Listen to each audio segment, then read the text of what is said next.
Corrected, that's Dr. Patty Jones.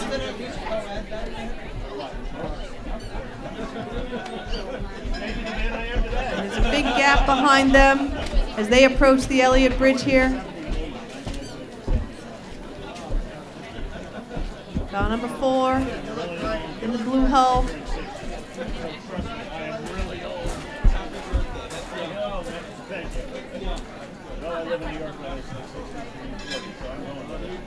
And it's a very tight race. Corliss and Patty Jones are both on a blistering pace there. It's going to be a close finish for those scullers.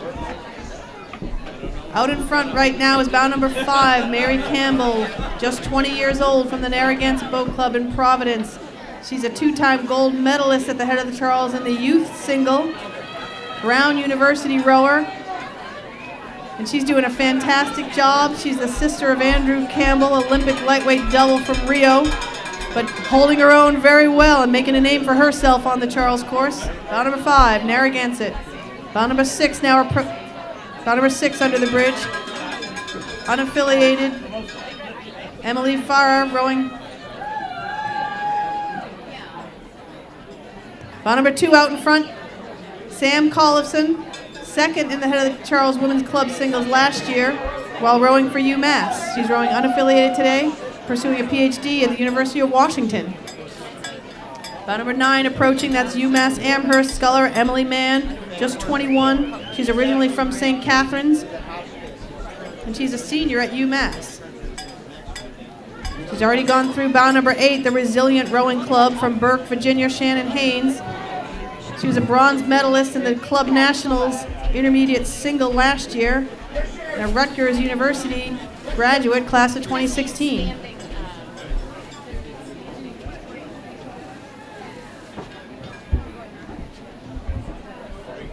And we've got a big pack of scullers coming along and really getting pushed to the Cambridge shore here. This is brutal, this crosswind at the corner. But first here is bow number 13 from Pittsburgh, Pennsylvania, Lauren Schall. Rowed for Vesper Boat Club this past couple years in the U23 program and won a gold in the intermediate and senior women's 4. She's cleared this little pack, luckily for her, so she can grab a nice line through the Elliott Bridge. But right now, approaching wide is bow number 12, the Canadian sculler from Kingston, Ontario, Elizabeth Price. 10 on the buoy line, so she's passing wide there. 10 on the buoy line from Vesper, Solveig Imsdahl, training at Vesper, graduate from Cornell. 7 in the red now, having a hard time holding off the charge. 3 Rivers, Catherine Mersick, 12th in the Head of the Charles youth single last year. 18 buoy in the pink is Maidenhead from GB, Allie Brooks, a multiple Women's Henley Regatta winner. She's doing a great job on that buoy line. 23 out in front moving though, bow number 23 barreling through. Bow number 23 had the fastest time at Weld. That's Rebecca Ann Soja from Potomac. She's an alumni of Simsbury High School in Syracuse, class of 14. Bow number 11 going under the bridge right now. Bow number 11 is the Nyack sculler, Kendall Donahoe. She was champ single in 2006 and 7. Bow number 21 going through the bridge now. 612 Endurance, Mary Coletta. Bow number 17 out in front of Cambridge Boat Club right now. That's the Riverside sculler, Hannah Myers, from graduate of Middlebury. And bow number 15 from Sarasota, Morgan Weller. Have fun, don't flip, says her coach. Looks like she's got that well in hand.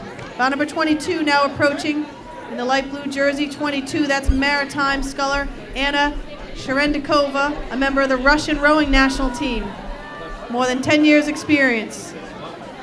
Bow number 21, 612 Endurance, Mary Coletta, right out in front now, going through the middle arch of the Elliott Bridge.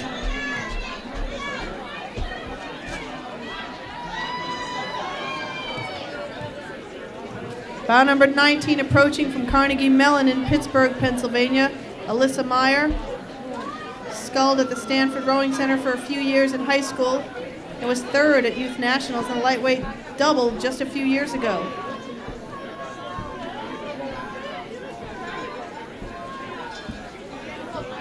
So bow number 19 now, right out in front of Cambridge Boat Club, and about 6 lengths back on her is bound number 14 from CRI, Haley Martin, originally from Long Beach, California, but rowing at Community Rowing right here in Brighton. She also rowed for BC and played volleyball there as well, so a two-sport athlete. Now sculling in the head of the Charles from CRI, Haley Martin approaches the Elliott Bridge in the dark jersey and the red hull and the famous CRI wave blades.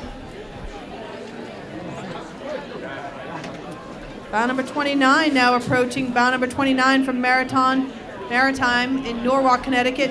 Yulia Shagina participated in the champ double last year.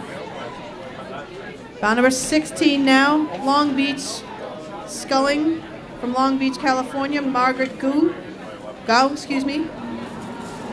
She medaled for the third year in a row in the Southwest Masters Regionals.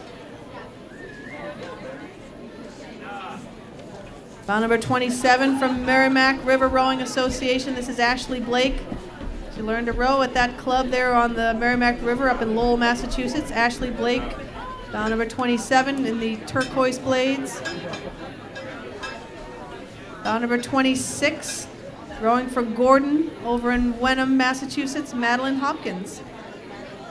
Second place, Dadville Women's Collegiate Single this year, and she's the founder of the Gordon College Rowing Club.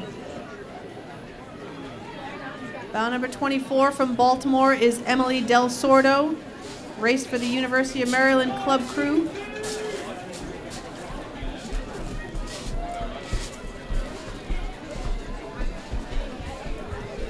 '28 now approaching in the bright orange. That's North Cascades from Lake Stevens, Washington. Emma Brainerd, rowing since 11 years old and has competed in the head of the Charles at age 14 her first time. Recently winner of the women's single at the head of the lake, so Emily Brainerd, just 18 years old, had a great future in rowing ahead of her. Bound number 31 is coming, so we've got some youth competitors charging their way into the field of women's club singles. The first youth sculler to emerge right here is bound number 31, Eliza Kalfas from Narragansett. She was the youth national champion in the double last year with her sister. So a strong rowing family from the Narragansett Boat Club here, and she's doing a great job here, charging down.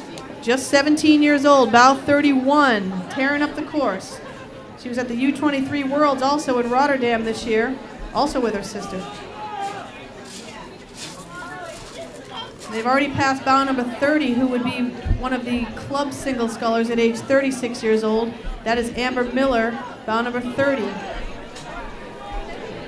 33 now charging hard, Claire Campbell trying to work her way back toward the Narragansett sculler. She's from Maritime and rows in Norwalk, Connecticut, and a junior national team member in 2014 and a medalist in the head of the Charles youth single in 2013 and 14. Bow number 32 out in front. The teammate of Eliza is Narragansett's own Bridget Kennedy, 5th in the single at Youth Nationals last year, 1st in the U19 at Club Nationals, 2nd in women's single in the 2015 Head of the Charles Regatta. So we've got a strong youth field charging up through the ranks in the club singles here. Bow 34 approaching from Collingswood, New Jersey, the Cooper Training Center, Rachel Pierce, a 2016 Mid-Atlantic champ in the Women's Youth 4, taking to the sculls for the Head of the Charles. The big gap has opened up, but bow number 35, correcting her course, is Catherine Mahoney, 5th in the Youth National Championships in the quad, going solo here for the Women's Youth single at the Head of the Charles. We've got to mention that Eliza Kelfa, the first youth that we saw, she holds the course record in a time of 21.09. Bow 25 now, another one of the club single scullers. That is the Charlestown sculler of Hannah Holmes. Bronze in the women's singles at the Accra Championships in 2015. Bow number 36 on the buoy line right now, doing a great job battling the wind. That's another Oyster Bay sculler, Gwendolyn Goodyear. She was a finalist at Youth Nationals in the women's double. Looks like a very tight, somebody stopped on the buoy line. Bow number 40 from the California Yacht Club, charging hard. That's Bridget O'Callahan, just 16 years old. And both of them charging, taking a power 10 after that little touch of the oars. Bow 37 trails them. That's Long Lake Rowing Club from Long Lake, Minnesota, Halsey and Brown. 10th in this event last year, looking to break up a little higher in the ranks.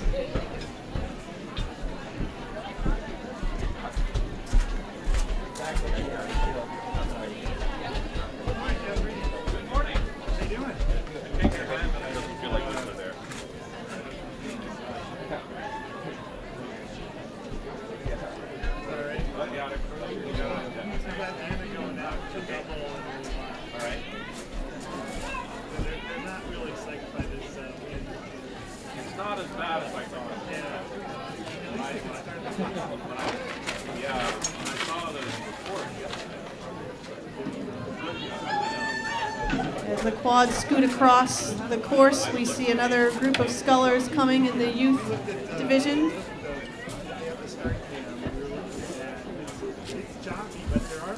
Bow number 44 from the Artemis Rowing Club in Oakland, California. That's Haley Mead, a multiple medalist in the youth nationals and regional championships. She was a development camp invitee, just 14 years old, already getting invited to these talent ID camps. So this could be a future Olympic sculler, just 14 years old. Bow number 44, Haley Mead from Artemis, Oakland, California.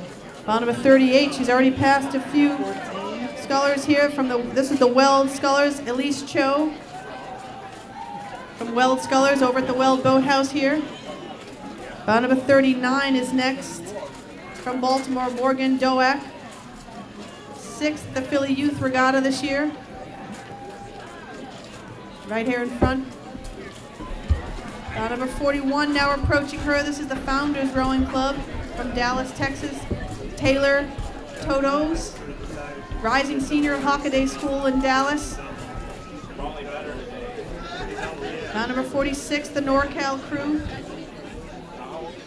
Right in front in the dark jersey, bow 46, Alex Barry. 4th in the women's single grand final at the Southwest Regionals as a 10th grader with only 2 weeks of practice. So this is the future here of our best scullers. Bow number 52 is on the buoy line. Bow number 52, the American school, all the way from Great Britain. An American who now lives there. She's doing a great job on the course here. Wide is 53 in the right jersey. That's the Bergen County sculler, Julia Giannotta. Oh, sorry, 43, excuse me. 43 is Resilient in the bright green jersey. 47, Potomac along the buoy line. 51 trails them, the Leander sculler, Lauren Gadsden. 42 in the middle there, bow number 42 is German Friends sculler, Kathleen McGuire. And right on that buoy line is bow number 48 from Seattle, Catherine Edwards, only 15 years old, and negotiating the win and a group of scullers as they go through that bridge. That was fantastic. Bow 45 out in front, rowing for Durham, New Hampshire, Emma Norton. She's a senior at Phillips Academy in Exeter, New Hampshire. Bow number 50 from Long Lake, Minnesota, Samantha Fisher, a senior at Orono High School.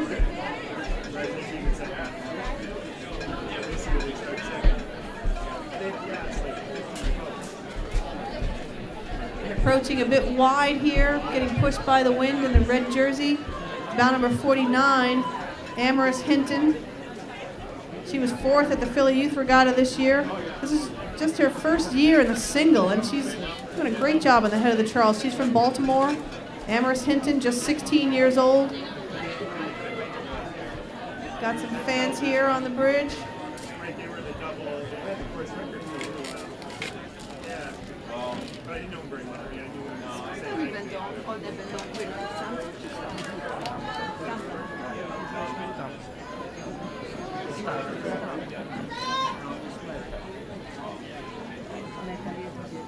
And we have a chance to wish good luck to our Cambridge quads that are scooting off the dock here and headed to the start line.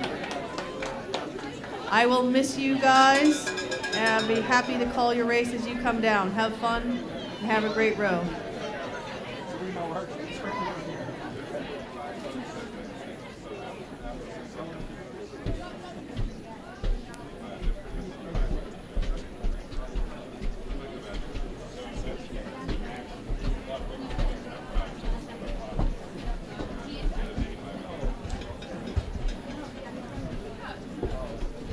have some unofficial results. Eliza Califats, who was unofficially our winner in the youth single, she would have placed second in the club single. She only missed that by a fraction of a second. So as we said, this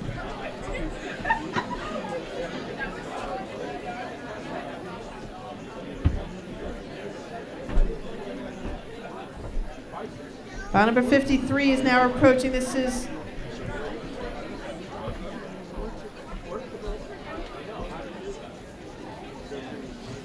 is Julia Giannata from Bergen County.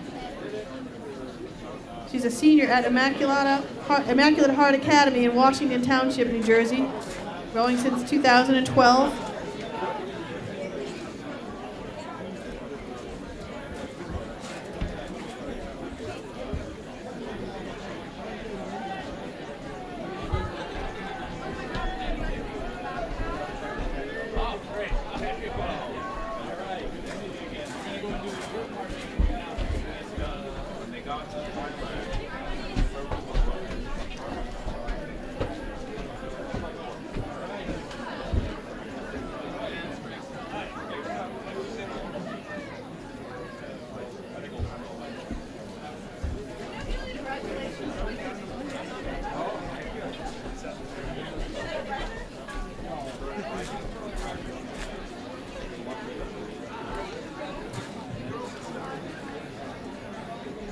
And approaching now in the white jacket is Alex Locastro from Oyster Bay, New York, rowing for Amadeus Rowing Academy. He was fifth in the single this year in the New York States Regatta, 17 years old. Alexa Locastro. White hull, white blades, and white jacket. Let's give him a big round of applause.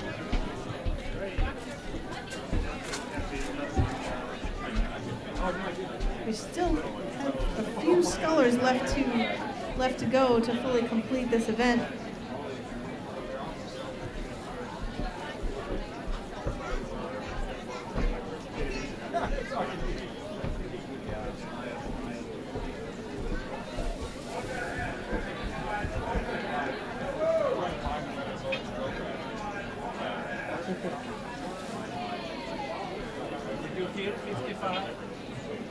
And Locastro had a little difficult time taking that right-hand arch, and Elliot is you sort of don't know what's waiting for you when you get through that bridge, and that's what happened there, but he's okay and corrected just in time.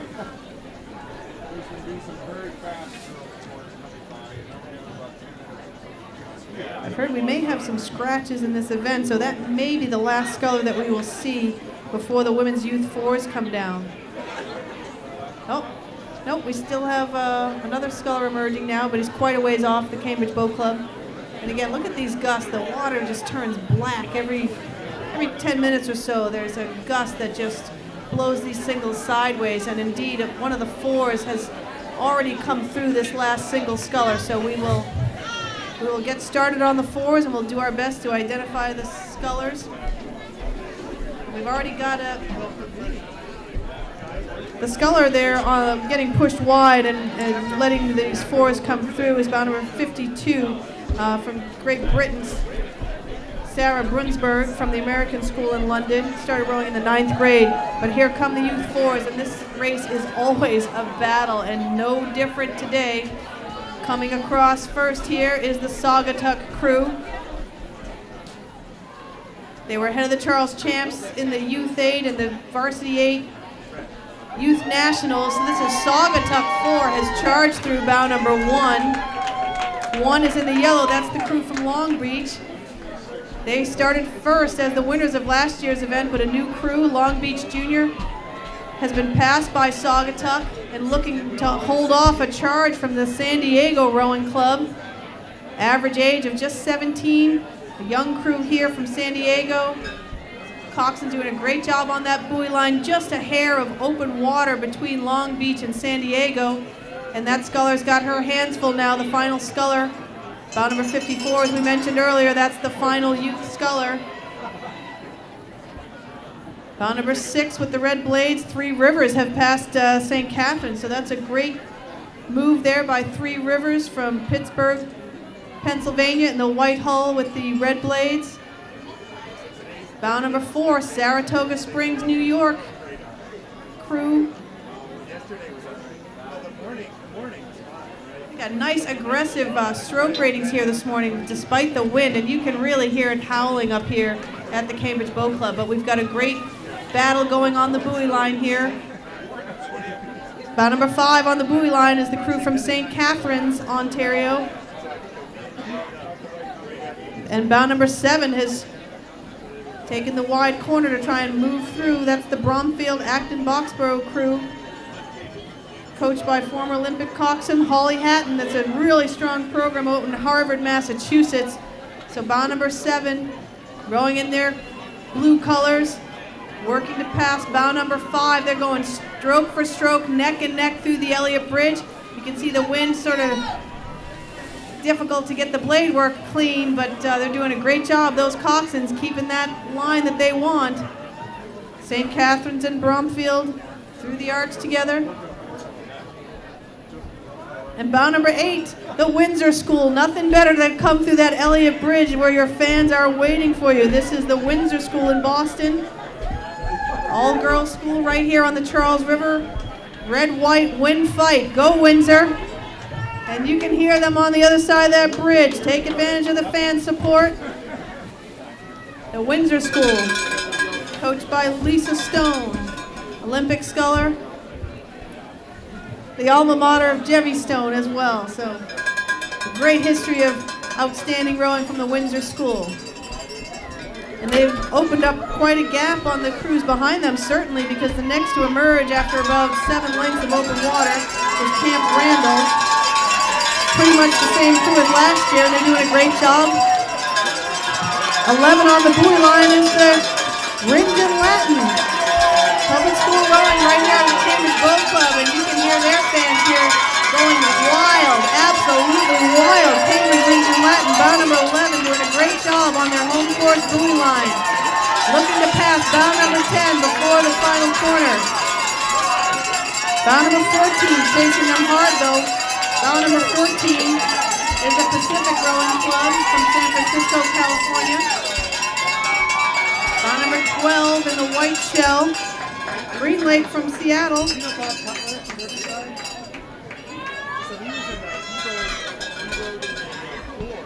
Bow number 16 in the gray jersey, that's Holy Names Academy from Seattle, Washington.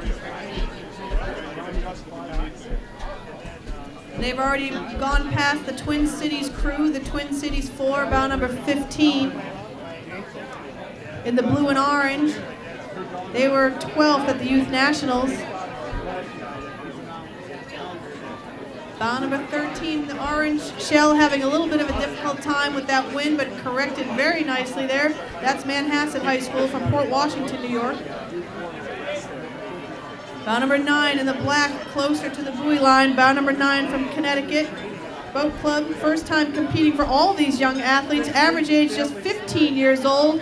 Let's give them a big round of applause. Mabel Oxford, Catherine Garrett, Ella Petresky, Julia Ambrusis, and Lily O'Sullivan from Connecticut. First time at the head of Charles. I hope the first of many. Good luck, Connecticut.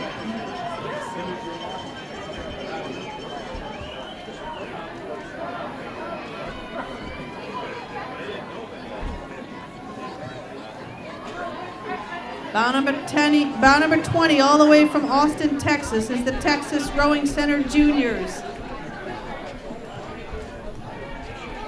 And they've already passed Rye, New York, who are looking to gain a little bit of ground back on them. Rye have a little bit higher cadence, so the coxswain trying to make a move and close the gap, but Texas looks long and smooth, a little bit more controlled cadence, and look like they've got it well in hand. Bow number 20 now, and the red, white, and blue blades coming through the bridge. 19 trails them in the dark jerseys.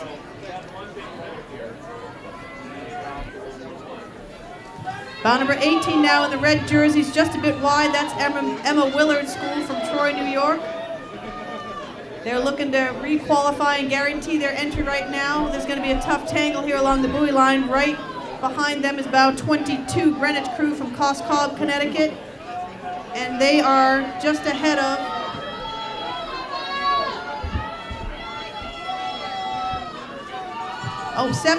number 17. Bow number 17 is Nobles. Nobles in the blue there. Doing a great job on that blue line, so it's bow 17. 22 is pressing them hard. Greenwich Crew charging up in the ranks. Nobles trying to hold them off. Bow number 21, Newton Country Day, rowing right out below the old skating rink at the Daily Skating Rink is now Newton Country Days complex for rowing and hockey. Bow number 21, Newton Country Day. Lillian Claudia Durbin, Hannah Joyce, Lillian Baumberg, and Kathleen Westover from Newton Country Day School in the blue, right through the Elliott Arch.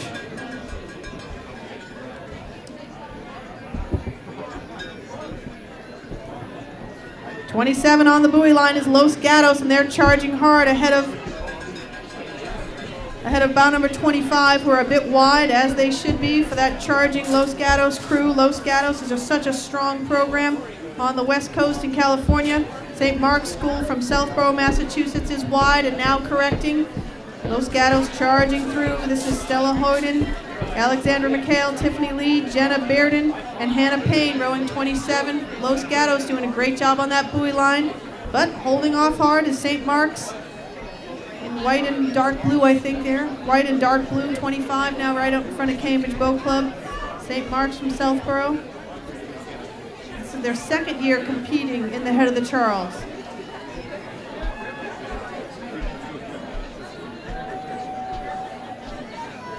A wide gap between those two crews, but just emerging out of the shadow of the trees and the wind. The first one with the yellow blades and the black jerseys are bow number 24, the Petty School from Princeton Junction, New Jersey. Some terrific kids rowing there, very young crew, average age just 16. And behind them, wide in the white hull, bow 31, we think, from Norwalk River, 31. They're doing a great job. They qualified at last year's regatta to be here again. And they're passing the Great Britain crew from Headington in Oxfordshire. They're the leading girls rowing school in the UK, and they've won numerous national medals, so welcome, GB.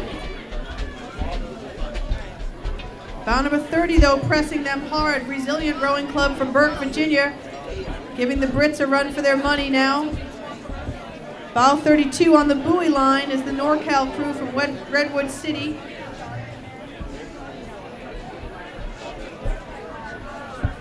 Resilient Rowing Club in the bright day glow jerseys and the dark hull, white blades. Bow number 29 in the black and blue, that is the Rockland crew from Nyack, New York. And 23 in the dark right in front of us is the Zlack crew. Zlack is the oldest all-women's rowing club in the world, and it's from San Diego, California. You can see the wind. It almost looks like you're crabbing in the water, but that's just the wind just throwing up water. So two crews headed into the bridge there together, Zlack. Bow number 28, the Gunnery School from Connecticut. They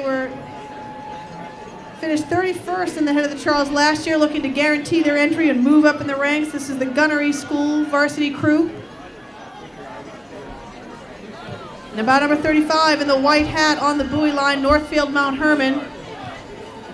And 33 with the red caps, the Avon High School from Connecticut. So Northfield Mount Herman racing at the head of the Charles since the early 70s. Passing bow number 33, Avon High School, just before the Cambridge Boat Club here. So you can really see the wind has really kind of changed direction. A direct, brutal headwind coming through the Elliott Bridge. It is really picking up here, folks. Bow number 37 by themselves, Buckingham, Brown, and Nichols. And you can hear their fans here just on the dock to my right. BB&N, let's get it going for your varsity girls crew. Kat Capicella, Lucia Winton, Elizabeth Clapp, Evangeline Grimshaw, and Samantha Wong. Give the people what they want. Let's take it through the bridge. Bow 34 in black is in front of this next pack. That's the Mainland School from Linwood, New Jersey. 39 though on the buoy line, West Side Rowing Club demanding that line, but we've got a little contact, but everybody clean here, I think.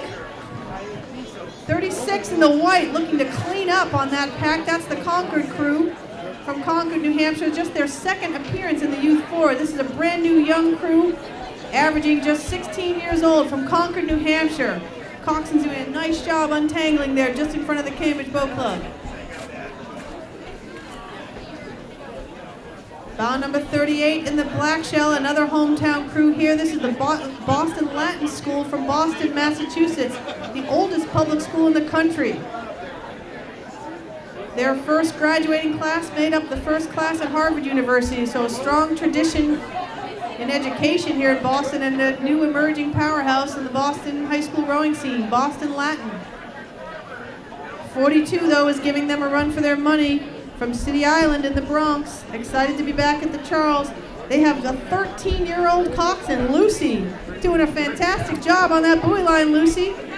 That's Lucy Roshan Noble, just 13 years old from City Island in the Bronx. Bow number 40, the Neponset Rowing Club. That's a new club emerging from just south of Boston, Neponset Rowing, and the Milton Rowing Club, Milton, Massachusetts.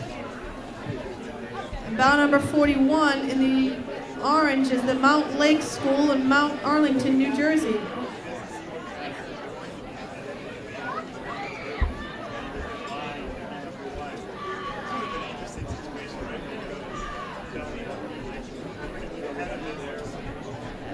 Not easy being a coxswain at the head of Charles. Age 13, that kid showed a lot of guts. That was great.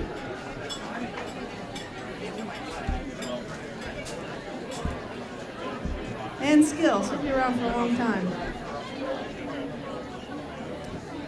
And just coming into view, we see orange blades and orange and black jerseys, and that is bow number 43, the Wilmington Youth Rowing Program. What a fantastic program down there. They've been doing access to the sport for public schools in the Wilmington, Delaware area for quite some time now, and fantastic program there. This is their 7th consecutive appearance in the Youth 4, so they're doing a great job here the last few years and even today. Wilmington Youth Rowing right out in front in the orange jerseys. They're being followed by the yellow hull, bow number 44, Miss Porter's School in Farmington, Connecticut. And 45 from Powell, Ohio. This is the Dublin crew from Columbus. We're outside of Columbus. This is hoping to get another guaranteed entry for would be their 8th consecutive entry in the Youth 4. So Dublin crew gonna need some help from the bridge to get that job done. Let's cheer them on. But 49 from a little further back in the pack is really pressing them. This is a brand new crew from Marlow, from Great Britain. Joe Long, Katie Claridge, Emily Bourne, Isabel Taylor, and Abby Matthews. This is a brand new crew. They started bow number 49 and have moved through a few crews already, so welcome to the head of the Charles, a new crew, first time here, rowing in a borrowed boat from Community Rowing in the red hull and the CRI blades. Come on, Elliot, give them a round of applause. Show them your welcome to the head of the Charles. And it's difficult even for these crews just warming up. You see the 8s getting blown around in the wind as well. It's not an easy thing here today on the race course. Bow number 47 from Utah, Salt Lake City. This is the most experienced Utah crew boat they've ever had. Just averaging age 17 years old from Salt Lake City. Like borrowed blades from Harvard possibly. 48 in the black from 48, Port Washington, but 53 is coming barreling on, demanding that buoy line. Bow number 53 is the Canadian crew from Ottawa, doing a fantastic job. First time at the head of the Charles. Hard to believe with the way that coxswain is dominating that buoy line. Yasmin Framojevic, Margaret Hempel, Naya Byway, Leah Papillon, Katie Clark, doing a fantastic job in the wind there. Moving way up in the field, that's fantastic. They've passed the mighty Phillips Exeter crew, bow number 51 in the maroon jersey. They took the Phillips Exeter crew. They were second at Neera's last year in the girls' first aid and won the points trophy. Breaking down into fours today, this is the maroon crew coming out in front of the Cambridge Boat Club and doing a very nice job out here in front. I remember hearing that he came. They've opened up a gap between them and another crew from Great Britain, the King's School of Chester. They raced the National Schools Regatta this year. Competed in the Home Countries Regatta this year. So 52 is running a nice long smooth strokes despite the rough water and wind here. And they're trying to hold off a charge from the Marion Mercy Academy in bout number 54. So Marion Mercy in the yellow and black, trying to close the gap between them and the GB team.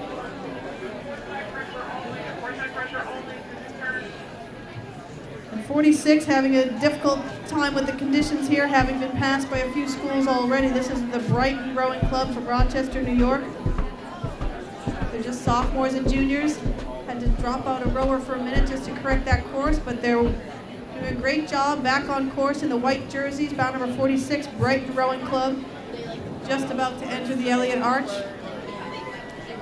And we'll turn your attention to a battle on the buoy line right now. On the inside of the buoy line is bout number 56, Parkersburg South from West Virginia.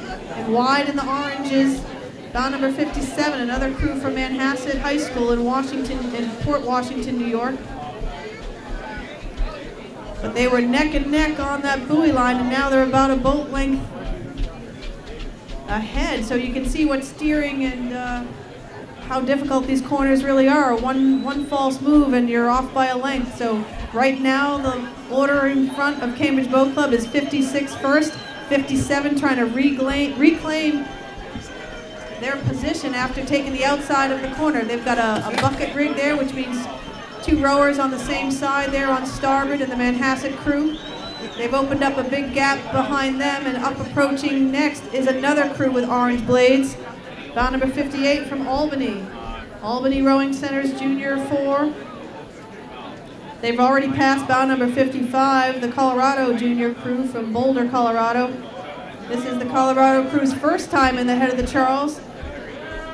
They're rowing with the blue blade, so come on, Elliott Bridge, let's welcome them to the head of the Charles. First time again, but an amazing course there with those buoys right under her riggers. Well done, Colorado Coxswain. Bow 62 with the green and yellow now approaching another crew from the Milton team, Milton Crew Club. A new club also down on the Neponset River. Doing a great job. Welcome to the head of the Charles, Milton. They're trying to hold off 64 from just a nearby rowing club at the Duxbury Bay Maritime School from Duxbury, Massachusetts. The two hometown crews here are approaching the bridge now. Bout number 60 from Camden, Maine, the Magootacook Varsity Girls 4. They are winners of the Moose on the Malden, which is a great regatta for a lot of public schools in the New England region over there on the Mystic. Oh, excuse me, the Malden. Malden Mystic. Get them confused. Bout number 65 now on the buoy line from Havergal. That is the Toronto, Ontario crew from Havergal, girls varsity 4. Bout number 50 being pushed now with the red and white blades. That's the Grand Rapids crew from Grand Rapids, Michigan. They got pushed a bit wide now, but they're back on course. 61 barreling through, though, on the buoy line. That is Undine from Boathouse Row in Philadelphia, Pennsylvania. They race for individual schools in the spring season. Baldwin School and William Penn Charter teaming up together now, going for Undine. See, the coxswain's got to communicate there. They've got to actually not only command their own crew, but she's yelling at the other coxswain to move over. There's a lot to manage out there, and they're doing a great job. No contact, cleanly through the bridge. Well done.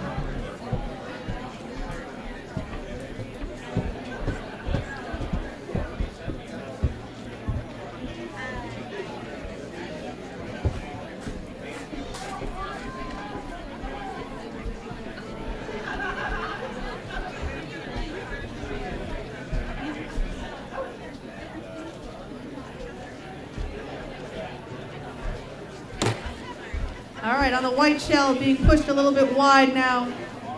Bound number 59, the Worcester Public Schools crew. They are giving way, as they should, for bound number 66. Bound number 66 from Hollis, New Hampshire. This is the HB crew, so a new crew emerging for the head of the Charles. Bound number 66 charging on the buoy line in the blue blades. Another bucket for the Worcester Public Schools crew again, two starboard oars. A couple weeks here. There are many turns where you need to power up on starboard, but these guys have a bucket on that starboard side. Bow 63 now is emerging as the leader of this pack of three. That's the Litchfield Hills crew from Litchfield, Connecticut. And the two crews with red oars, bow number 69 is the one in the yellow hull, bow number 69. That's the PVRC from Springfield, Massachusetts, Pioneer Valley Rowing Center. 67 on the buoy line is the Hun School from Princeton, New Jersey. So PVRC looking to pass Hun, 69 challenging 68. 69 from PVRC having to do it from the outside, and that's not easy because Jerry, my counterpart, tells me that for every 10 feet you are off the buoy line, it's 20 feet of distance on this corner. So it's not an easy thing to pass on the outside of this corner, but PVRC getting it done. And your dad for a little bit, and then we'll talk with you for a little bit just by yourself. Bound number 68 now in the maroon jerseys is just approaching Concord High School from Wilmington, Delaware. They competed also last year and got themselves a guaranteed entry. Director for Talk Morning. I'm sure it's a busy weekend over there. But 72, the mighty crew from Chope in the blue blades and the blue hull from Guilford, Connecticut.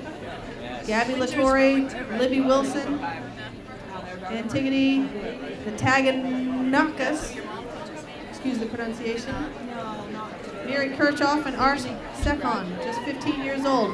Choke crew in the all blue coming out in front of the Cambridge Boat Club. And they have already passed their competitors from Cold Spring Harbor, New York at bow number 70. They've got orange and blue colors here.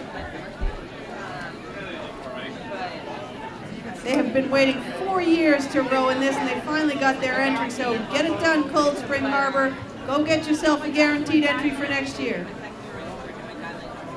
Bow number 76 now approaching in the white jerseys from New Canaan crew in Norwalk, Connecticut. Maggie Owen in this crew won the Junior B double at Canadian Henley in 2015. A couple other members got second place in the junior double at Club Nationals just this year. New Canaan crew, Livia Skura, Kimberly DeVerick, Margaret Adams, Ella Caton, Maggie Owen from New Canaan in Norwalk, Connecticut. And they moved up on a few boats at least because they've passed bow number 71 from the Brooks School. That's right here in North Andover, just about 30 minutes north of Boston.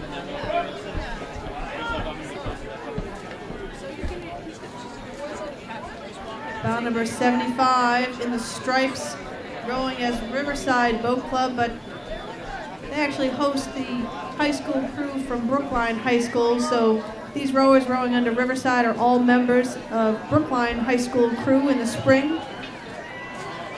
Another hometown crew here.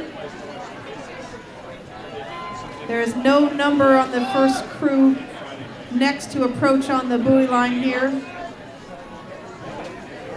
Bow number 74, though, in the green is the Taylor Allardyce crew from Pittsburgh, Pennsylvania. They're very wide and right on the buoy line with the green blades and the white X's. And bow number 80, barreling up from Sacred Heart in Greenwich, Connecticut. They've already passed bow number 78, the Xavier Prep crew from Tempe, Arizona. And the pink with the blue stripe is bow number 73, the Mercer crew from Rochester. And the gusts are really terrible here, and coxswains are doing a nice job. No bow number out in front of Cambridge Boat Club right now. Almost some overlapping blades there, but no contact. Coxswain's doing a nice job. That Xavier Prep crew of 78 also with a starboard bucket. That's the third starboard bucket I've seen this morning. Going into the bridge here. Bow number 73, as we mentioned earlier, pink and blue is Mercy crew from Rochester, New York. And now we turn our attention out in front of the Cambridge Boat Club dock. The Great Miami from Hamilton, Ohio. They made their premiere appearance in the Youth Nationals just this past year and are doing a nice job today on the head of the Charles. Coxon's kind of sitting up here, getting a better eye in the glare there. That's another thing to contend with here. They've got the wind, they've got competitors side by side, they've got the buoy line, and now that glare from the sun is kicking up as soon as you get through the arch of the Elliott Bridge. It's very brutal, and it's an important corner to make once you get out of the Elliott Bridge. Right out in front of Cambridge Boat Club right now, there's bow number 83, the Kent School from Kent, Connecticut. They won the NEIRA championship in the first boat. Bow number 82 now with the orange blades is the Vermont Academy from the Saxtons River, Vermont. This is the first time they've entered the head of the Charles in the Youth 4. They're hoping for a guaranteed entry. Let's help them get it done. Give some cheers here for the Vermont Academy. First time on the head of the Charles. Let's go, VA!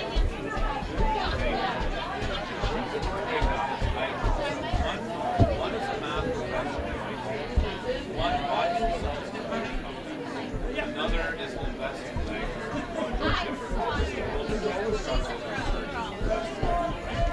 Bow 81 in the maroon and yellow is our friends, the Gentle Giants of Somerville. Gentle Giant Ruth. They've got a great program over there on the Mystic River. Gentle Giant are being pushed wide a bit, though, by the red jerseys of bow number 84, Fairport, New York. And 85 from Riverfront Recapture is trailing them in the white jerseys. Gentle Giant Coxon doing a nice job correcting course there. This is Cecilia Nunez, Molly Roderick, Cindy McDonald, Fiona Burundi Jenkins, and Vera Downey, who's 16 years old, going for Gentle Giant. A big round of applause for our friends at Gentle Giants.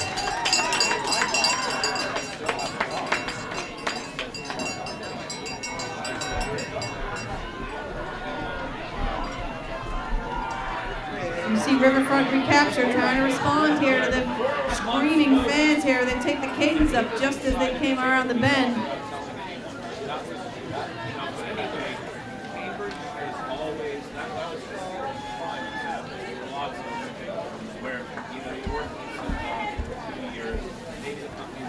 I believe that might be everybody.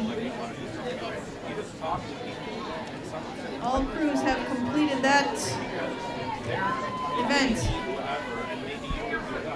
And they did a fantastic job. I saw a little oar clash, but not too much contact. And that's saying something for these youth fours. Great race.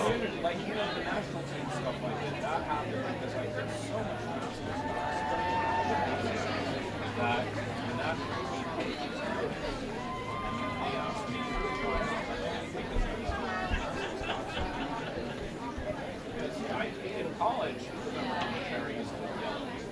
I never would have thought of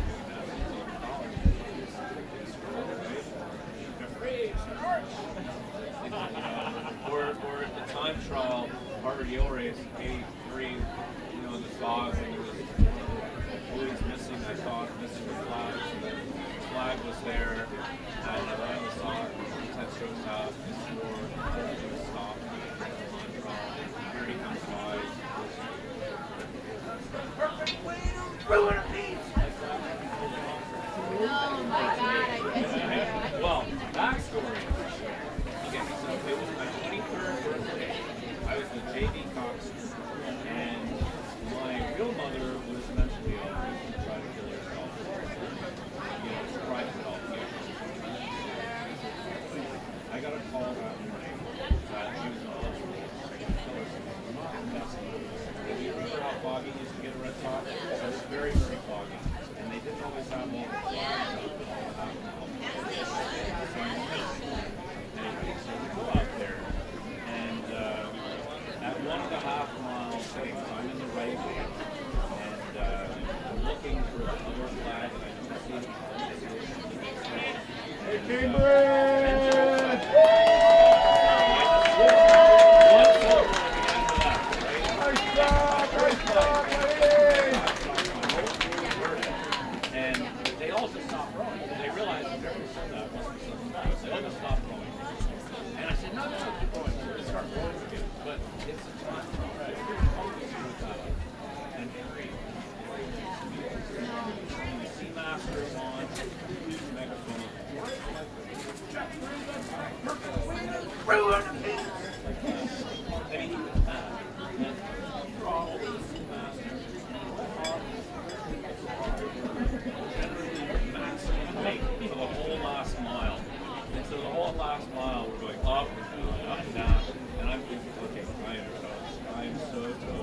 I get calls. Well, good morning. I'm Jerry Murphy up here on the roof of Cambridge Boat Club, and I'm going to take over from my good friend Ellen Mensner and announce for you the upcoming race, which is the Director's Challenge Women's Quad. The Director's Challenge race is a race that is done for a lot of fun, and the participants each contribute, I think it's $250 a seat, to the endowment of the head of the Charles. And this started out as sort of a novelty race several years ago, and has really developed into a terrifically competitive event. The spacing is gotten a lot tighter on the start times, and it's proved to be a very successful and popular race. First boat up is bow number 1. They call themselves Shimano, from Hanover, Mass., and it's actually a composite group of elite scullers from Southern Cal, Scullers, Vesper Boat Club, Philly, and Riverside Boat Club, Boston, Mass. That'd be Molly Hamrick, Maddie Lips, Nicole Ritchie, and Stacia Carl. Some other rather well-known rowers are in boat number 2, the Lucky Charms, Tracy Glover, Corinne Reynolds, Ann Bauscher, and Margarita Zetza, all former Olympians. They've raced this event 5 times, come in first twice, second once, third once, and fourth once. So their worst ever is fourth, so we're going to be looking for some good racing from them. Third appearance is the bow number 3, Blood Street Skulls. We got Peggy Johnston, Candace Fuchs, Casey Elfstrom, and Charlotte Hollings are all experienced vets, and they're going to be very competitive again, all over 50.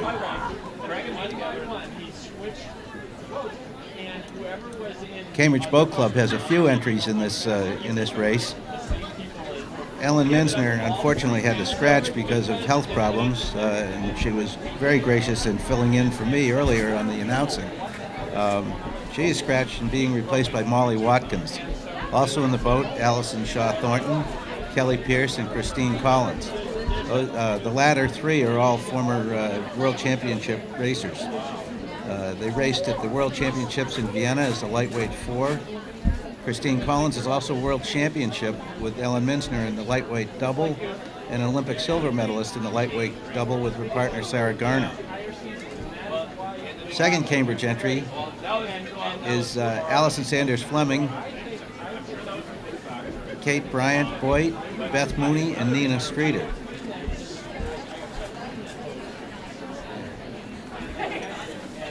And on the course, we have, coming around the corner,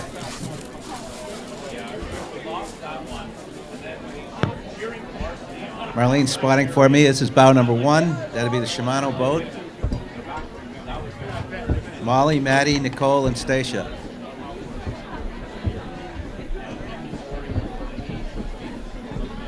Now, steering a quad is difficult in the best of times because you've got to both steer and row, and you're steering with your right foot. And it's not an easy thing to do. It's almost easier to just call the scullers around the turn, except this turn is so tight, you've really got to use the rudder, and that slows the boat down quite a bit. This is a beautiful course they're stroking. Right on the buoys there. Horizon job on the next boat, it would seem. Assuming that they've started at about 10-second intervals, this boat has put up over a minute on the next boat. Give them a shout.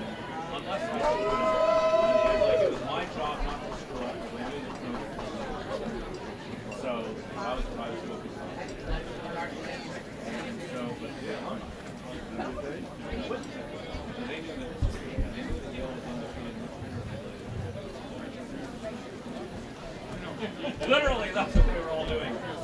This is one big gap, Marlene. I don't know. I think they're coming.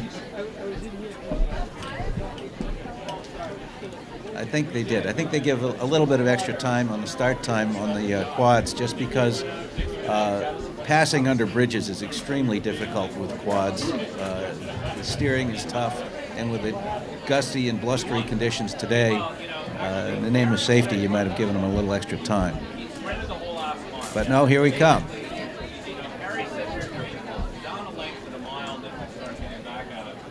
I went for a run with Ted. You know, after I can't do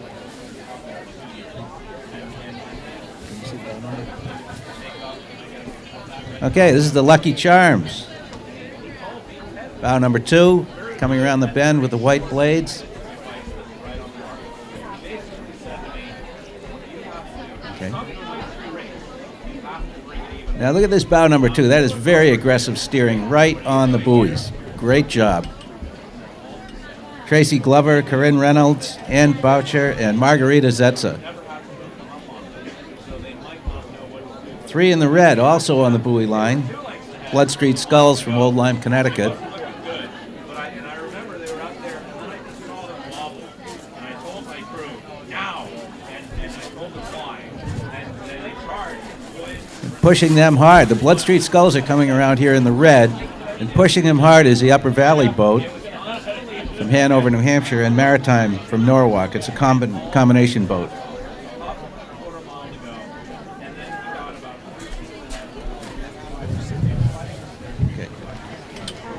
Okay, number 7 is the next boat up. That would be the Potomac entry, with the red blades with the star on them. True cross-sectional representation of women sculling at Potomac. 2 are aspiring for national team, 2 independent scullers without a program, and 2 are true masters. And the Cambridge Boat Club entry. Let's hear it for Molly Watkins, Allison Shaw Thornton, Kelly Pierce, and Christine Collins. They've been passed, but they're not giving it up. Take it back on the next turn, ladies.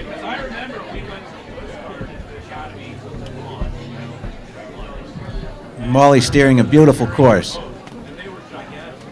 And they were looking down on us like, oh, you know, a little pit. But I also knew that week. And, you know, I knew we had to come out for it. I knew we had to get that was tough. You know, I got a lot of consideration.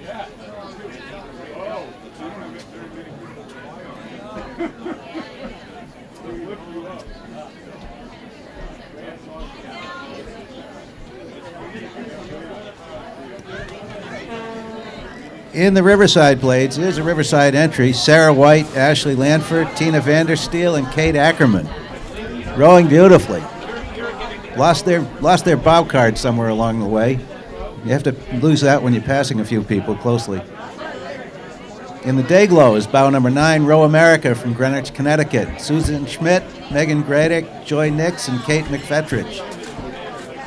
And in the black is bow number 12, Long Beach, Sherry Klein, Helen Frickman, Susan Hooton, and Gil Prescott. In the pink hats, closer to the dock, is bow number 8, Maritime from East Norwalk, Lucy McCarran, Jessica Sherman, Colleen Galloway, and Stephanie Allgood.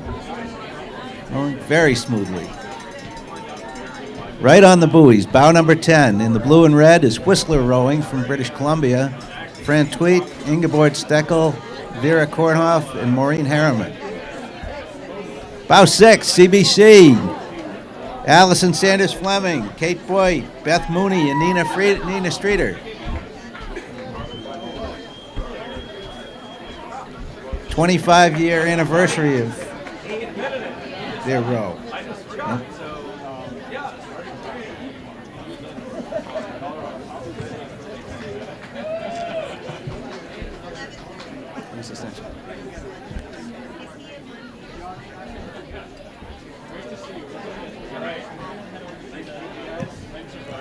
Lucky 13 coming into view. Texas Rowing Center from Austin. The Oklahoma City River Sport in Dallas and Hockaday, 4 different teams. Kim Elting, Nancy Middleman, Ashley Clark, and Teal Cohen.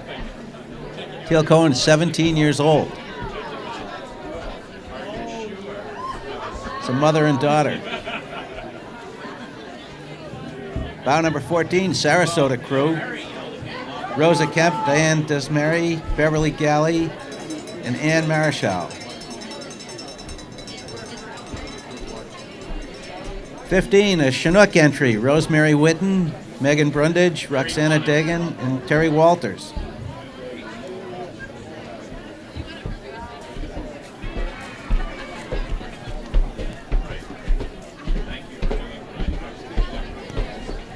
And in the red, San Diego Rowing Center in Münster from Germany.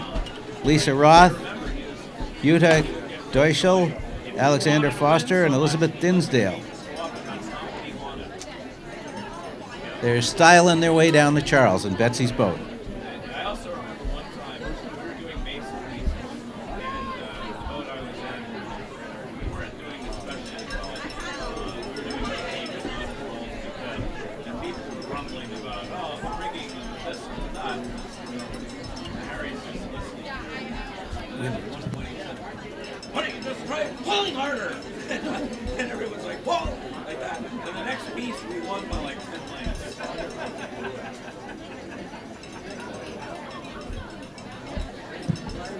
Galen's giving me bad information. Coming up now. Coming up now is San Diego rowing in Münchner. In the yellow blades, bow 19, Karen Klinger, Christina Peterson, Annie Kopic, and Christina Latta Landefeld, all Smith College grads, and they rowed together for the first time 2 years ago.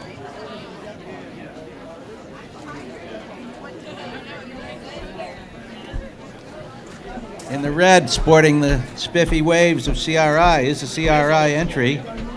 Let's make some noise for her. Christian Lau, Ann Redmond, Laura Davis, and Deb Kemper. Deb is celebrating her 50th birthday this weekend. Happy birthday, Deb. Let's make some noise for her. Give her a big birthday yell.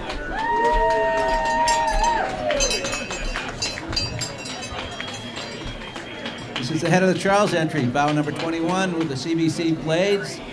Susie Klein, Kathy Kirk, Betsy Harling, and Yasim Taskor. Yashim.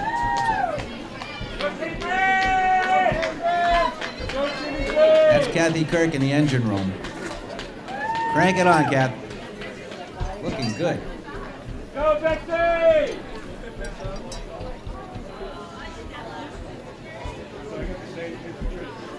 With the pink hats and the Empakers, another Riverside combination boat.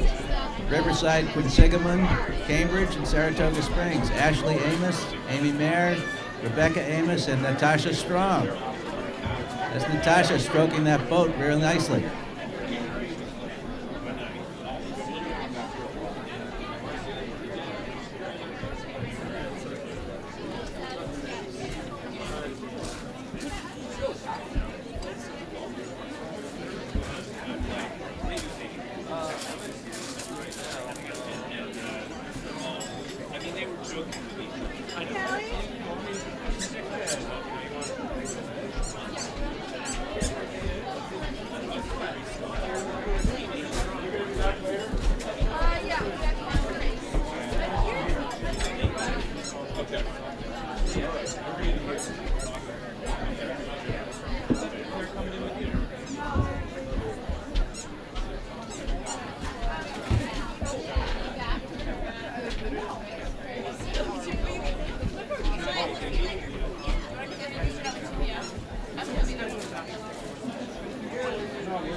Bow number 18, close to us, is Genesee entry from Rochester.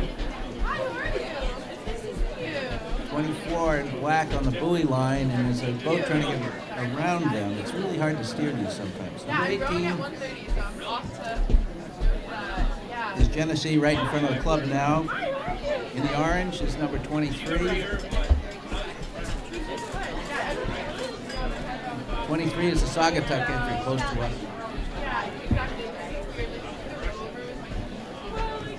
In the black boat with the white blades is the Duxbury Bay Maritime School from Duxbury, Betsy Davenport, Elizabeth Lang, Lynn McCarthy, and Suzanne Sarles.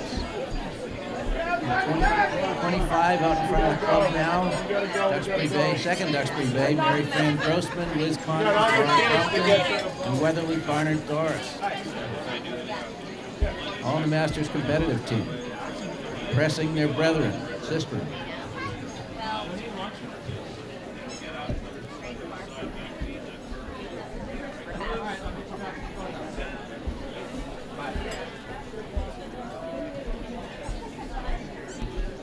Duxbury Bay Maritime boat was sponsored by Ocean Spray, Massachusetts-based company, and they're happy to sponsor a boat this year. These ladies have been rowing together for 5 years, and this is their second head with Charles.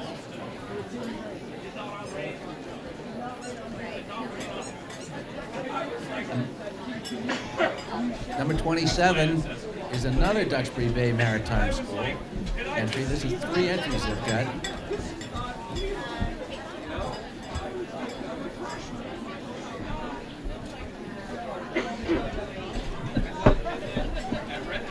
This boat is Suzanne Walker, Phoebe Tare, Donna Owen, and Colleen Carroll.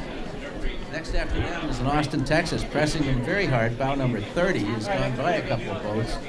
That's Rachel Berman, Nancy Lee, Angie Howitz, and Heather Jo Boisseau. Deep from the heart of Texas, this women's 4 represented the Austin Rowing Club at the 2015 World Rowing Masters Regatta in Hazelwinkel, Belgium. They're proud to be in Boston representing the ARC at this 2016 number 52 head of the Charles.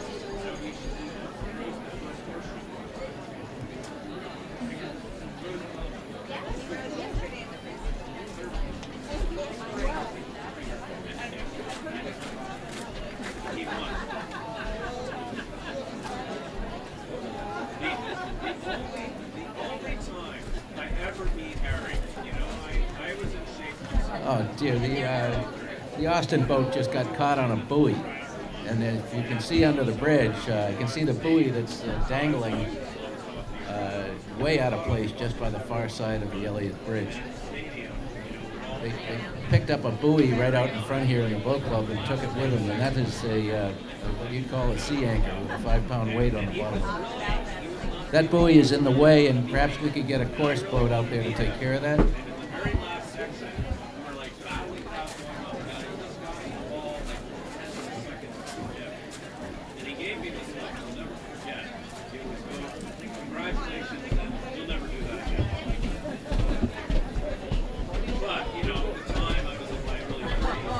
It looks pretty safe for the course boat to go out now. There's nobody coming up around the bend right away.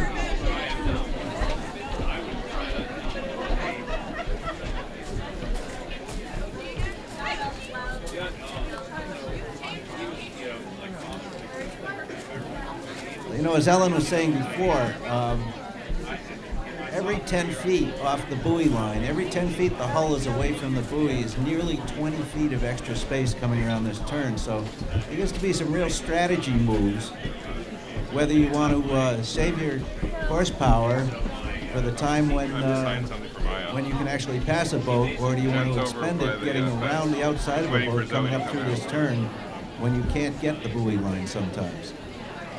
Especially because when you come out of the Elliott Bridge, you've actually got to be crossing from the left side of the course to the right. So it's sometimes good to just back off a little bit, let that boat ahead of you go to the outside, and you sneak by on the right side. Here's 2 boats coming up now, and they're getting a little close together. The number 29 boat in the black is a CRI entry. And right behind them, they've just gotten by, 29 is Rochester Boat Club from Fairport, New York.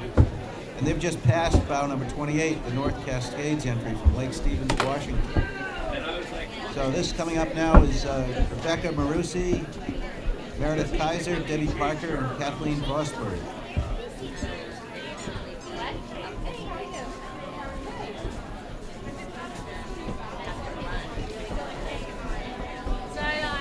Rebecca's rowing in memory of her mom, Helen, who just passed away recently. And she says, "Look, Mom, I'm doing what I love with people who love me. Thank you for everything." I think she's watching, and you're doing a great course. Row it through. Rochester Boat Club. North Cascades, Kate Runyon, Robin Rigdon, Vonna Posey, and Mary Neary.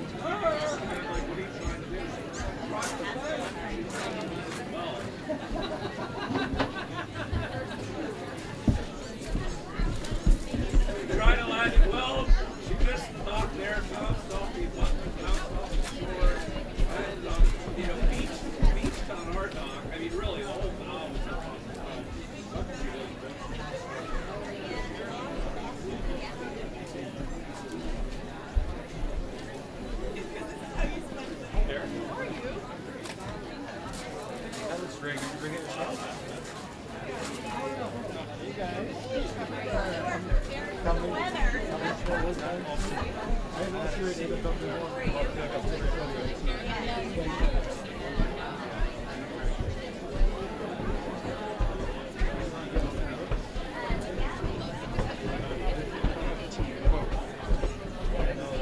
Coming into view now is another CRI entry.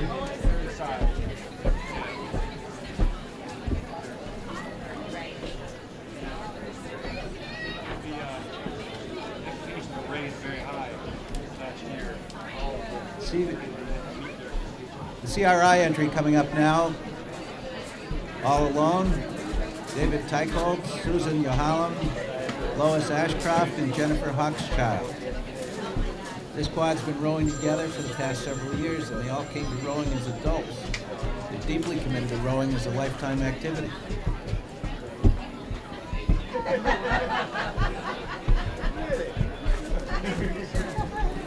And they're steering a nice course into this turn, heading right to the center of the bridge. Yeah, we were so happy to talk to you.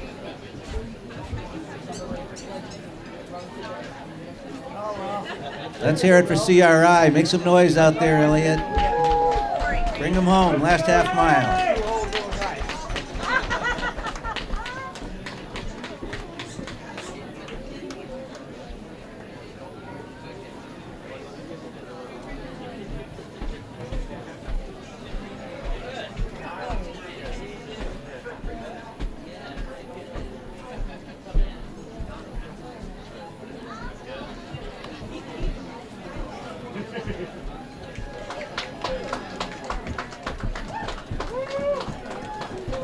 This is a new event this year. We've got Cox quads on the course right now. This is a great thing.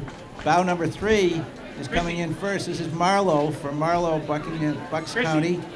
Molly Fennell, Georgia Matthews, Charlotte Fennell, Abby Bird, and Georgia Dean. 14-year-old Molly Fennell in this boat. Number 2, Redwood Scullers from Stanford Rowing Center in Redwood City, California. Alexandra Adedian, Laura Howe, Grace Mahoney, Isabella Dwan, and E. Hartley Bonham. Make some noise for these young ladies. They're doing great. Marlowe at the moment is well in first place, as you can imagine, being bow number 3 in the first under the Elliott Bridge.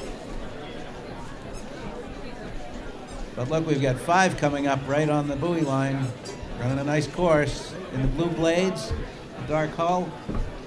That's Headington from Oxfordshire.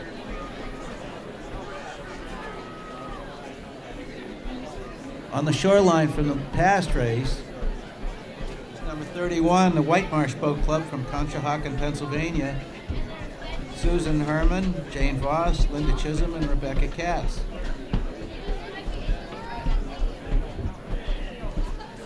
On the buoy line with the white caps, number 8, Dawn Rowing from Mississauga. And in the middle here, squeezing through in the green, is number 4. That's a Minneapolis boat. Claire Scobie, Claire Voss, Marie Ryden, and Caroline Cassidy, and Anika Gutsa. Brand new to the head of the Charles. They coming from... This is a great idea for youth sculling, because with a coxswain, you can safely get through this very, very difficult course that might not be as easy for a relatively new sculler to handle the tow on a very, very fast boat. Up now is bow number 1, Central Crew Club of Hooksett, New Hampshire. Shayla Bullard, Gabriela Langella, Caitlin Howe, Jenna Ryan, and Isabel Chelio.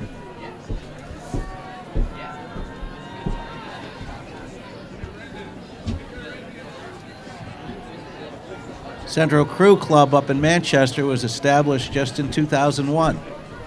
It's a popular place to go.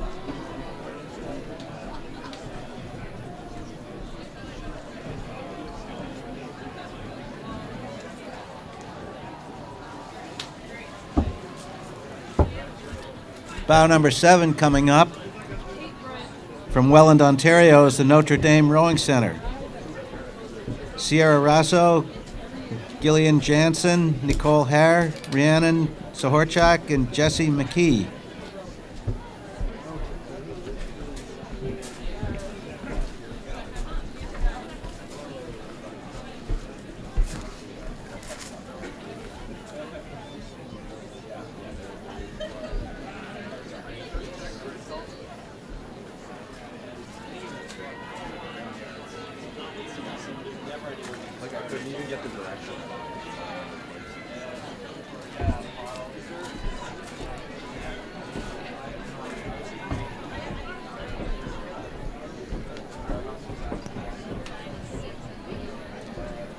Wow, we've got 5 boats coming up pretty close together here. Right on the buoy line is bow number 12. That's Row LA from Marina del Rey, California. 6 is going a little bit wide. That's Xavier Prep School from Tempe, Arizona. In the dark blue, a little bit towards the Cambridge side, is number 9. That's Cape Cod Youth Rowing from Centerville, Mass. 13, right on the buoy line, Sagamore Rowing Association from Oyster Bay. And they've just gotten by 11 in the white shell with the blue tops, Ransom Everglades crew from Coconut Grove, Florida.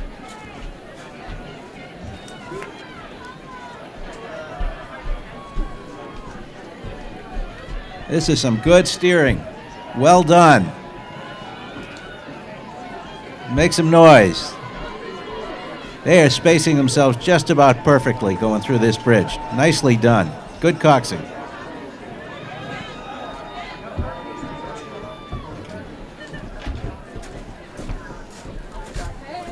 And all by themselves, getting clean water up here, is number 15, Baltimore. Anaya Wilson, Gabrielle McDaniel, Julia Bainham, Shane Devine, and Zuleika Brown. This young crew went 3 rounds at the Women's Henley Regatta in 2016. They're very experienced, very good rowers. Let's hear it for them.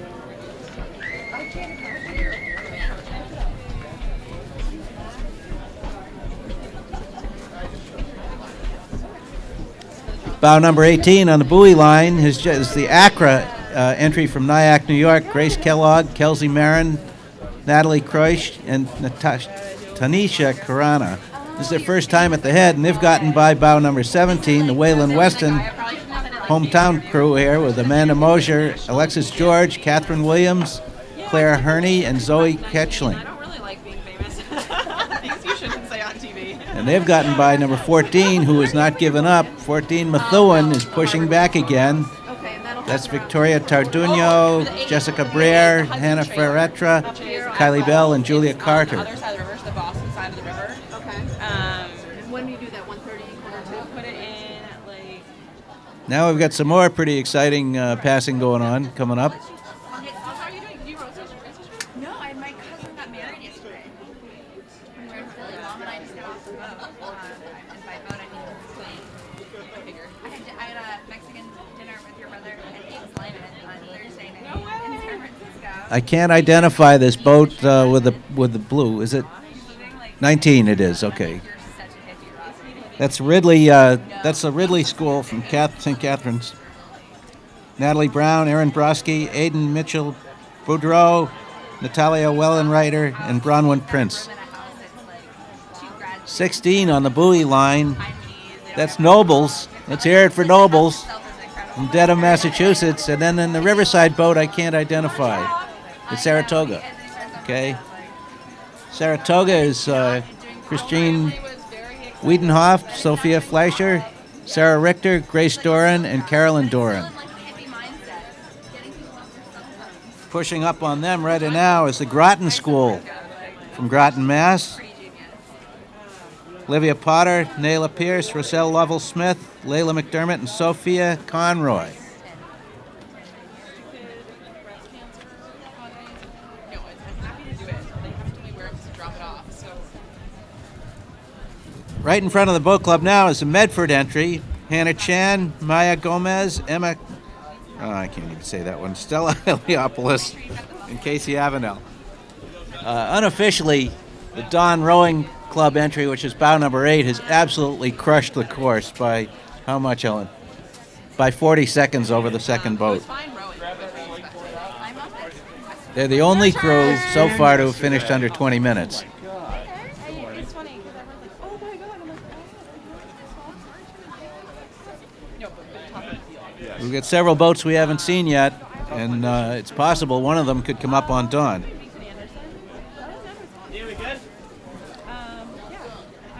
Now 3 together coming up on the outside towards us is number 20. This is a Shrewsbury High School Shrewsbury, Mass. One boat. Double. Exactly. I can race the Masters single spread. I'm old enough for that. That's unfair. Yeah, I think disqualified. Totally legal. Below 30. TBC Racing from Washington, D.C. with the Potomac Blades is slipping right by. They've gotten by them in Buckingham. BB&N School right on the bow, right on the buoy line. Beautiful steering. Victoria Glenn, Sophie Collins Arroyo, Josette Fitzgerald, Leandra Klein, and Katie McKinley. Let's hear some noise from their friends up here. That's Buckingham. Yeah. BB&N School getting a big cheer from their neighbors here.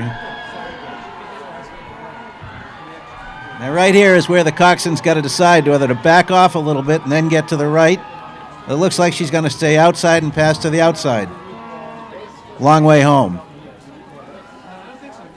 All by themselves, right in front of the club, is the Montgomery Boat Club from Chevy Chase, Maryland.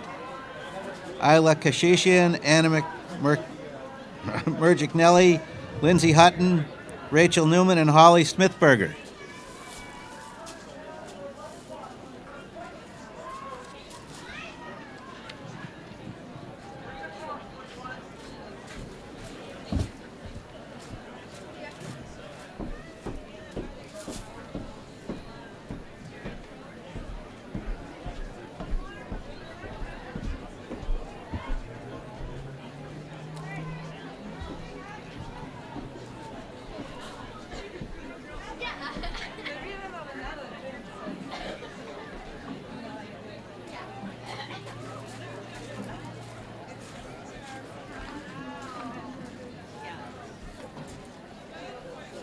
Next event coming up is going to be the Women's Youth Eights.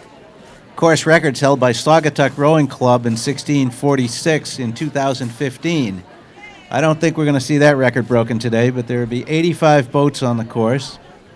Not only did Naugatuck, the Connecticut crew, start as bow number 1 for the first time last year, they broke the 5-year-old course record by 2 seconds. And with bow number 1 again, they'll have to live up to some high expectations.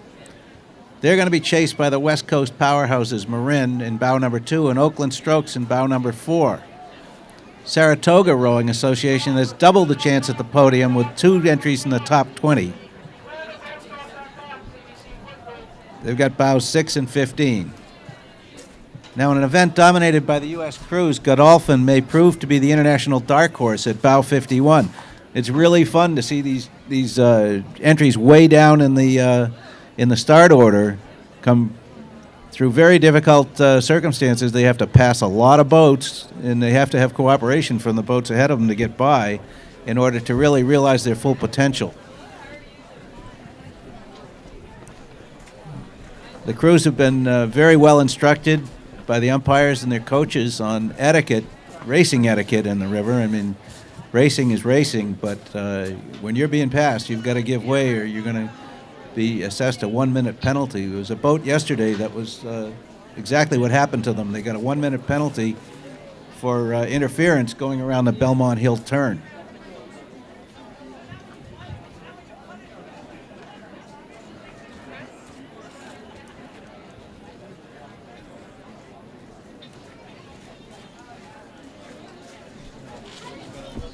Now we're being visited up here by Jeffrey Knopf, one of the finest coxswains to ever steer a boat on this river. You're going to be visited by 6 new things in a second, so no time for And I want to get Jeffrey up here. If we can't get him now, we'll get him back a little later. I want him to talk about this turn and what the strategy is that you want to take on it.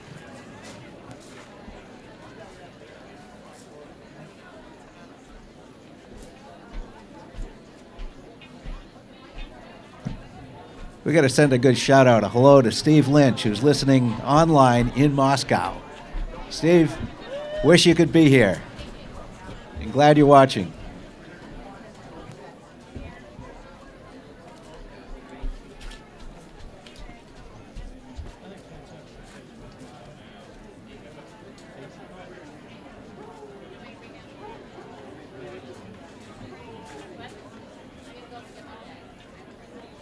Good to see you as well. Take it easy.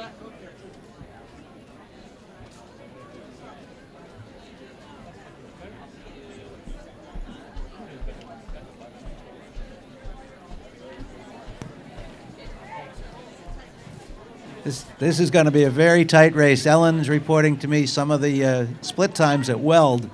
We've got 6 boats very, very close together. In view is bow number 1 from Saugatuck, Westport, Connecticut. Looking for a repeat, a three-peat.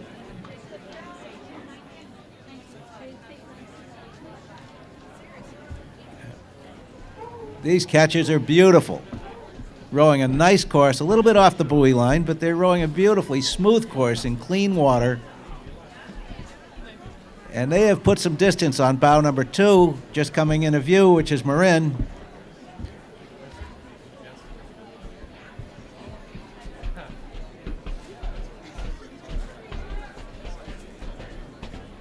This coxswain is behaving like she's seen this course before.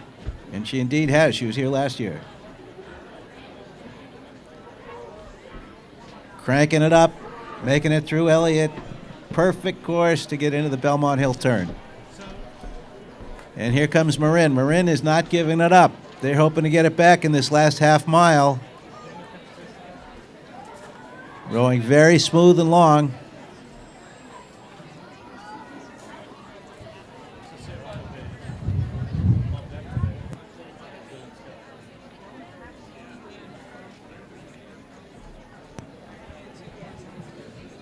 Now the Oakland Strokes from Oakland, California, bow number 4 has gotten past bow number 3.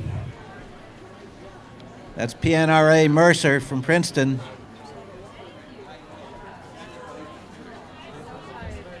This Mercer Women's Youth 8 is placed in the top 5 in this event for the past 2 years. And the Oakland Strokes have really pushed them. They've gotten right by. Mercer's trying to hold off bow number 6 behind them at Saratoga Springs.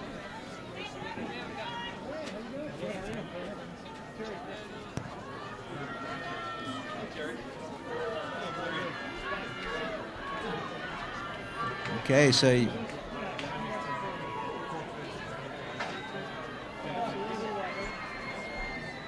here's the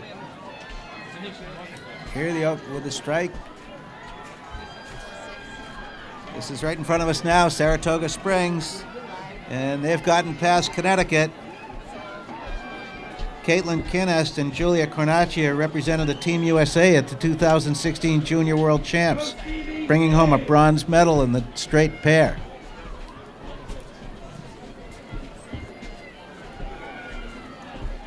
Well, this is very good. We got 3 boats together coming up in the Cranberry Hull with the white caps. That's Atlanta Junior, Roswell, Georgia. 6 of 9 athletes returned from last year's Youth 8 that placed 7th. They've been passed by New Trier, who is right on the buoys with the spiffy blue blades. And in the neon caps, really pushing everyone, is Green Lake from Seattle, Washington. Now, here's where you see some strategy coming into this turn. Does Green Lake move to the right, to the starboard, and take the advantage on the next turn? I think they are. They're looking to pass on this side, calling for some room. Calling for room is one thing. Being able to get it is another. You have to have the horsepower to pass.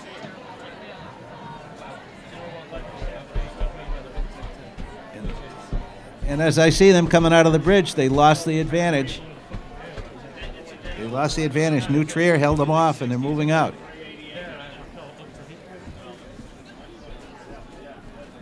In the dark blue, the blue and white blades, that's Marina Aquatic Center from Marina del Rey, California. They're returning 4 girls from last year's 11th place team, including junior national team member Sophia Lynn. Close to us is bow number 10, who's just been passed, and they took a little bit of a wide course here. That's the Sammamish Rowing Association, whom we've seen perform in so many other boats and other races yesterday. Doing very well again.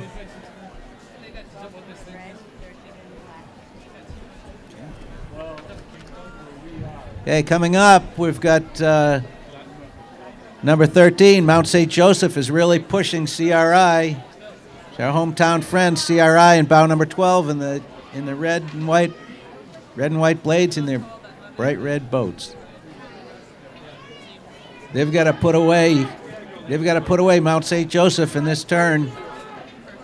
Take back the room they've given them.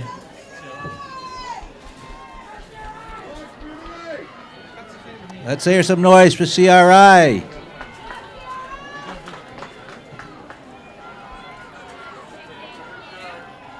It looks like CRI might be doing exactly that. Looks like they're pulling away a little bit. On the buoy line, number 17, Greenwich Crew from Coscob, Connecticut. And they've passed number 14, TBC Racing from Washington, D.C. TBC Racing doing the smart move there. They had to give way to let the faster boat go by, but they're jumping right back into the tight course. It's good steering.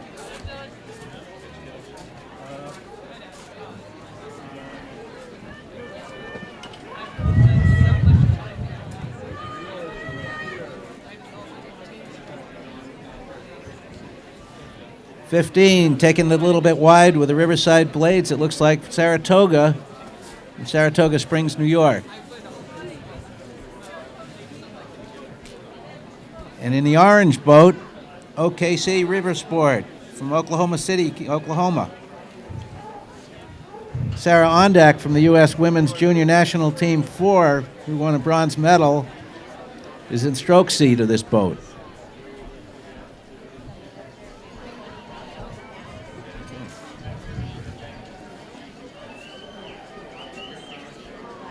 Okay. Wait a minute. It's 20. Yep. In the yellow, coming up, Nashville, Tennessee.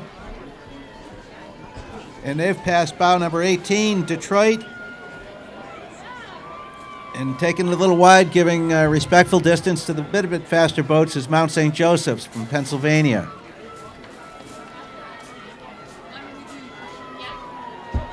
They'll realign right at the bridge and end up with a very good course, I'm sure.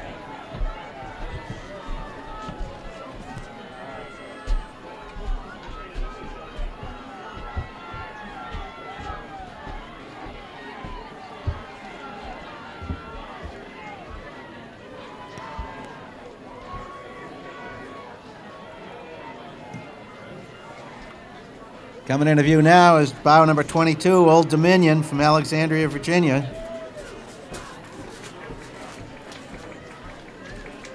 And they're being pushed hard by Holy Names from Seattle, Washington, bow number 23. Holy Names on the buoy line, trying to overlap. Trying to take advantage of that decreasing radius turn to pick up a little extra room. And in the black jerseys is bow number 21, Upper Arlington from Columbus, Ohio. They've got a perfect line and they've got clean water.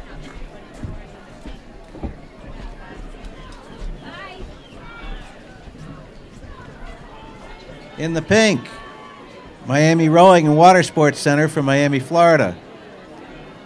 They're the first place in the Sarasota Invitational 2016. Second place in the Orr Invitational 2016, and first place in the State Championships 2016. Miami Rowing. With the spiffy matching bows is Marion Mercy Academy from Marion Station, PA.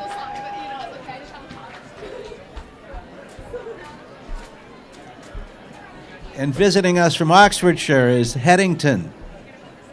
Headington, the first 8 schools head winner in 2016. UK national champions, the Henley Williams Regatta champions. 6 of the 8 are back this year.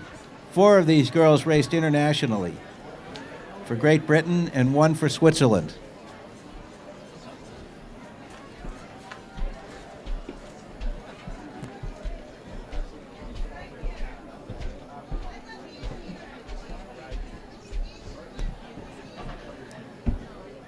You can't miss this one. If you can't hear those bright green, bright yellow colors, your eyes are blinded, I think. That's the Resilient Rowing Club from Burke, Virginia. And they have passed 3 rivers in the white hull with the red blades and the dark jerseys. Three Rivers from Pittsburgh, Pennsylvania, of course.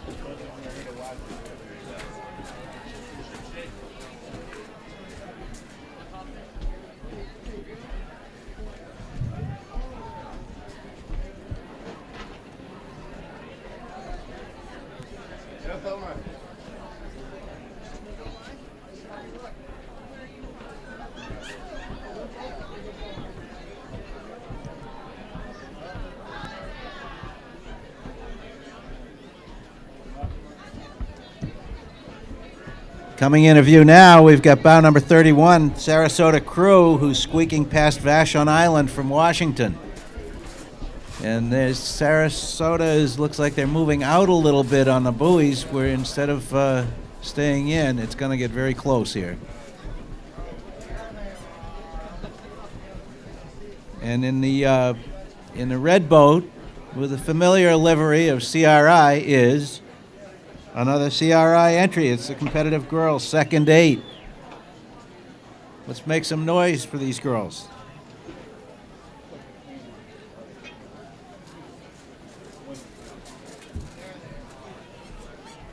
Now, Sarasota's cleanly gotten past Vashon Island at this point, and they're really going to have a great position for the next turn. As will CRI. They're lining the bridge up perfectly. Niski Crew, Niskayuna, New York. These are the 2015 winners of the Junior 8 at the New York State Championships, the Stotesbury Championships, and the SRAA Championships.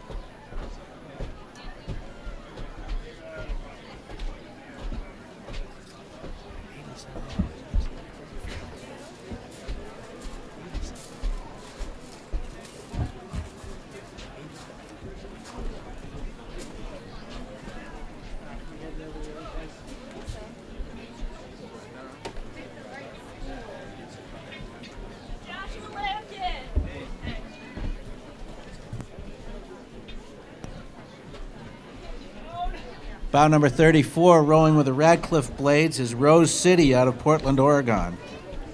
They row on the Willamette River up in Portland. Beautiful place to row.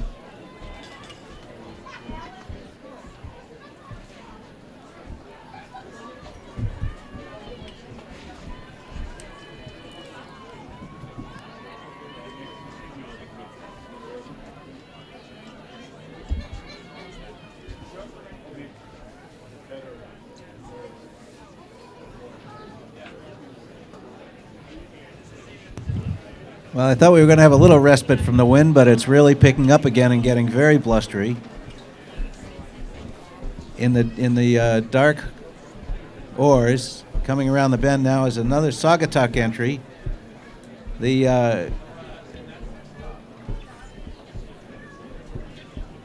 were second in the YNC champs in the varsity 8 and the lightweight 8.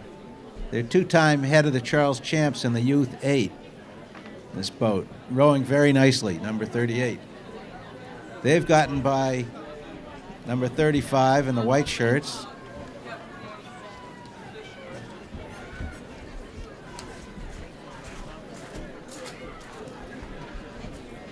'35 is Essex rowing from Methuen, Mass.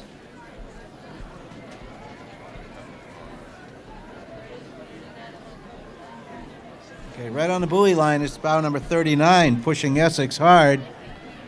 And that would be the Pittsford Crew from Pittsford, New York. They row on the Erie Canal, that famous rowing spot. Right in front of us, in close, being passed now, is bow number 37, Milwaukee rowing. They're hoping to gain a guaranteed entry for next year, and so they're fighting all the way to the finish. Now in the black and red right in front of us is the second Niskayuna Crew. Niski did win the Junior 8s at the New York State Champs, the Stotesbury, and the SRAA Champs in 2016. They've got great depth and a wonderful program. This is the Arlington Belmont Crew right from Arlington, Mass.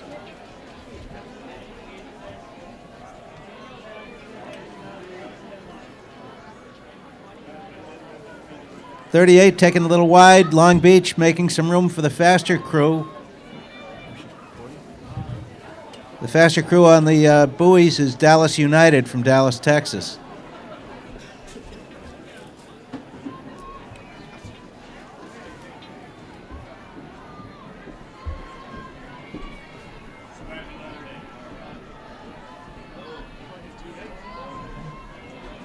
This is a PNRA boat from Mercer, from Princeton Junction, New Jersey. They row where the U.S. women's national team trains, and their women's youth second eight is placed in the top 50% in this event for the past 2 years. They're trying to get a top 10 result for both of their eights this year. We'll see how they do. Okay. Albany with the orange blades has just gotten past Hingham High School from Hingham, Mass. Hingham is on the buoy line. Albany's had to take the long way around them. That's their choice, but Albany is very, very well positioned going into the Elliott Bridge now. Their Cox has got it just where she wants it.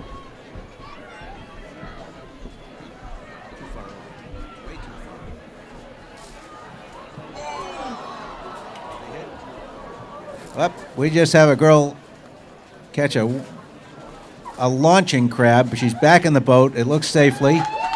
Back in. Give her a hand.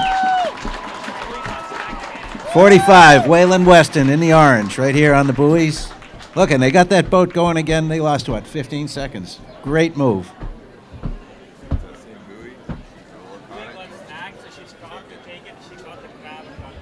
I'm just told that I didn't see what happened, but what happened was she literally caught a buoy, and that's what caused the crab. She snaked the oar around a buoy. That's the danger of putting the blades over the buoys. Now, I can't see whether that buoy got so badly displaced it's left out. I think they got it off right by the bridge. This is Radnor High School girls team from Wayne, Pennsylvania. They've got 4 seniors, 4 juniors, and 1 sophomore.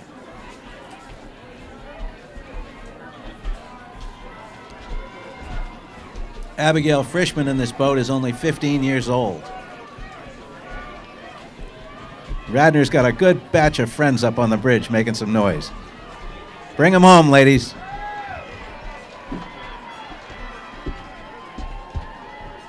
This is Twin City Youth Rowing from Edina, Minnesota. They placed second in the Chicago Sprints and Finals at the Midwest.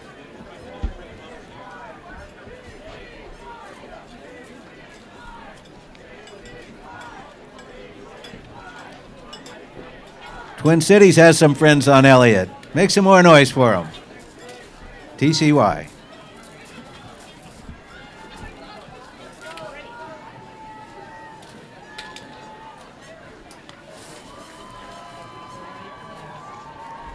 And now moving very nicely. This is 51. This is the dark horse in the race here, folks. We're going to have to look and see what the splits look like. But 51, Godolphin from London, were the silver medalists at the National Schools Regatta in 2014 at the school's first fours.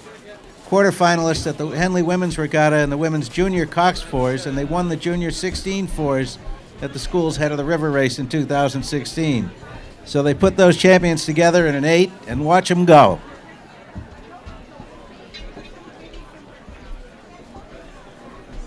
Here's the hometown crew. Here comes Windsor, rowing out of the Windsor and Belmont Hill boathouse right next door. All-girls school here in Boston, coached by CBC member Lisa Stone.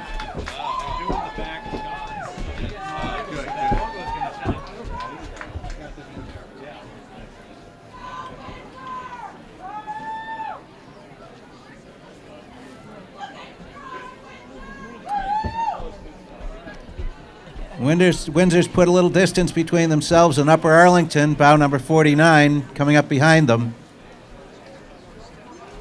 Upper Arlington is from Columbus, Ohio.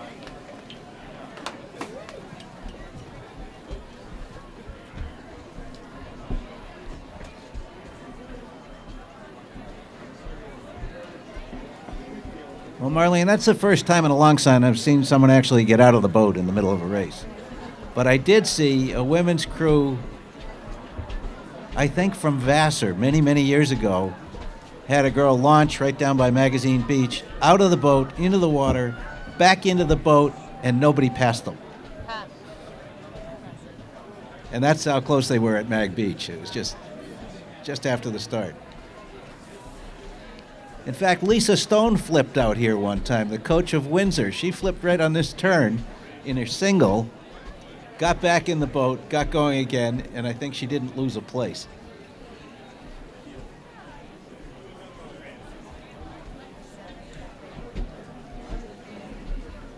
'57 is the BCC crew from Chevy Chase, Maryland.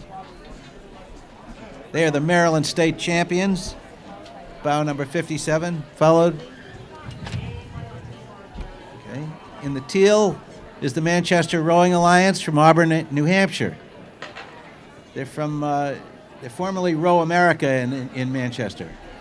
First year they put a boat in the head of the Charles, so welcome them. Manchester, come on in.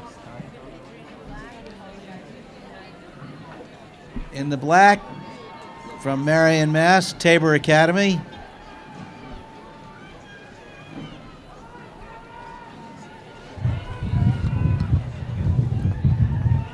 In the green is Nardin Academy crew from Buffalo, New York. They row out of the West Side Rowing Club up in Buffalo.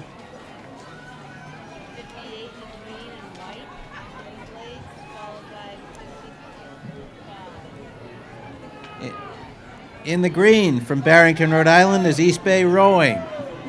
First time entry for an EBR women's youth boat to race in the head of the Charles. And with the red caps pushing them back again is the Mercy crew from Rochester, New York. Mercy's been passed, but they're not giving it up. They're trying to bring it back, get that distance.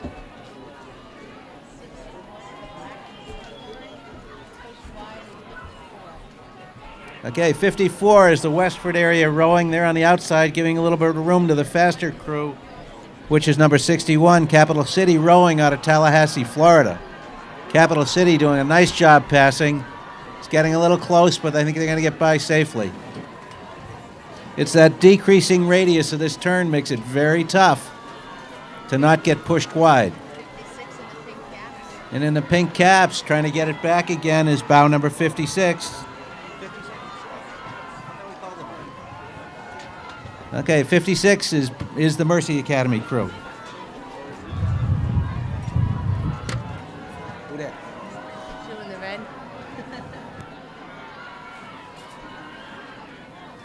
Hey there. Did you see her launching? Okay, Milton crew from Milton, Mass. From rowing on the Neponset River. Do you see the woman with the blue coat and the blonde hair who's on the dock? Yeah, on this dock. Oh, she might just be in my Oh, I see right here. Yeah. Who's on the Anna's buoys? right there. Yes, would you like one? On the buoys is Argonaut from Toronto, Ontario. First time any of these athletes are competing in the head of the Charles. Argonaut, of course, is here many times. And in close to us, they're getting by number 60, Row, New York, out of Long Island City.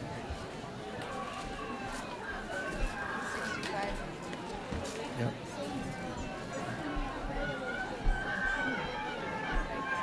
Okay, bow number 66 on our side is taking the long way around to get past Glastonbury. That's Westerville, Ohio, and they're passing Glastonbury, Connecticut. Glastonbury's, of course, got a much shorter way to go. They're giving up a full boat length by taking the wide turn there. Giving up a boat length, but they've got better speed.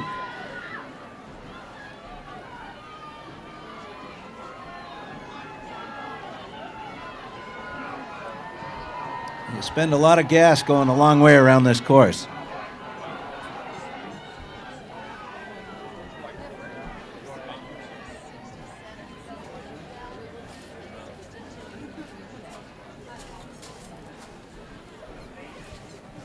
Okay, coming up with two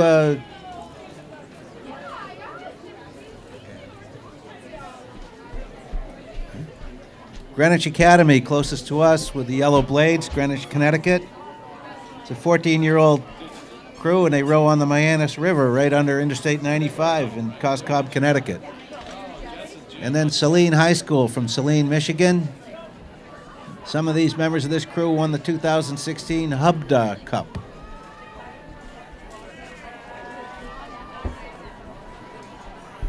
And with the bright Dayglow caps, we've got WJ Crew from Bethesda, Maryland.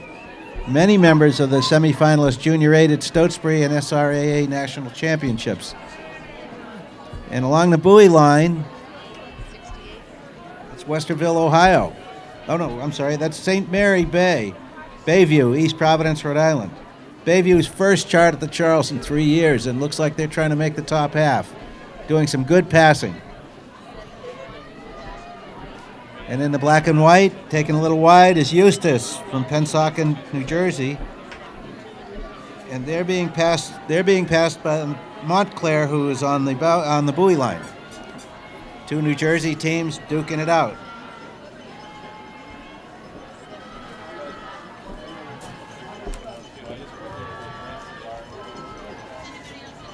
All alone with clean water coming up here is South Niagara from Welland, Ontario. They're celebrating their 40th anniversary this year for SNRC, South Niagara.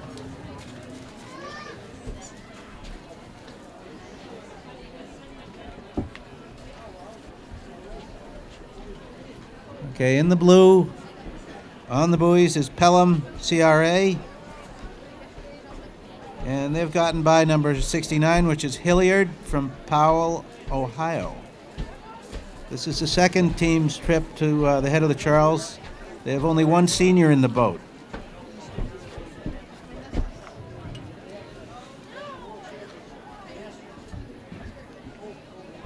And two 15-year-old girls in this boat.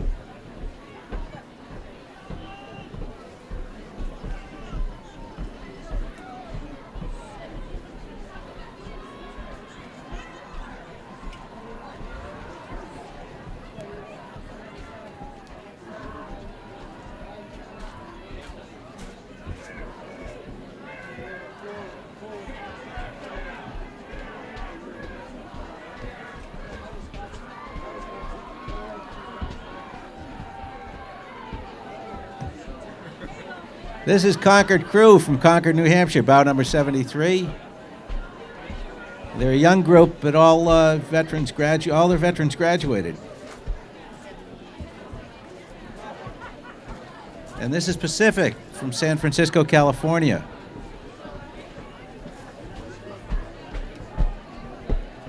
Another young crew with a couple of 15-year-olds, several 16-year-olds on board.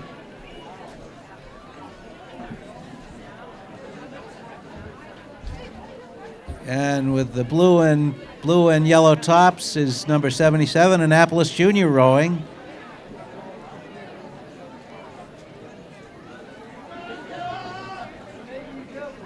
Very smooth crew, rowing a beautiful course.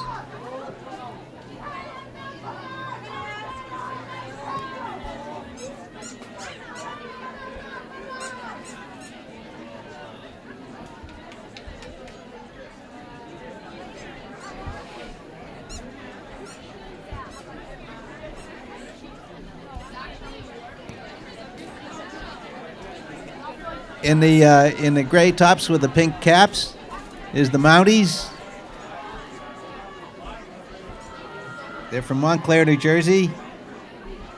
Seniors, juniors, and sophomores. They've got 4 15-year-old girls in that boat. Approaching us now is bow number 76, Shaker Heights from Shaker Heights, Ohio. They're one of only 2 Ohio public schools that offer varsity crew. Shaker Heights rows on the Cuyahoga River in the heart of downtown Cleveland, celebrating their 20th season this year. And this is the Northampton crew from Mass, rowed out of Northampton on the Connecticut River. A beautiful part of the Connecticut River.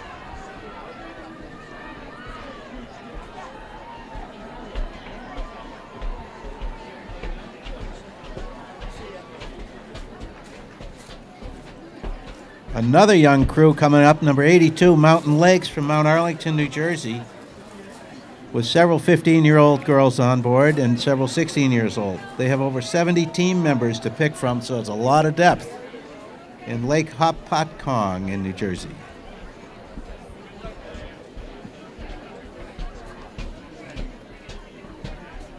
Okay, 83, St. Ignatius from Chicago.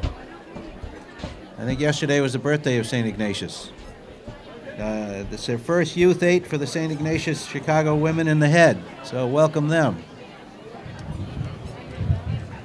And they have gotten by in the orange shell, closer to us, taking a little wide, is the Cleveland Youth Program from the resurgent Cleveland Rowing Club.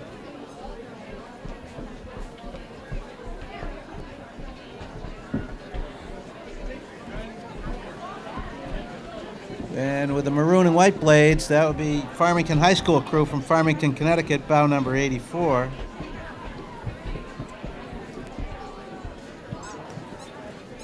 And from Dayton, Ohio, with the white blades, this is the first Dayton Boat Club Youth 8 to race in the head of the Charles. They're taking a little bit wide, but they're going to be well positioned for the bridge. That's the highest number. Now, that would be the last boat to have started, but certainly not the last to finish because they've passed this next boat. Coming in view is Arlington crew from on the Hudson River in Poughkeepsie, New York.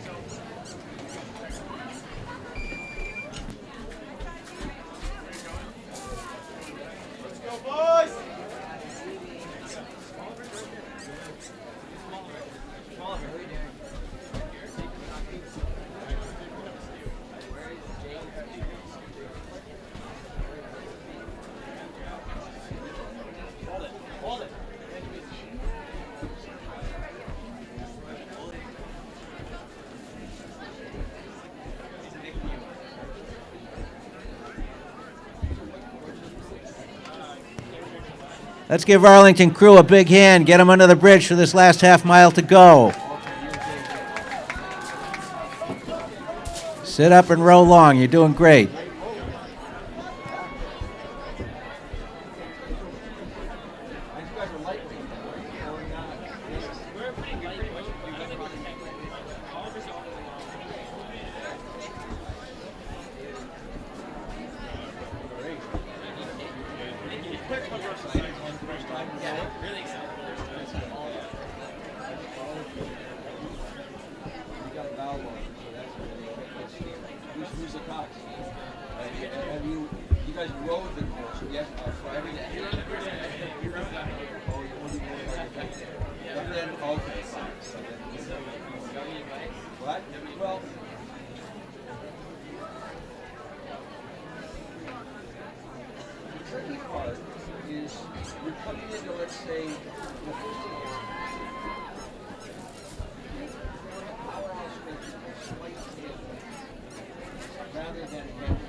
Either after the first one or the second, you can slide to the middle, or after the second one, you can slide right to the middle. The only reason today you might do it would be because it looks so jammed up in front of you and you're pulling up on it that you don't want to just get into that log jam. And so you take that, and of course you make that decision before Riverside. You're just coming around the corner, boom, you look at the two arches, you look at what's going on, make your decision. Once you made it, go for it. And then, you don't give up anything by doing that. Because if you go through the inside arch and then slide over to the middle one, you literally haven't given up anything. It's a traffic circle. And the same thing kind of for the, you can go through both the inside arches and then cut over toward your arch. You know how to get that one. So then the other thing is, you're starting to get congestion coming in weeks. So then the question is okay, so you would wait at the end. So So is there anybody behind you? They're just launching now, so it's 10 votes. Okay, so you might have one trying to catch up, on you. So it might be a good idea if you can just add some power there. You're already halfway at weeks, right? So add some power there to stay ahead of them if you can. If not, of course, you're going to have to go to the outside. And then if there's a jam. So, joining me up here for the calling of the next race, we're delighted to have Chanel Erasmus and Luke Wilhelm. Welcome to the speaking department. And I got to talk about Concept 2, because Concept 2, which one of these Concept 2 oars is going to be right for you? You can learn about the best match for yourself and for your crew at the Concept 2 CTS tent located right next to Hudson. They're the official oar supplier for the head of the Charles Regatta. Concept 2 also invented the pain machine, known as the ergometer, and perfected it. I think we're up to version 5 now. They're fantastic. Because you can't quite see the booze. Take a straight line from there. Hudson's the official gold boat builder for the head of the Charles Regatta this year. More than 80 crews, including many of the world's best rowers, will be gathering in the Shark Zone, the home of the Great Eights. Stop by the Shark Zone and see how Hudson is pushing the pace of high-performance rowing. Coming into view, the first boat, Andrew Hashaway from Riverside. Luke, talk about it.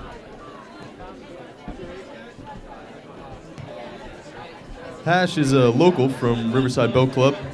He is a multi-time winner of this event and probably the favorite. You can see he knows the course quite well. Be sure to give him some love as he makes the corner. Local Andrew Hashaway.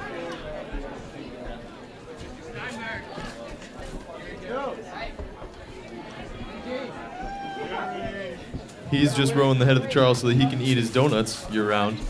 And he's getting married next year, so best of luck. He's leading by quite a large margin, so he's earning his donuts.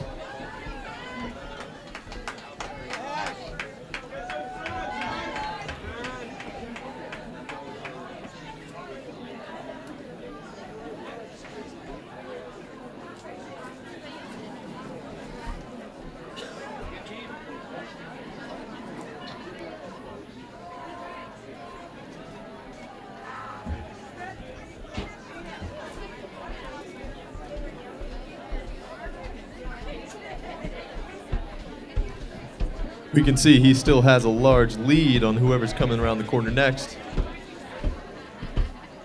He was already over a minute ahead at Weld Boathouse.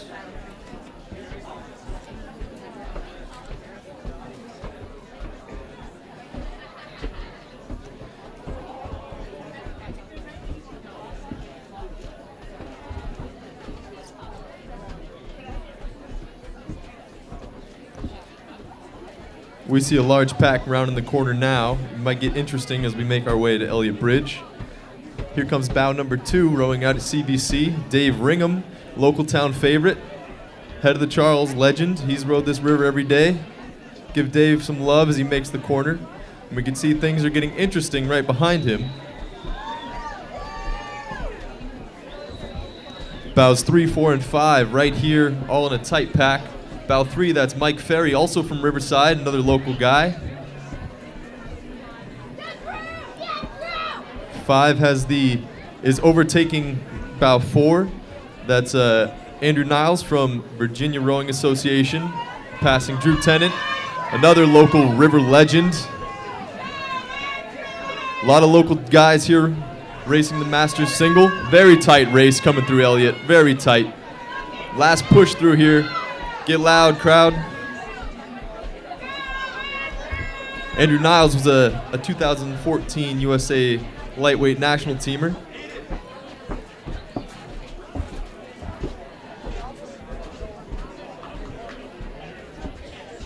So the first 5 bow numbers coming through are all local guys, and I'm sure they know each other quite well, battling it out on the river here.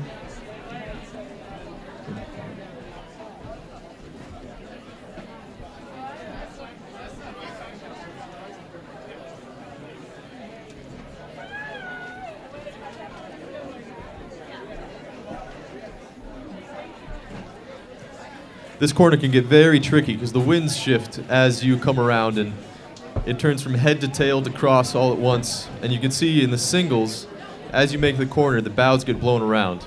Coming around the corner now is bow number 7, James Beasley.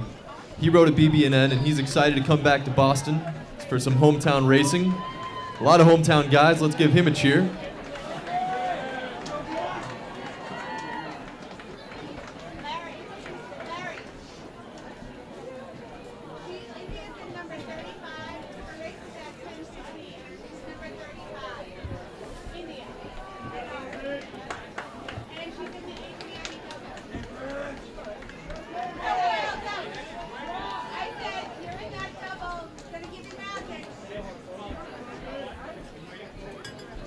Here we have another tight pack and some interesting unis. Bows 9, 10, and 12. That's Tolson Waddle, Sean from Lincoln Park Boat Club, and a Croatian coming around behind.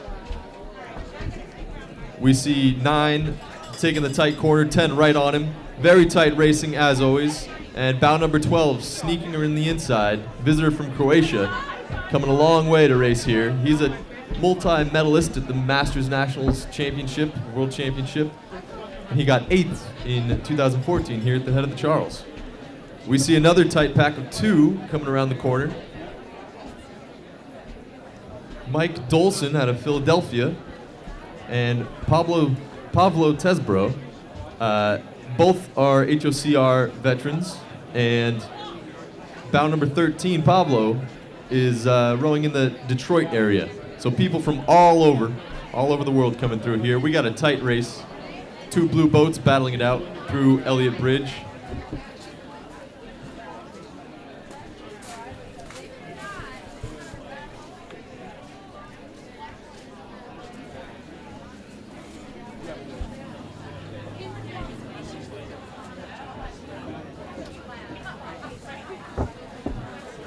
This is bow 8, Randy Wilhelm from Westport, Connecticut. He's got a great line, very tight to the buoys. And you can see here the wind gusting across. I'm sure you at home watching over the live stream are unaware, but it is quite cold, quite blustery right through here, this tight part of the race, hard to steer.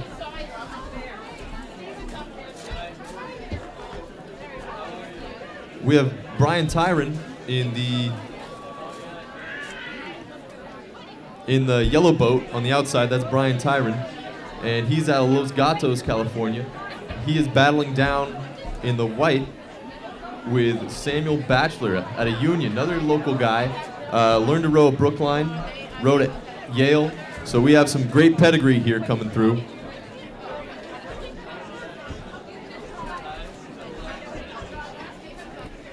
The Masters events, these Masters singles, they really know how to steer the river. That's what's going to win the race here. So you can see some great lines in this race.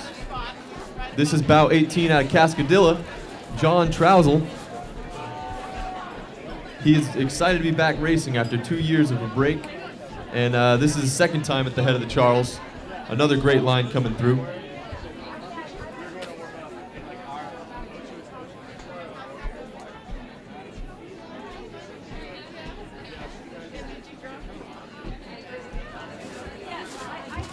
Coming through here is bow number 19 out of St. Louis, Benjamin Hutz.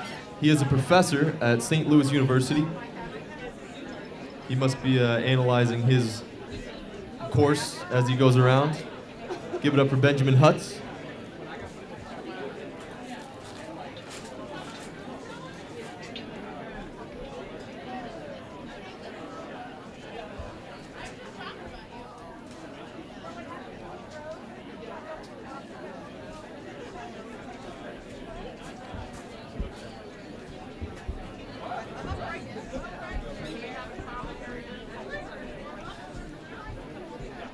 So unofficial results from that race, Hash by a minute so far.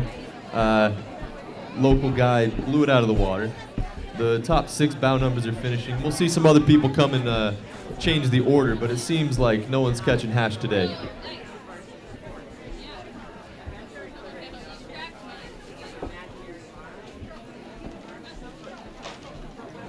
The Ghirardelli Ice Cream and Chocolate Shop at Faneuil Hall is thrilled to be the first-time supporter of the Head of the Charles.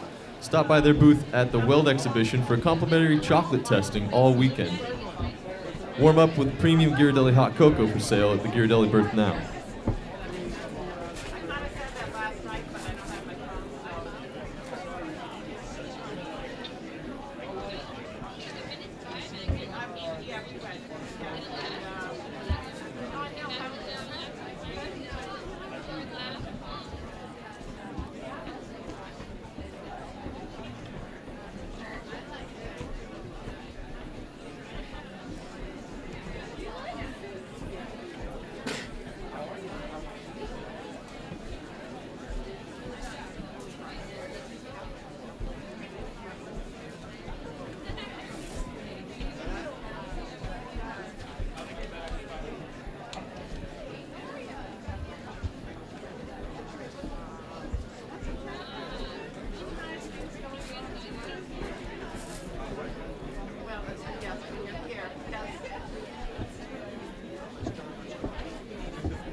We could see the crosswind hitting hard on this corner now. This is Evan Bailey out of Riverside. Once again, local rower. You can see the wind is hitting him hard at the moment, but he's still holding a very tight, very professional line around this corner.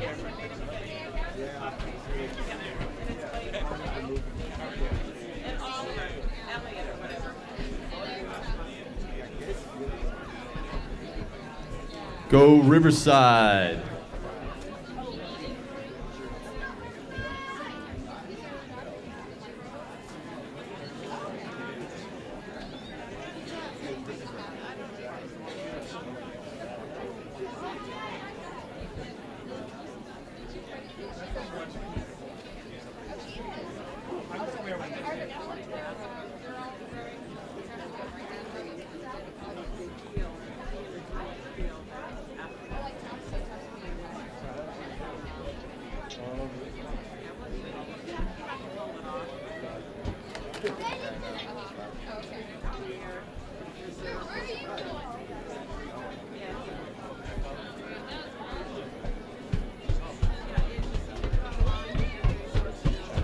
So the course record in the men's Masters single is an 18-16, and we know we want to hit that today with this headwind, crosswind, wind that's hitting all over. And it's been held since 1984, the Masters single record. Still, looking at the live results, Hash is about a 1944, so a minute and a half off the record pace. We know it's slow conditions out here, but still ahead by a full minute over second place. Big day for Riverside.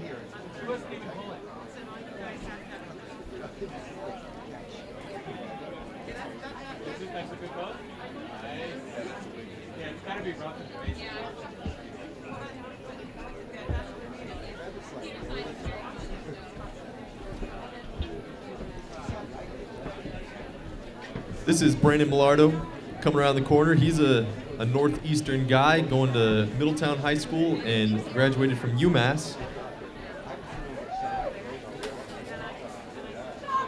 He's rowed and coached every level from juniors to masters. He's rowing through and through. Coming through, has a nice line coming through Elliott.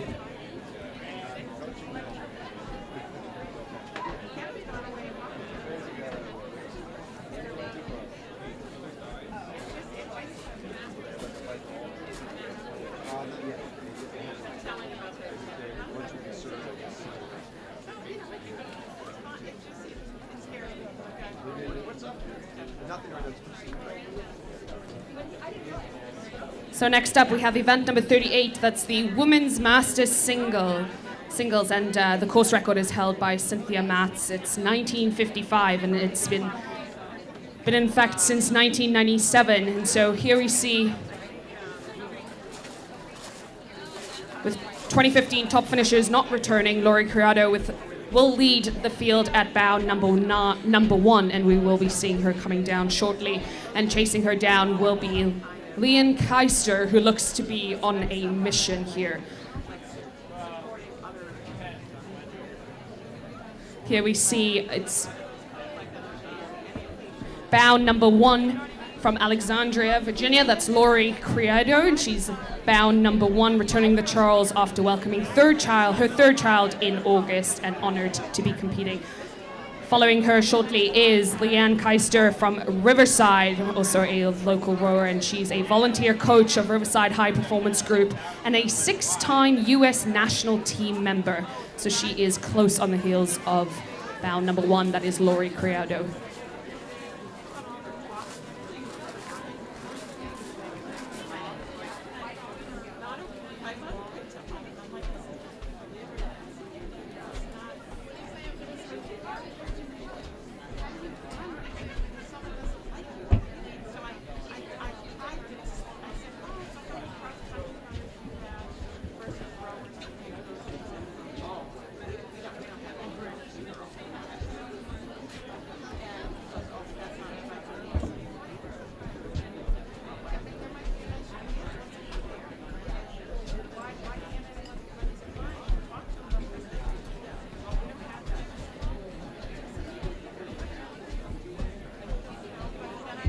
We should be hearing a lot of cheering from the sidelines here, as a number of Riverside members are well represented in this event.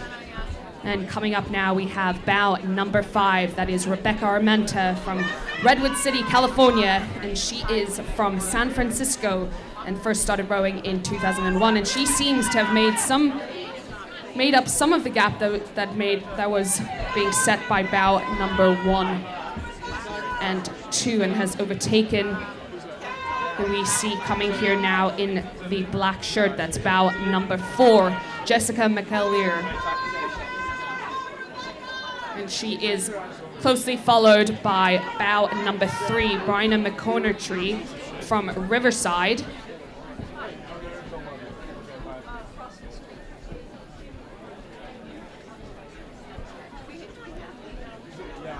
And another Riverside team member, that's bow number 8, Elizabeth Diamond, trying to make up some of the distance on her teammate, who is bow number 3. So we did say that Riverside is well represented, and here we have coming past us now in the white and red shell is bow number 15, Shannon Kaplan, who rows for Vesper. You can certainly recognize the Vesper unis from the big V, and here we have coming past the Cambridge Boathouse right now in the black hull is bow number 10, that's Jennifer Figueroa from Gainesville Rowing down in Gainesville, Florida. She is closely followed by bow number 9, looking to make up some of the distance, that is Sarah Kimbrough. She is a Georgia Tech Crew alumni and proud mother of 2 awesome kids. I'm sure her kids are supporting her from the sidelines.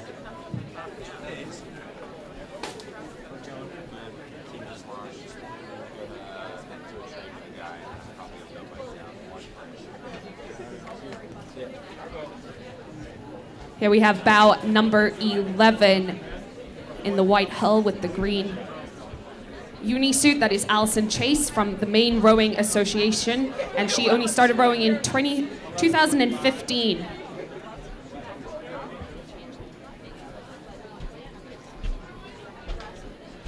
She is followed by bow number 12, that is Rebecca Lloyd from Peterborough.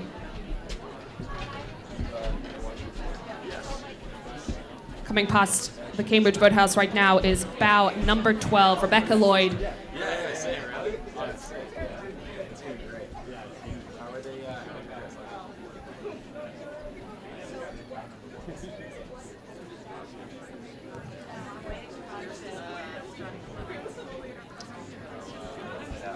We can see a close race here between bow number 7 and bow number 16. Bow number 7 on the outside, bow number 16 trying to stay close to the buoy lines, as we know that is the better line, and that is bow number 16, Nell Shuttleworth. This will be her 12th head of the Charles this year. And here we have bow number 7, that is Kelly Lishniski.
At the moment, the unofficial times, it seems that bow number 15, Shannon Kaplan, is leading the field.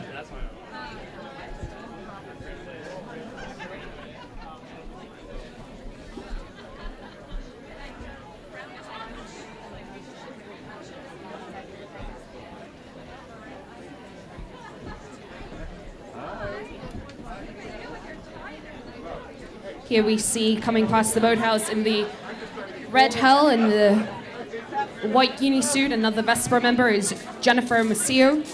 This is her first head of the Charles, and she learned to row about 10 years ago, but just recently began racing in the local Philly regattas. She'll be representing Vesper down in Philadelphia.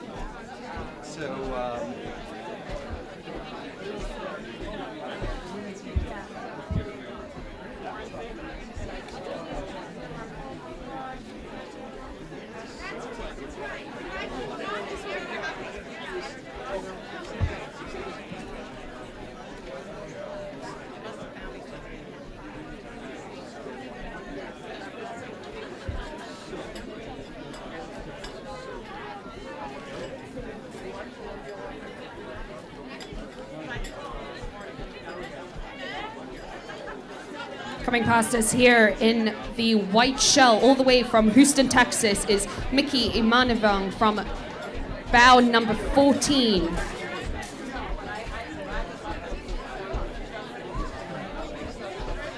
Mickey has been rowing and racing the single for over 5 years, and she'll certainly look to make her mark here. That seems to conclude the women's masters singles. Next up, we have the men's youth doubles.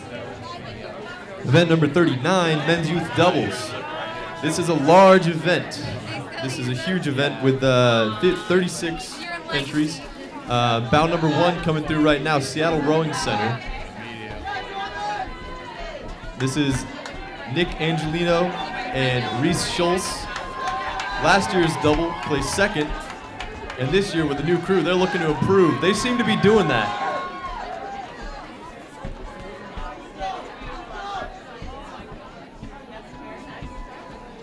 Bow number 4 right here is GMS, and they seem to be pushing away, making some big passes.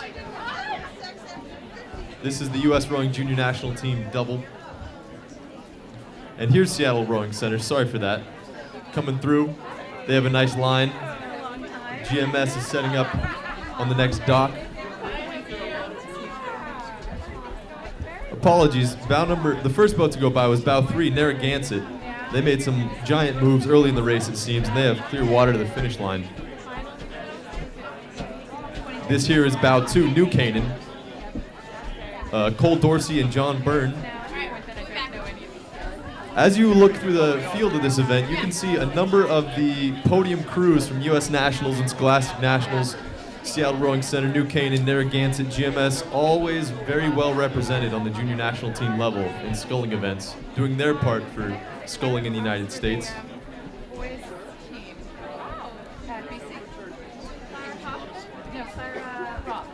Right here, black and yellow, that is South Niagara coming down from Canada. They are celebrating their 40th year as a club. They seem to be having a really good line. A little bit of interesting battle coming around the corner here. This is St. Cat's in Detroit. St. Catherine's Rowing Club, taking it a little wide. Detroit Rowing Club trying to come around the outside. And you can see they almost clashed, but great job by both bow seats, not letting it happen.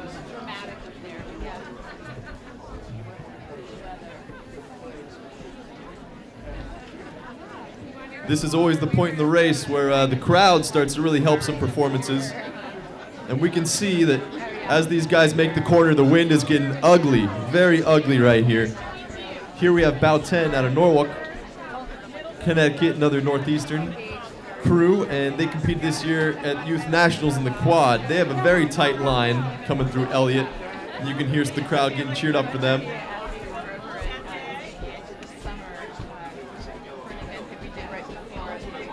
About 16 on the inside here, all the way from the UK, a Shiplake crew.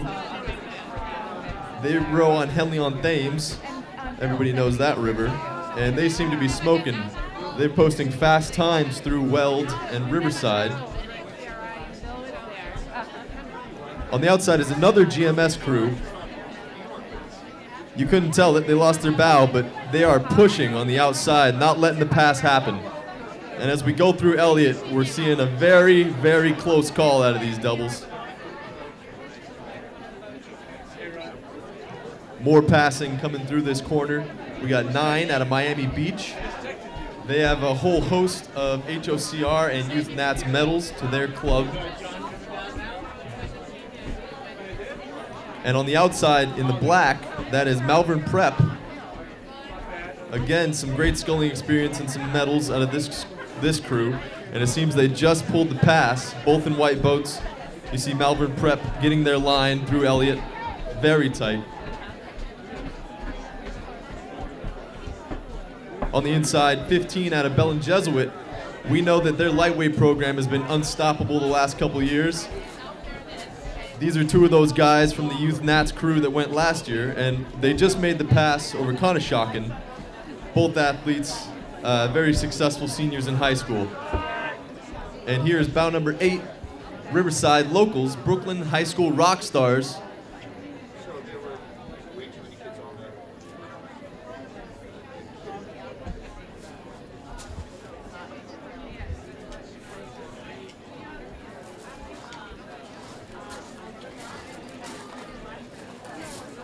Things are getting interesting if you look upriver, a tight pack of white boats. And here we see some questionable courses as the wind blows and changes their point. 21 on the inside, that is Redwood Scullers. We know that they have some very powerful boats coming through. In the green, that's Sarasota Scullers.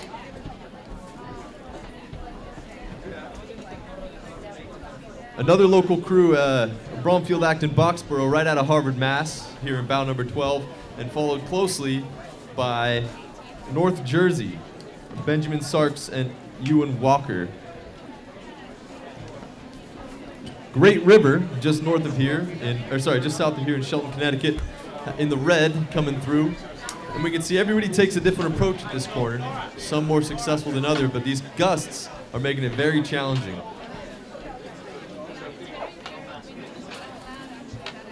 This crew out of West Virginia, Zach and David out of Parkersburg South, taking the corner a little wide because, again, you can watch the wind ripple across the course. 25 has made some big passes out of Gainesville, Florida. These are the 2 men's captains from Gainesville Rowing in the light blue. And it looks like they are making a charge, posting some fast times up through now.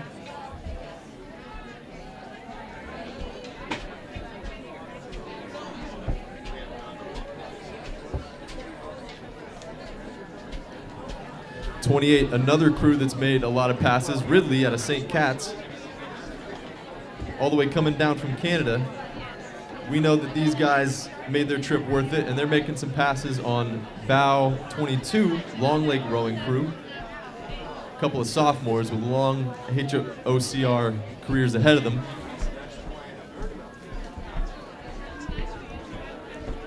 Another very tight pack coming around the corner here, led by Row Boston, a great program out of community rowing.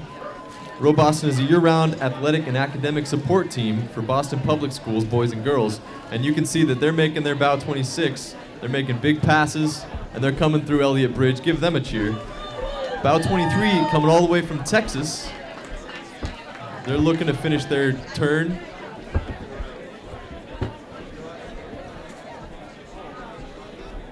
'23 taking the outside arch here out of Texas, and we can see 2 more crews battling.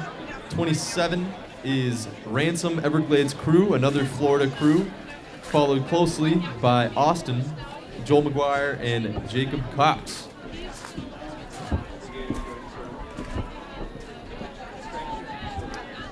a second Seattle Rowing Club entry. Has a very tight line coming through. As I said before, you can see crews starting to struggle with the winds, taking both Arches and Elliott as you get pushed around this corner.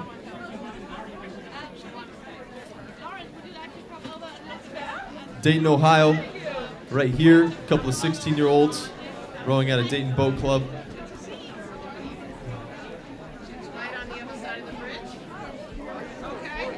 For those of you watching from home or even on the bridge, don't underestimate the speed today. No one is setting course records because this wind is treacherous, especially in the smaller boats. This is Sagamore Rowing Association coming around the corner. They have a very clean course, very tight line.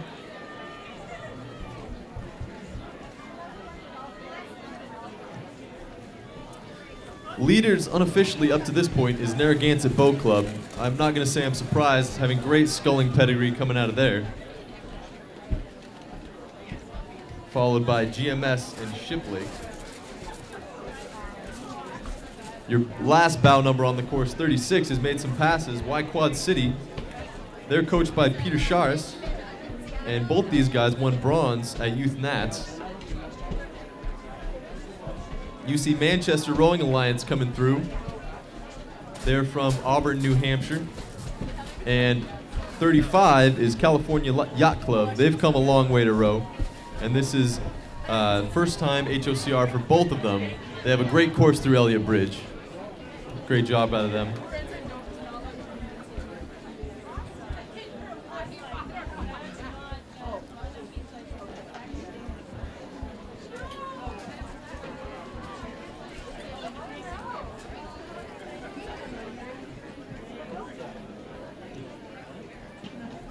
So the course record for this event is just shy of 17 minutes, 16:58 from 2010. And the times we're seeing today are over 2 minutes, 90 seconds slower. So again, don't count out the conditions. And this is Saratoga coming through, Cole Levy and Peter Hoffman. Saratoga, which is famous for their racing. And you can see them both looking to line up their final turn, coming into the hardest part of the race. I'm sure that Saratoga is going to give them a big, loud welcome from the crowd.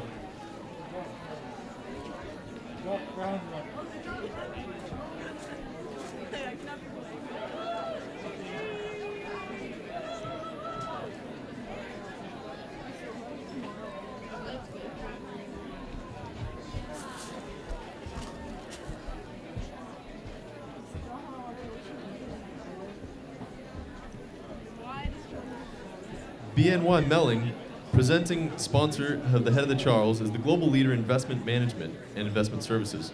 BNY Mellon manages more than 1.3 trillion in assets under management and operates in more than 36 countries around the world. Learn more at bnymellon.com.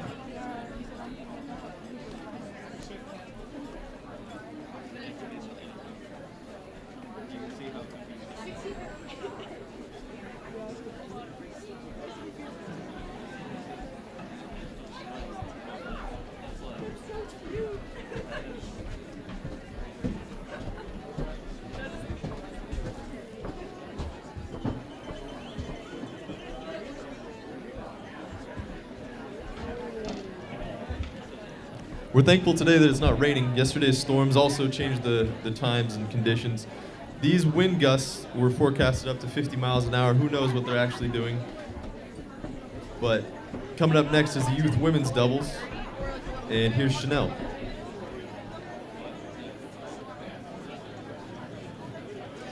Brooks Brothers is proud to be the official apparel sponsor of the Head of the Charles Regatta. Be sure to visit the Brooks Brothers pop-up stores at Weld Exhibition and the Rowing and Fitness Expo. Be sure to check out the limited edition Head of the Charles collection created to commemorate their partnership this weekend. A big thank you to Brooks Brothers.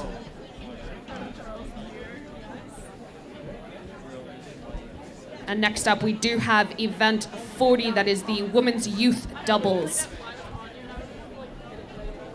The record was set in 2010 and also just shy of 19 minutes. It was 18:59, and certainly we'll hope to see something close to that, but the weather seems to be getting in the way of course records being set today.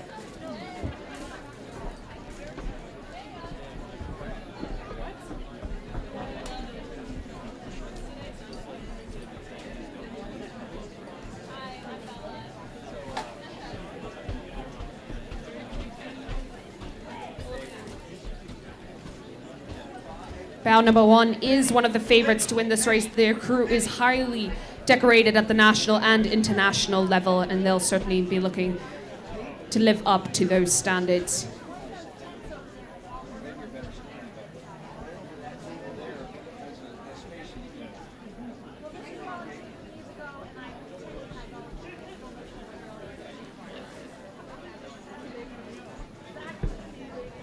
There are 39 competitors in this event, and we do have some international folk representing here from Great Britain as well as Canada, and of course the United States.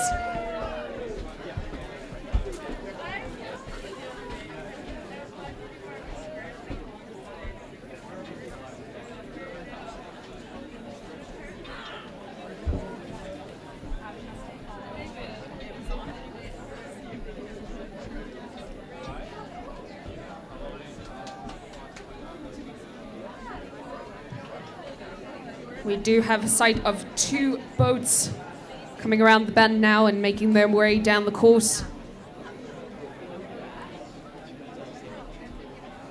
As expected, it seems to be bow number 1 and bow number 2. Bow number 1, that boat is the boat I was talking about earlier. An all-star lineup here with 2 national and international level rowers. This is bow number 1 in the red and blue unis. It's Anne Phillips and Caroline Sharis. Caroline is a 2016 Junior World Champion, and Annie is a 2016 Youth National Champion. They are closely followed by bow number 2, and as we can hear, loud cheers coming for these 2 young ladies. It's Anna Matz and Abigail Fanoof, and they are bow number 2 from Cambridge. Loud cheers, 2 scullers from Cambridge's active youth program, and they're certainly making up some water between them and bow number 1. Here we have bow number 3 all the way from Seattle. It's Kathleen Barrows and Jenna Hardman. They placed 3rd last year, and they think that they can have a better race this year, and they certainly seem to be living up to that.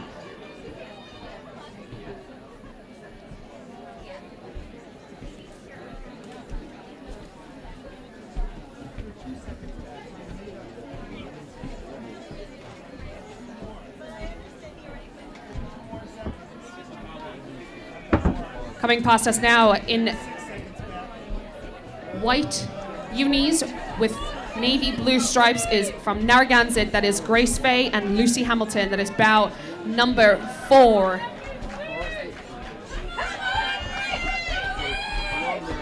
And here we have bow number 6 coming past here in the black shell with the red oars and the white unis. That is Grace Gardner and Savon Gardner.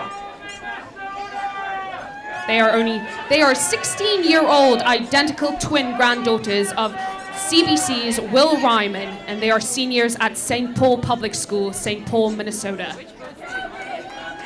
Good rowing, girls. Keep up the good work. Here we have bow number 5 from the California Yacht Club, that is from Los Angeles, California, so they're certainly not used to this kind of weather, but this is Sophie Hart and Alicia Goldster.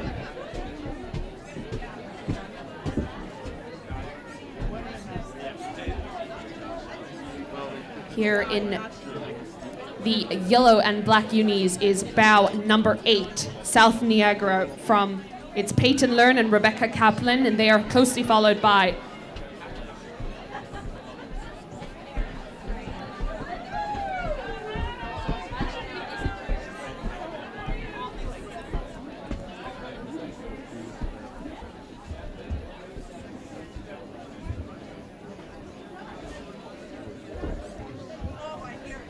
We have a large pack of rowers coming, large pack of boats here. This is bow number 11.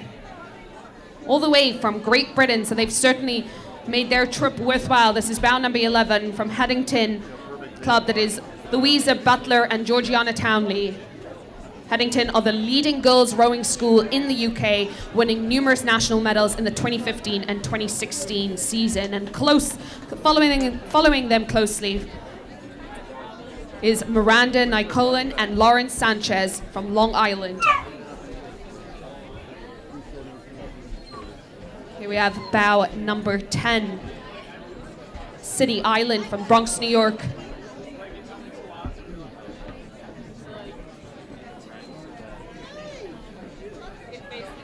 Bow number 13 is a local crew from Riverside. We'll certainly hear loud cheers for them, and they are Sophie and Josephine, and they are closely followed by bow number 9 from Brighton, from Rochester, New York, Helen Segrist and Michaela Henry.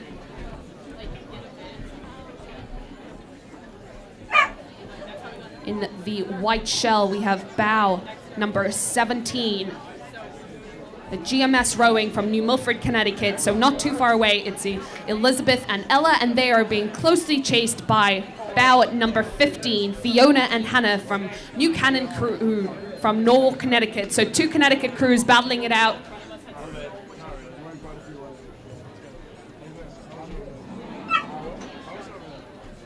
Representing some wonderful blades, pink and yellow blades, all the way from France. It's bow number 16.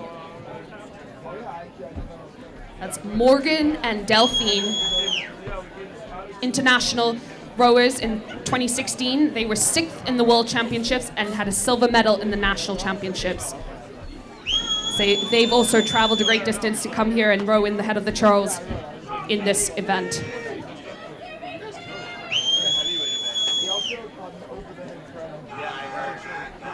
Another local crew here, it's the Cambridge Boat Club. This is bow number 21. It's Megan and Caitlin, and they are from this CBC youth team.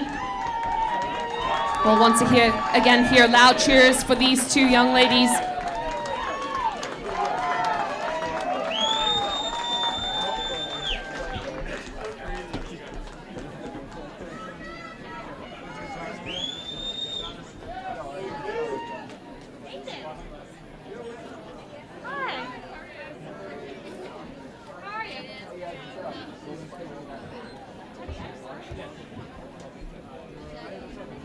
Unofficial times at the moment is that bow number 1 is leading this race, and they are closely followed by the Cambridge crew in bow number 2. So it's definitely going to be a battle to the end. And here we have bow number 19 coming past all the way from Baltimore. That's Laura and Cassandra, and they were 4th at the Philly Youth Regatta in the under 16 double, and they were out of 24 entries. So they're certainly excited to be here at the Head of the Charles.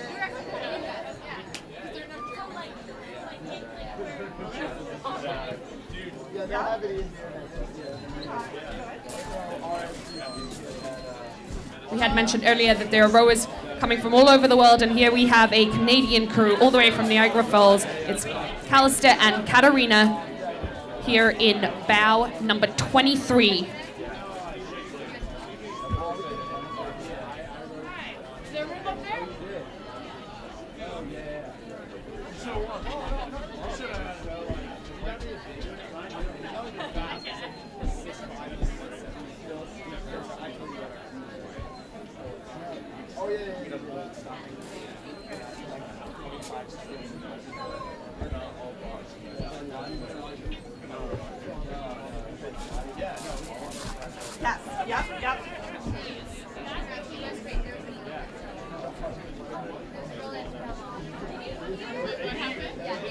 We saw them when we stopped. They were wearing those funny things.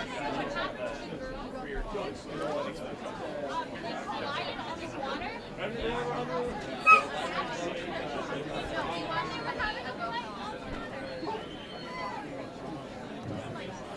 Here we see bow number 7 making their debut here at the Head of the Charles.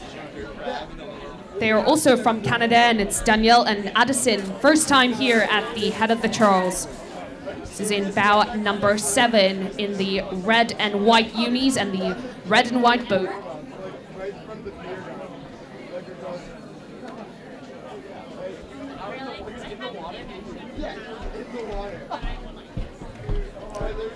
If you look up the river here, we can see a large number of crews coming past us now. And here we have bow number 14. That is Alexander and Kelly from the Manchester rowing program. They are being followed on the outside by bow number 28 from Fox River Rowing. All the way from Illinois is Claire Westenberg and Fiona Flood. They were both juniors at St. Charles North High School. A big pack here coming past us now, and leading the pack is bow number 25 from Mercy Crew Rochester. It's Bridie and Olivia, and they are being closely trailed by bow number 22, all the way from Austin, Texas, Marina and Sophia. And on the inside, we see bow number 26, the South Eugene Rowing Club. It's Anika and Ebba. And just with a little bit of open water between them is bow number 30. That is Sean and Ava, that from the Ridley, also from Canada, and these two lightweight rowers are hoping to make an impact in this open weight category. They are being followed by bow number 29, that is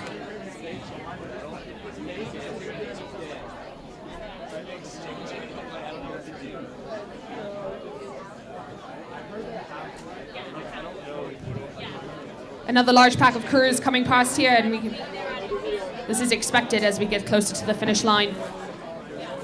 Crews are starting to make their moves and making up some water between them and the rest of the pack. And on the inside, it's bow number 31 from Colorado, from Boulder, Colorado. It's Sailor and Grace, and this is Colorado's junior crew's first head of the Charles. 18, bow number 18 is here on the outside. They've had to move out a little bit for bow number 24. Bow number 18, they'll probably be going through this first arch. That's bow number 18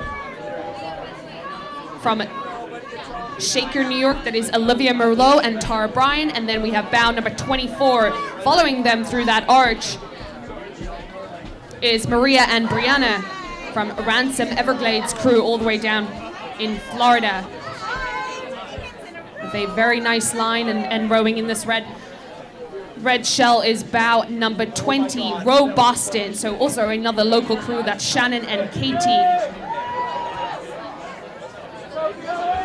Close to the buoys, they have a great line. The shortest distance, as we know, we want to be close to the buoys going in through this bridge. That's bow number 35. It's Boston Ladin, and they are closely trailed by bow number 37. That is Temp Junior Crew, all the way down in Arizona. That's Martha and Camille.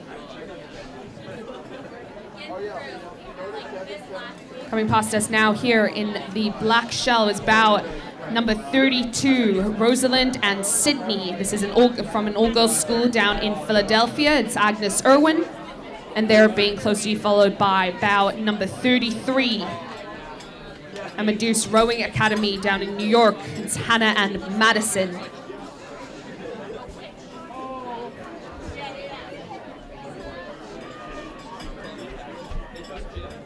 Here we see in the white on white boat is bow number 38 from Fairmount. It's a Philadelphia crew. It's Shannon and Josephine. They were the stern double of the Episcopal Academy Varsity 4, which earned a bronze medal at the Philadelphia City Champs.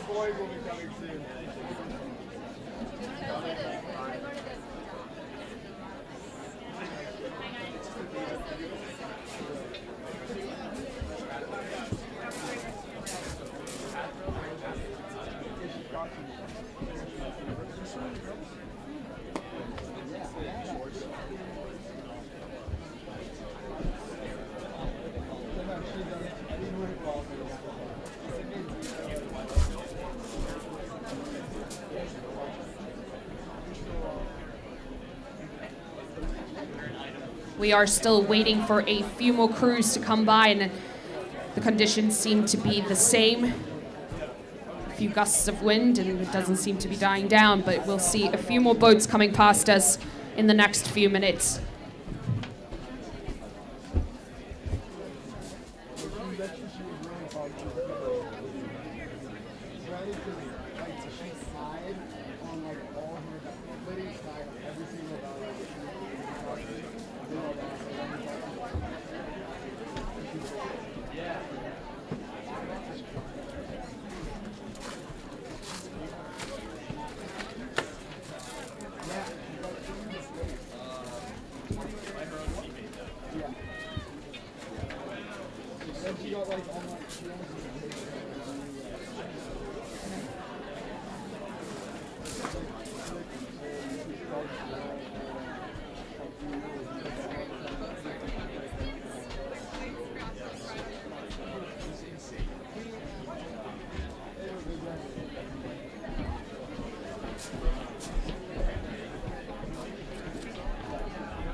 There does seem to be a bit of a gap between the boats that we saw come past and those that are still needing to come past the Cambridge Boathouse.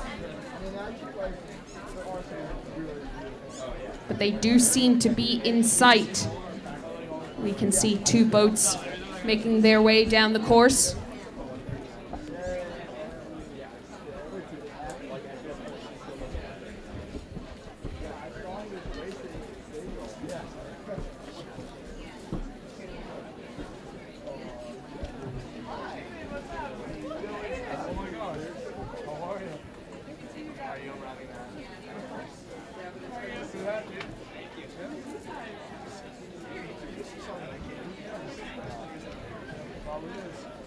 Here we see bows number 29 and bow number 37 coming down the courses, and they've had to make a bit of an adjustment to their line. Here on the outside is bow number 39 from the Philadelphia girls. It's Gabrielle and Juliana, and they're on the outside trying to readjust a little bit, and they're on the inside is bow number 27 from Westfield, New Jersey. That's Claudia and Taylor. Both needing to readjust a little bit, but it seems like bow number 27 has the inside going through the bridge.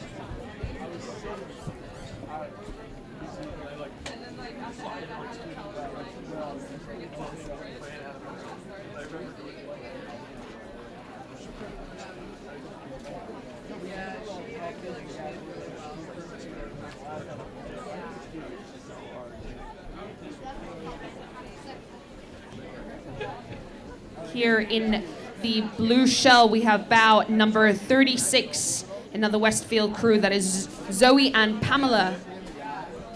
And they rowed for 4 years for the Westfield crew.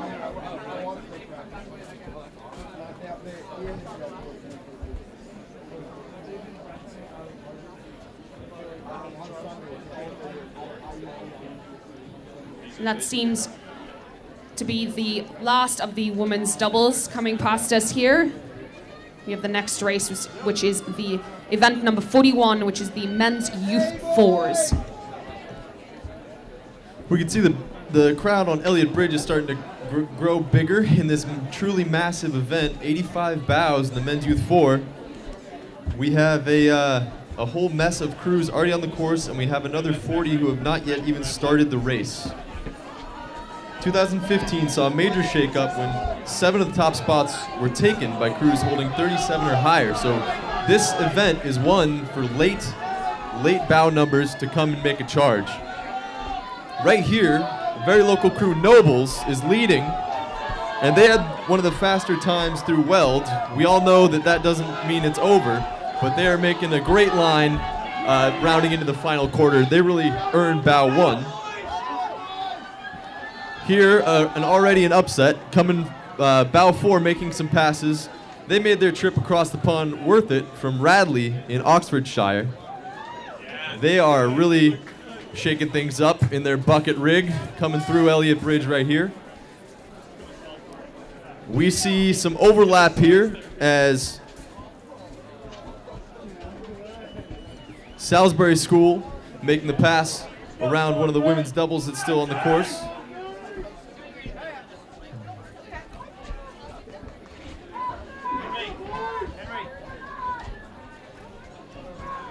As the rule states, slower crews should yield, but it always gets messy late in the game here as crews want to finish their race on top.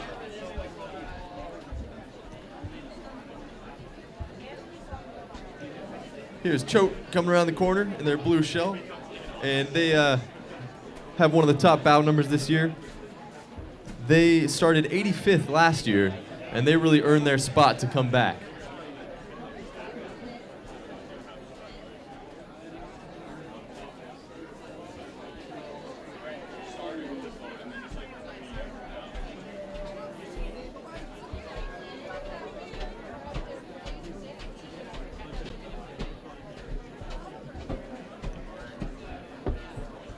Here we have bow 2, Brunswick School coming through in the yellow Empocker, lining up their final turn, followed closely by another Radley crew.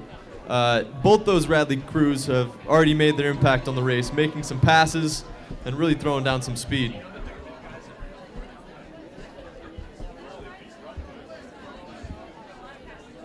They really look quite smooth, blades going in together. They're listed as a development crew, but it seems that they've developed quite a ways already. As is tradition, some upsets coming. Bow 10 out of Gold River. This is SAC Rowing Club. And they're happy to be coming back for a 4th year in a row, and it seems like they may earn their spot back yet. Bow 10. Right now, they're tied for first place coming through Weld in the pink hats. It seems that something they're doing is going well.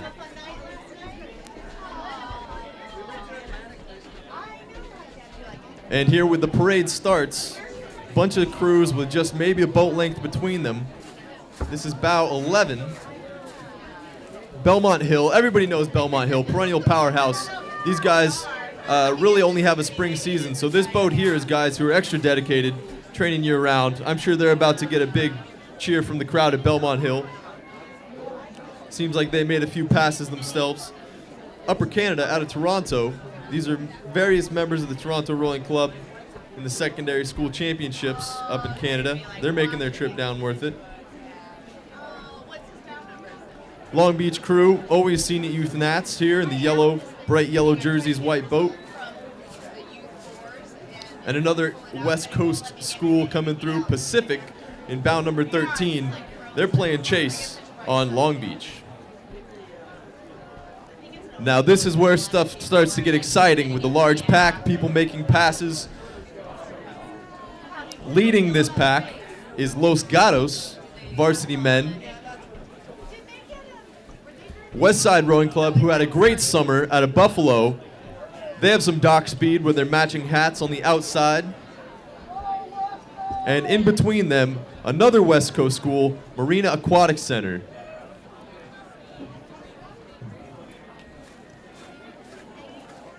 So things seem to have gone cleanly. All the coxswains doing a great job through that turn. This is St. John's High in the pink. They're about to make their last 500 meters through the bridge. Bromfield Acton Boxborough, a public high school from just north in Harvard, Mass, in the blue here. They're always seen in Northwest Regionals doing quite well. Miami Rowing and Water Sport, they are all bundled up here after training in Miami all year. They're doing quite well, making some passes from bow 18. With a great line from this coxswain. This is St. John's Jesuit, and we can see that this coxswain knows what they're doing as they approach Elliott Turn.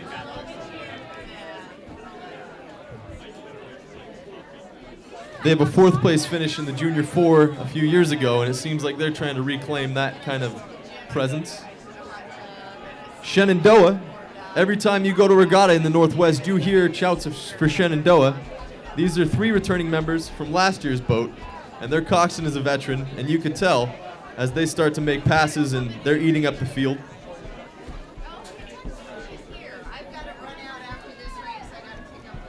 In the white, Gonzaga out of Washington, D.C. Everybody knows Gonzaga for their erg scores over the last couple of years, but it seems like they've translated it into some true water speed. This 4 is doing well. Purple blades. And here we have local Cambridge Ringe and Latin, who have had an amazing fall so far. Their coxswain is hugging the buoys. They're coming through Elliott Bridge. Give them some love. The Falcons having a great fall, undefeated Northwest Fall Classic. Blood Street, go Blood Street, coming through on the inside. Red blades, red shirts. And Bedford on the outside. Also great dock speed, matching hats, looking great. So this is where things get messy. Again, looking down the course, we can see people steering inside, outside, cutting buoys, avoiding buoys. Leading the pack is Sarasota crew coming up from Florida. There's a clash, things get messy. All you can do is keep pulling. That is a clash between St. Joe's Prep Lightweights and Milwaukee, 2 visiting crews. And it seems like South Niagara made it through unscathed in the yellow. They're making some great gains, made a great move. Shout out to South Niagara around that corner. Their coxswain deserves a donut after the race.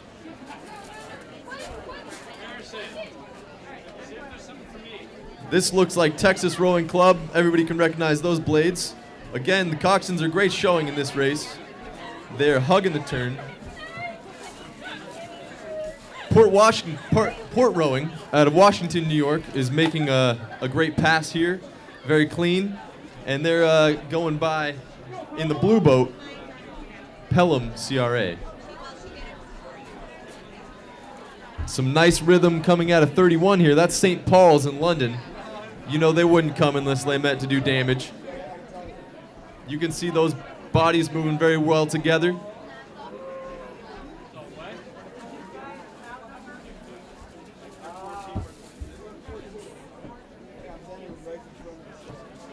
These 2 coxswains aren't afraid of a tussle. It seems like these passing crews are doing a good job. St. Andrew School out of Georgia coming back to finish in the top half, maintain their spot. And in the blue boat here, another perennial powerhouse, K on their chest, that's Kent School. They've been rowing since 1922, beautiful spot to row. They know what the Charles is about. They've been here since the beginning. This is Hudson River Rowing Club, rowing out of Poughkeepsie in the red and black. Their coxswain, again, great job coming through.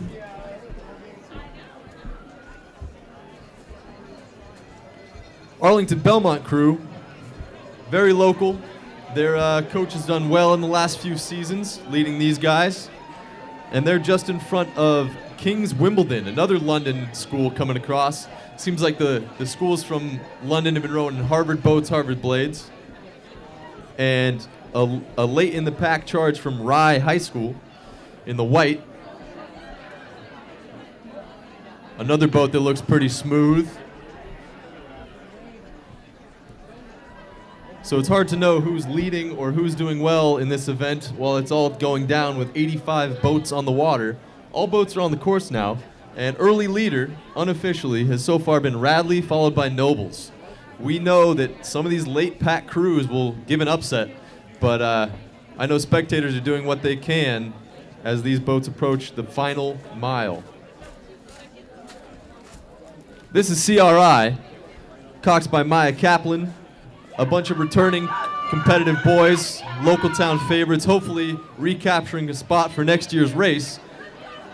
That's a great line, blades right on the buoys as they enter their final push. You can hear the crowd giving it for them, followed by another local crew, Riverside. This is a nice little rivalry we got going through here. And Riverside seems to be pushing it quite hard.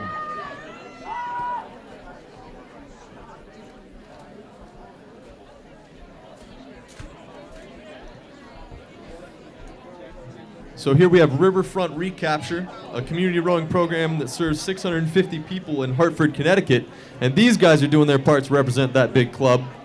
Some flashy unis, a nice point. Everybody can see them coming. This is Brooks School, as they have two yellow Empokers battling, Brooks School and Groton School. And they will see each other a couple more times this year come spring.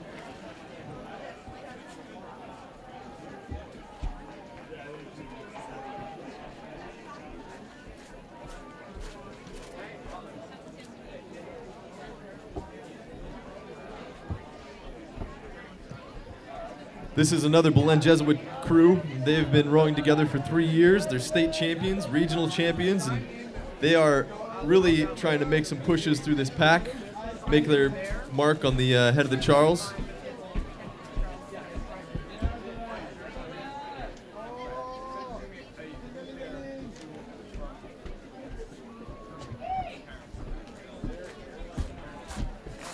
This is WJ crew, bow 43.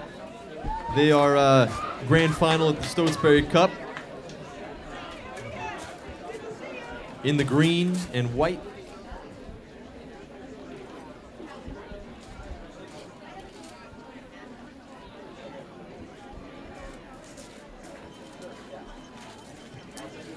In the orange on blue, this is Manhasset High School. They seem to have a big following as they make this final push. And here we have another tussle. Couple of boats wrestling back around this hardest turn, the famous turn. Boston College High, you know they're going to get a cheer. They're leading. And they're being pushed hard by Episcopal PA. These guys they're really going at it. Here's a clash. They're pushing, their coxswains are yelling. And the crowd goes wild. 50 making the pass on the inside. Buckingham local crew, they found a great clean line through that. And a couple boats getting pushed wide. Again, conditions playing a factor, but it seems like these coxswains know what they're doing.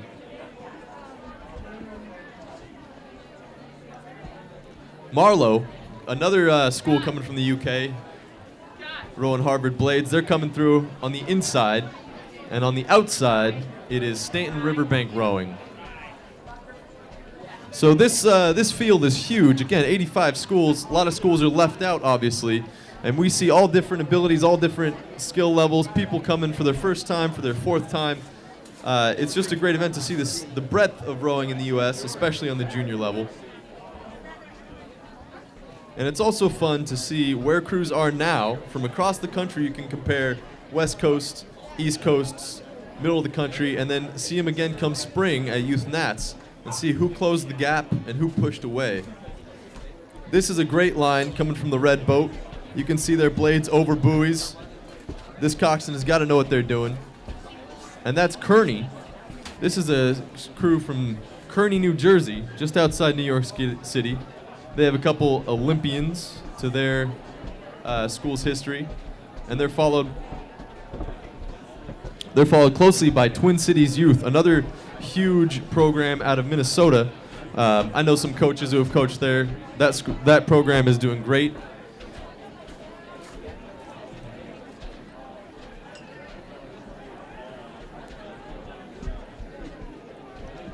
For those of you watching at home, this is probably the most exciting so far. We got a pack of 8 boats here, very close, led by Seattle Rowing Club, seem to have made it out unscathed. Hopefully we can say the rest for the following crews. Blue on blue, Seattle Rowing Club has a great, huge contingent here. Boston Latin coming through, local program. They've been on the upswing the last couple years, and the purple, very distinctive blades. In the middle is Shaker from New York, another perennial northeast. This is starting to get tangled and tight. Coxswain's got to be careful here. St. Andrews on the outside, a visiting crew from Eastern Cape. And on the inside is St. Peter's Prep. Here we see a tussle. They got to make it up now. Late in the race, it's time to start pushing. And Phillips Exeter is pushing right into that pack. They made their name, came through without a scathe, and they seem to be making the pass after the bridge. This is Harriton from Rosemont, Pennsylvania.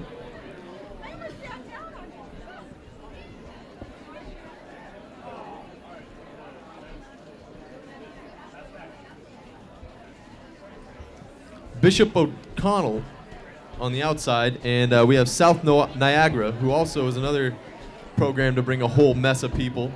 And this is tight. These coxswains are really not giving each other an inch.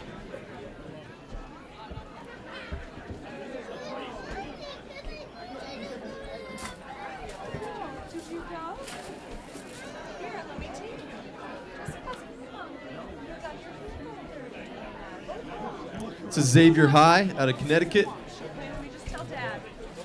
They are coming through in stealth mode, black boat, black unis. And Montgomery Boat Club out of Chevy Chase, they are rowers from the Washington, D.C. area. And they, again, seem to have a nice point and very distinctive unis. So just to put it into perspective, these are the 60th boat, 64th boat to go by. We still have another 25 to come through. A giant field, truly massive, and we're seeing that maybe some of these late bound card boats can start pushing the pace. Things are getting tight in the front of the race.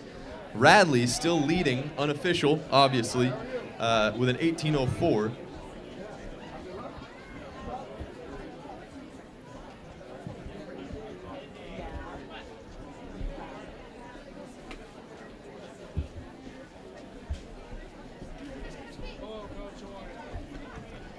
This is Pine Richland. Oh, excuse me. This is Everglades crew from Florida. They, Ransom Everglades, that is. They came all the way up here from Florida, not trying to mess around, and they seem to be in the middle of nowhere, no crews around them.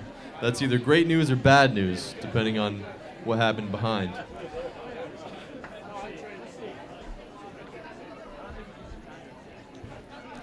Another tight pack. You would never want to be the crew on the outside of these turns.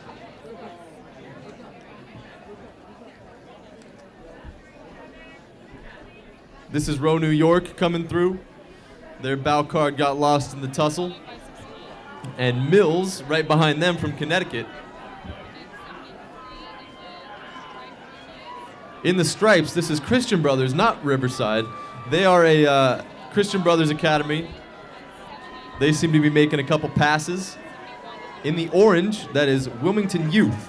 And them and those two bows have been battling down the whole course. Wilmington Youth and Radnor, back and forth it seems. And as they make this final turn, Radnor has the inside. Pine Richland, I think they have a couple boats in this race. They're coming through in the green and white.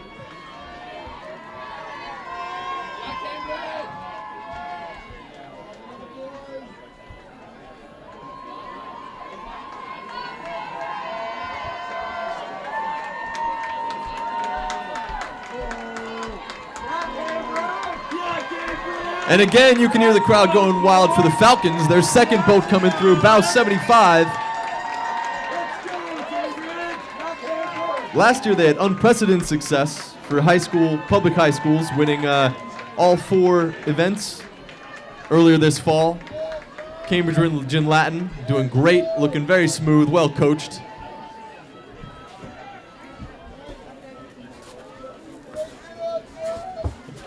'66 going through the bridge now, blue on blue, that's Mills. Another crew that has a few boats in this race. Nobles, their second boat coming through, looking very slick in the white.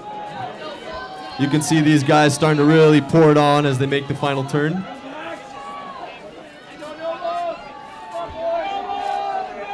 So this is Phillips and Tabor, a couple of Northeastern preps battling it out right now. You can see neither wants to give it to them. A clash. They're wrestling. What's it going to do to the last couple thousand meters here. Last 1,000 meters as they go through the bridge. Hopefully no bad blood between Tabor and Phillips.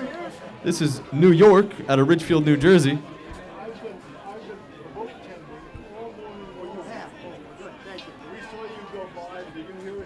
Yes, I did. It was really great. Well, thank you. You know what I want to do? No.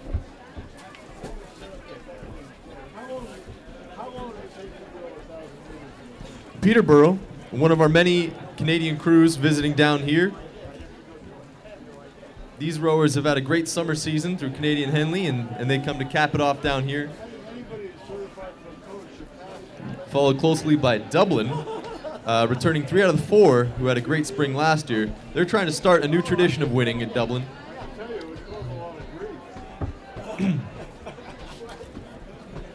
With the Bumblebee oars, this is Marianapolis. They have never been to Head of the Charles before. A great event to come through for a young program.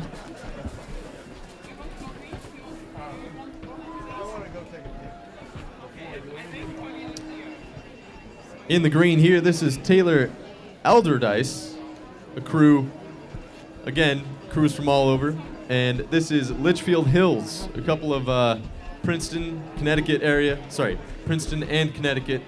Again, these crews, open water, not worried about getting in a tussle.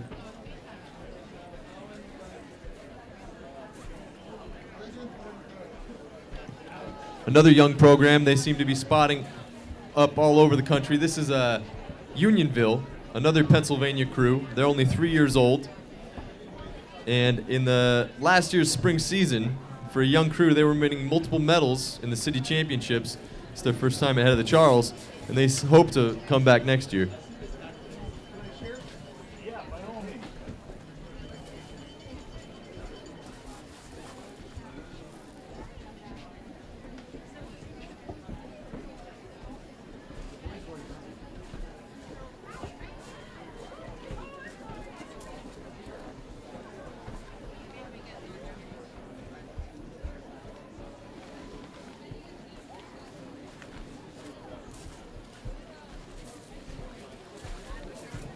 As the Men's Youth 4 event winds to a close, the last few bow numbers, just because they're far back in the pack, does not mean anything.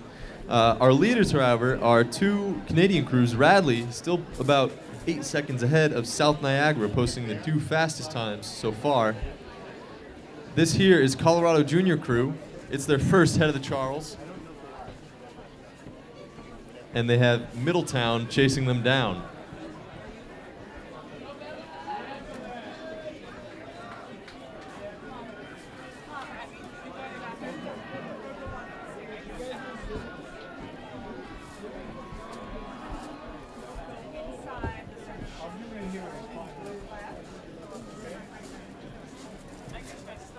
That seems to be the last of the Men's Youth 4s as they all finish the course. Again, unofficially, Radler. The top 10 schools are only separated by about 20 seconds. Several visiting crews, several local crews. The next event coming up is the Directors Challenge Men's Quad.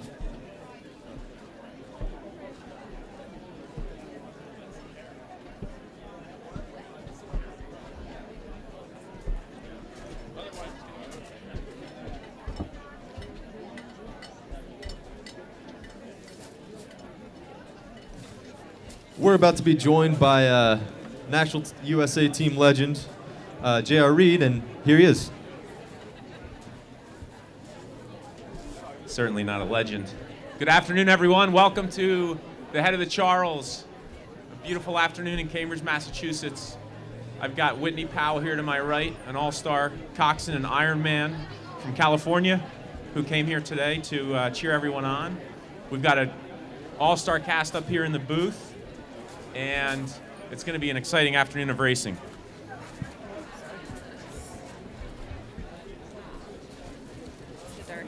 We have a bit of a break in the action as the Directors Challenge Men's Quad is in the queue with a 12:09 start time. The wind's actually dying down just a little bit. It was quite breezy this morning, but the afternoon should continue to be great. The water's flat, and I think we've got tens of thousands of people that are lining the Charles today. We hope everyone is enjoying themselves, staying safe, cheering for their crews, cheering for friends' crews, as we all enjoy the fall Super Bowl of rowing.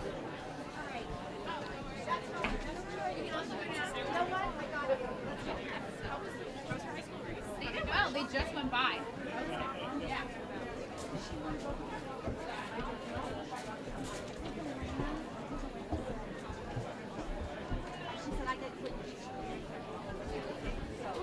I don't know who got the good end of it.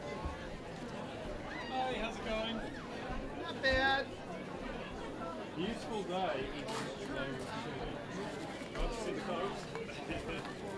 I'm going to trot over to that Brooks Brothers. Whereabouts is it? It's over on the other side. Over there? Look at that. What?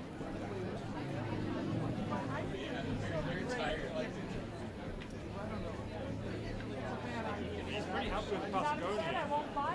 He's pretty happy with the Patagonia one. Maybe. I know.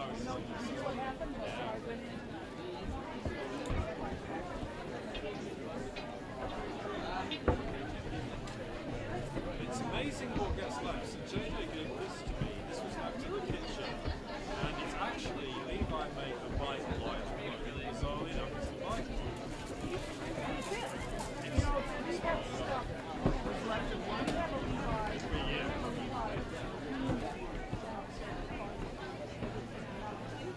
Is it so small?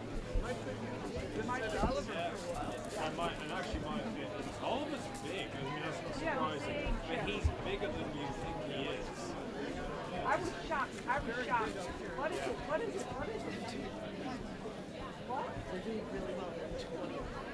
What? Yeah. Of 85? No, 20 of them have started. They're at the moment, they're both.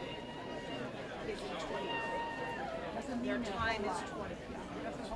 It's fabulous. Don't say a whole thing. What matters is that to qualify to go get there. It's usually good to. Ladies and gentlemen and team members, while we have a break in the action here coming into the last bridge, we'd like to take the time to thank BNY Mellon, our presenting sponsor at the head of the Charles Regatta. They're the global leader in investment management and investment services. BNY Mellon manages more than $1.3 trillion in assets under management and operates in more than 36 countries around the world. Please, to learn more, go to bnymellon.com.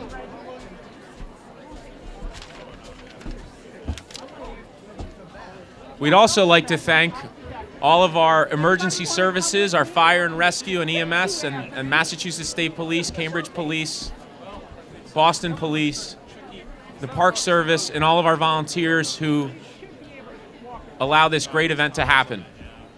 Without them, we wouldn't be able to bring as many people into Cambridge and Boston to have the regatta, and our heartfelt thanks to our volunteers and emergency services members.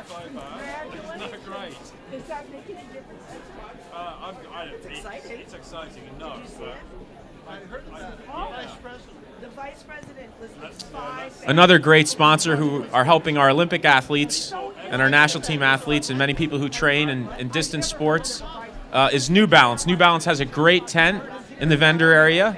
They're proud to be the official athletic footwear and apparel of the head of the Charles Regatta. Please check out the New Balance tent. It's right in the heart of the expo, right where all the action is. And you can pick up your limited edition Head of the Charles Minimus 20 V5 trainers made in New England and guaranteed to get you an entrance into the Boston Marathon. They also have a wide variety of other Head of the Charles apparel and accessories, and we strongly encourage you to check out their booth.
The head of the Charles Regatta would also like to thank our army of judge referees who are keeping the conditions safe, fair, and keeping coxswains who traditionally aren't honest by monitoring points and the buoys and the start line and the finish line.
Ladies and gentlemen, we have the Skibbereen Leander crew, powerhouse crew, an international group from the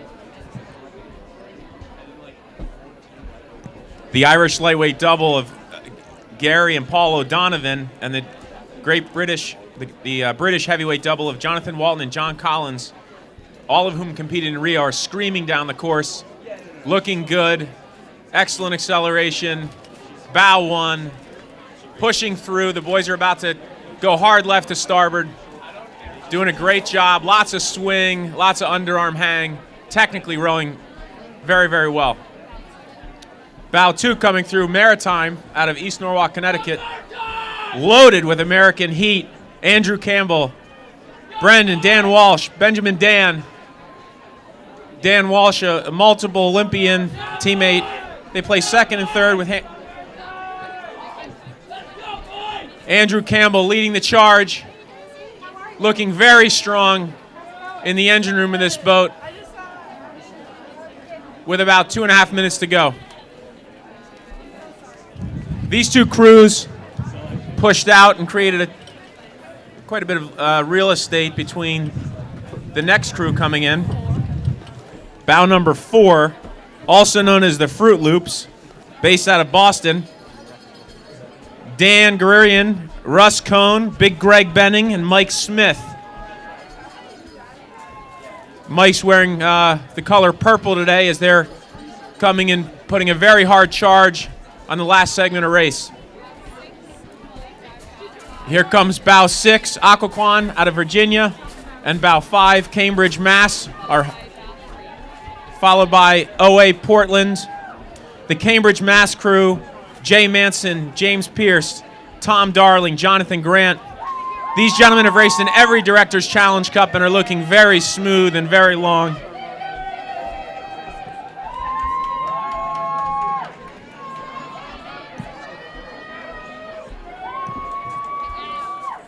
Tom Darling, a silver medalist at the Olympics. OA Portland about to enter the bridge. Looking good. Peter Kerman laying down a great rhythm for his crew. Here comes bow 8. Malvern Prep. Walter Cox, Sean Ward, Casey Lauder, and Patrick Keenan. These boys were 5th at U.S. Rowing Youth Nationals and doing very well.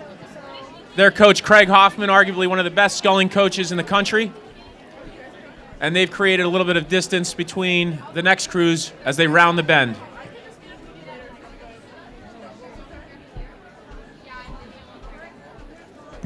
Nine, 10, and 11. Bows 9, 10, and 11, a parade coming into the last stretch here.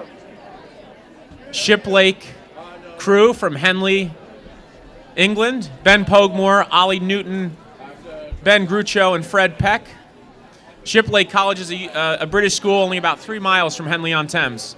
Making a strong push, the Sarasota crew of Henner Lemming and the Taft boys. Team Taft looking very strong going into the last segment of the race. 11 in an Empacher. Another Malvern crew. These guys are the winners of the Mercer Sprints and finished 5th at Youth Nationals. Dave Weiner, Clarence Frank, John McGlynn, Drew Brady. About to make a hard turn towards starboard past.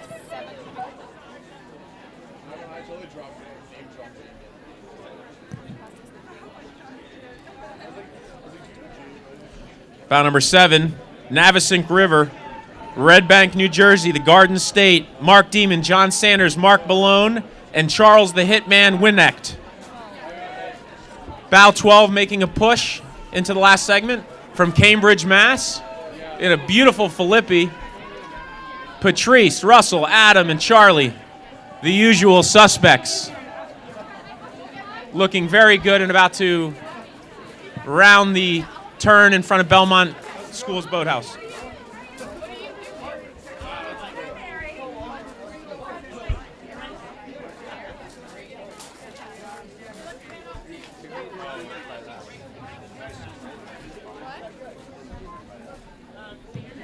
Here come our Rocky Mountain favorites from Aurora, Colorado, running into a bit of a headwind, but they can handle it. Mark Stormberg, Mark Ludmill, Mike Gasper, Peter Morelli. They train at an altitude of about 5,500 feet. They're known as the Mile High Crew, and they've got a lot of capacity as they push through this puff of headwind, rounding the last curve. Riverfront Recapture out of Hartford, Connecticut. Solid crew here, led by Ian Hazelton. He's the young buck up front with Hamza Islam, Hector Diaz, and Tom Bennett. Rowing in a Hudson with a great green uniform.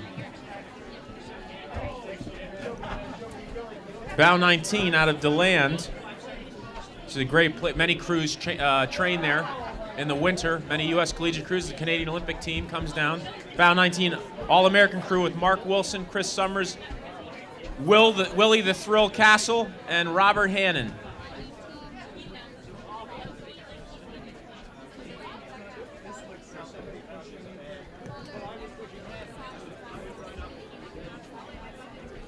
Bow 18, 17, 21.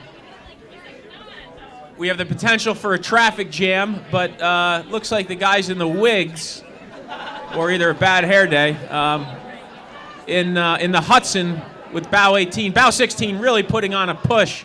The wigs might be creating a bit of drag in the wind. And in 17 in the Red Baron out of CRI, rowing in a Hudson, doing a great job with 21 making a strong push from the outside. Out of Linz, Austria. Das ist fantastisch. Raymond Hebel, Phil Steckel, Carl Singer, and Robert Geishofer. And there's one American in there, and they're doing a great job as they pass Belmont's boathouse.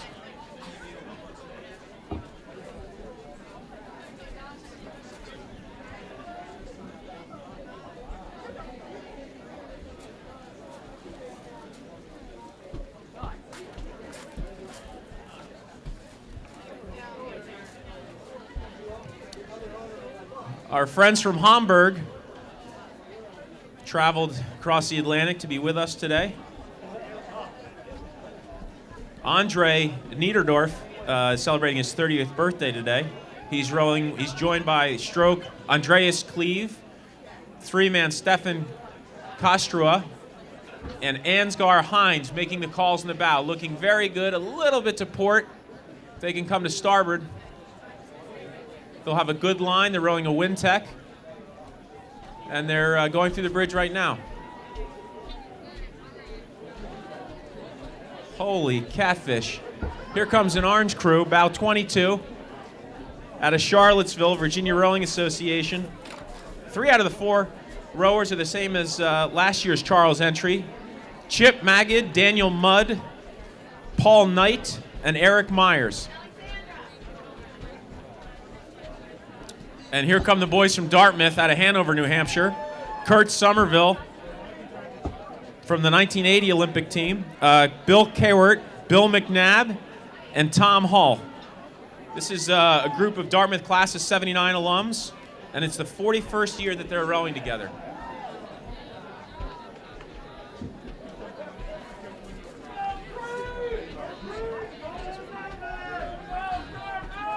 Bow 34 has made up a tremendous amount of ground rowing in Empacher. They're coming screaming into the bridge. 6-12 endurance.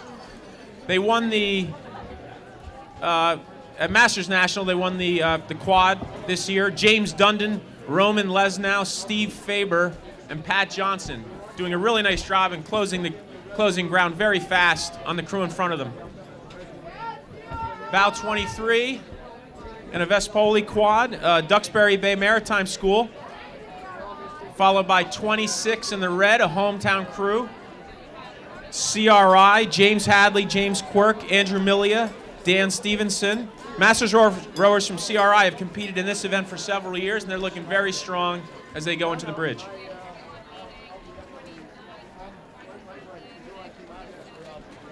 As we pick up the back end of the pack here, 31 Los Angeles, Ottenheim, and Greenwich. We've got a composite crew from Europe and the U.S. with Austrian national team members. 29. Mohawk River out of Amsterdam, New York, coming into the bridge right now. And 27, another Red Baron crew from CRI, hometown favorites.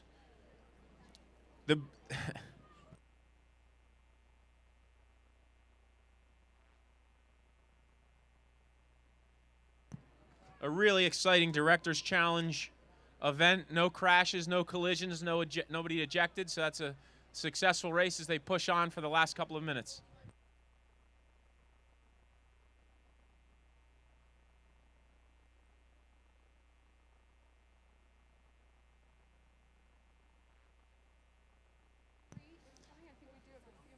We've got some real all-stars coming down in white.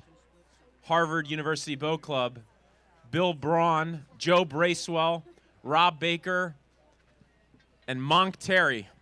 These gentlemen rowed lightweight for Harvard in the 1960s, are still at it out here on the Charles 55 years later. Having fun, living the dream, looking very good, cutting through the wind like a hot knife through butter. 28. Full disclosure, Monk Terry's a good friend and an incredible supporter of our national and Olympic teams. Looking very strong coming into the bridge. Rowing a Filippi. And at about 29 strokes a minute. Looking very good, gentlemen. Got a bit of a problem developing in the warm-up area. Or the warm-up lane. Alliance Rowing Club just hung a left and are headed towards Watertown.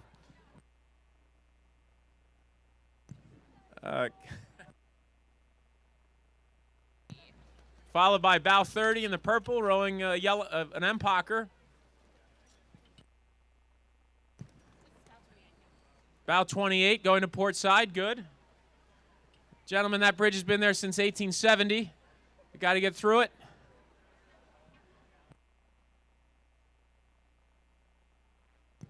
Rehabbed in 1949 on the bridge.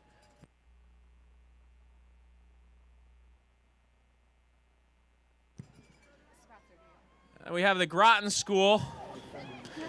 Andy Anderson self-appointed doctor of rowing, Ken Iskell, James Cusack, and Rich Griffow looking very good. This is their third year at the head of the Charles.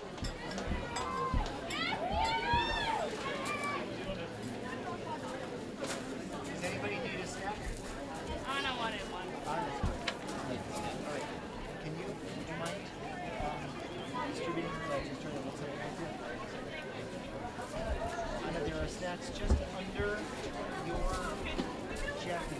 The carrots, you can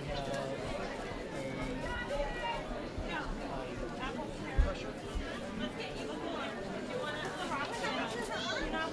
She actually thinks she's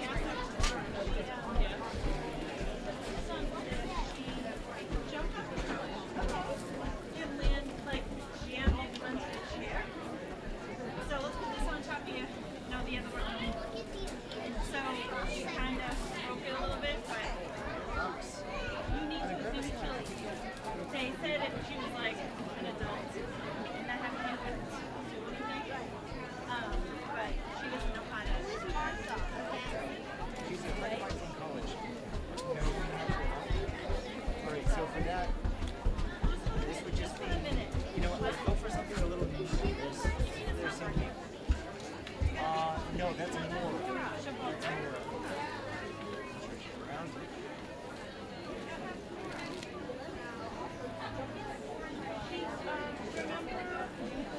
So I guess they might have not yielded. I sit down here.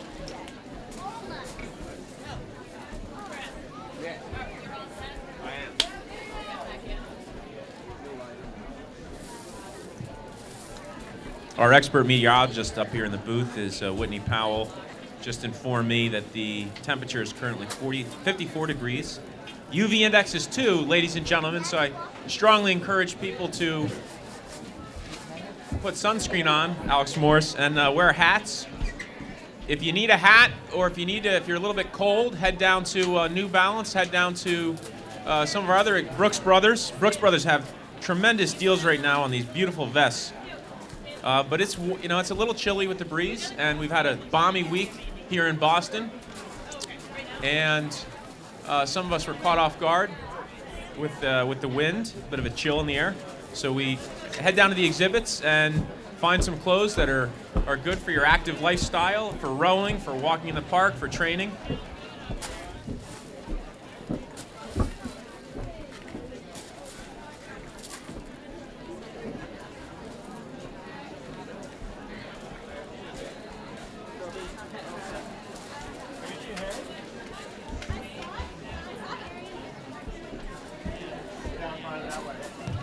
Ladies and gentlemen, event 42, the men's youth cox quad, started at 12:24.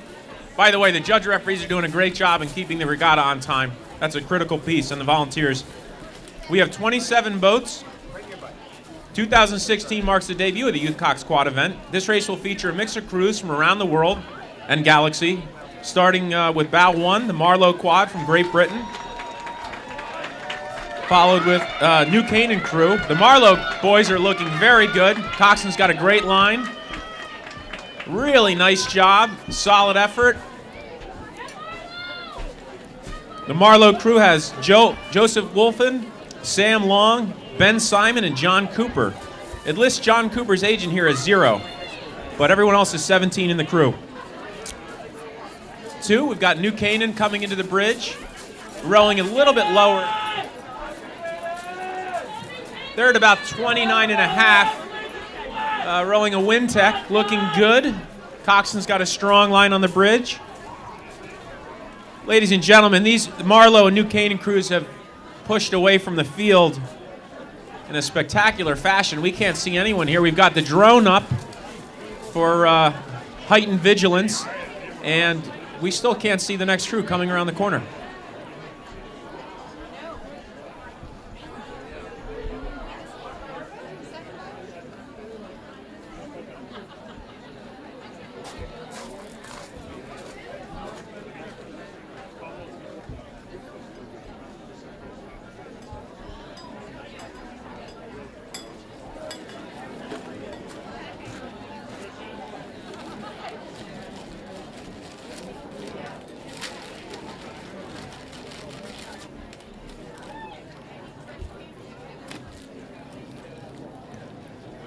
Bow 9 is putting on a tremendous effort here in all pink as we celebrate Breast Cancer Awareness Month.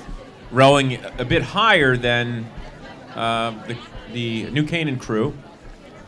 Bow 9 is from my home state, New Jersey, out of Ridgefield Park.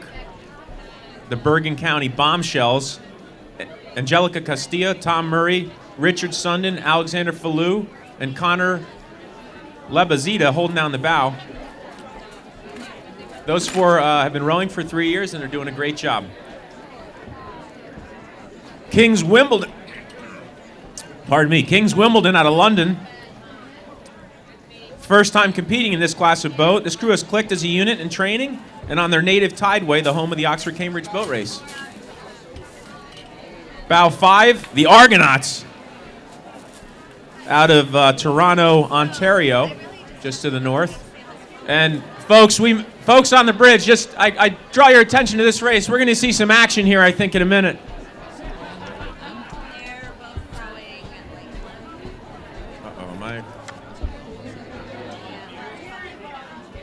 Got Hanlon, an Argonaut rival out of Toronto, coming in hot against Saratoga. Saratoga making a big push. Folks on the bridge, check out that middle arch. There's going to be some fireworks approaching Belmont Hill. We've got HB Hollis crew out of New Hampshire. On the outside, lucky number 13, Ridley graduate making a strong push, rowing a Hudson, coached by legendary U.S. national team and Canadian coach Nancy Storrs, looking very good. And Worcester Public School out of Medford, Mass. It's a citywide varsity sport and open to all Worcester high school students, and they're celebrating 20 years of rowing this year. Great job to Worcester. Ridley graduate making a really strong push. We can see them through the first arch.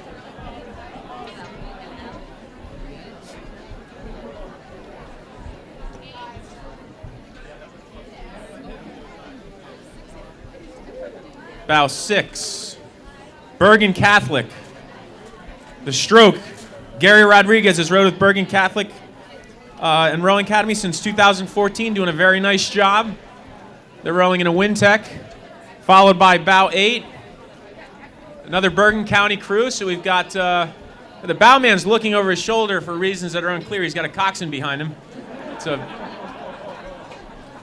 Yeah, keep your head on the guy in front of you. Just push and pull, buddy. Okay, Bow 15, Redwood Scullers from Redwood City, California. Making a strong push. Doing great. Their coxswain's got a nice line.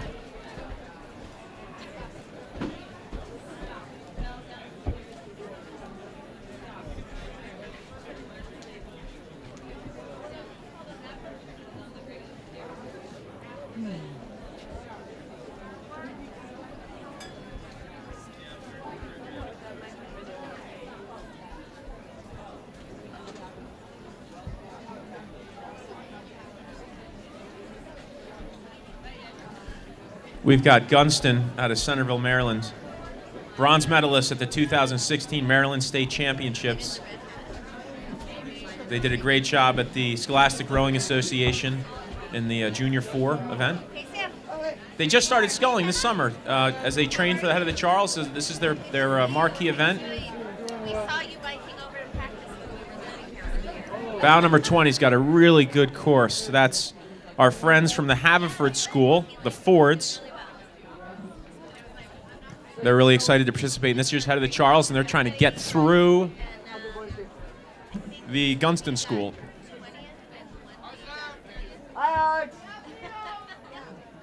Haverford School coached by another legendary coach, Jim Barker, out of the Schuylkill River and the Undine Barge Club. Are they out and about now? Yeah, they're out. We've got ACR Ray rowing out of Nyack, New York. First time at the Head of the Charles. Welcome, boys. 21 really cranking things up out of St. Andrews from South Africa. They from Grahamstown.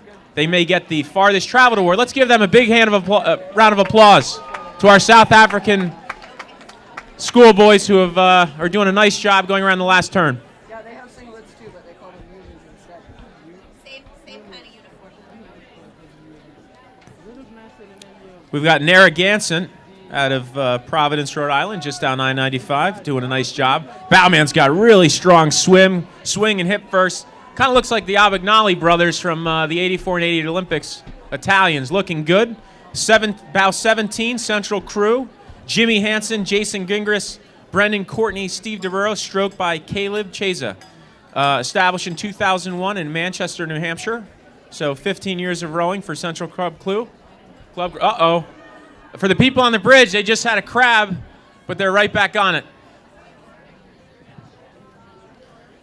Bow 23, White Marsh Boat Club in Conshohocken, a rival of Malvern, in a nice Vespoli quad, followed by Bow 22, Detroit Boat Club.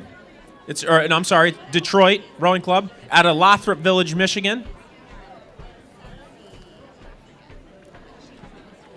And as we go towards the end of the men's youth Cox quad, we've got Bow 27, Vashon Island out of Vashon, Washington. They've had a good history of junior boys medaling at youth nationals in the quad. Their coach said this year is a rebuilding year, so they're doing a nice job rowing in a Hudson, going through the middle arch, and hopefully we'll finish off the race well.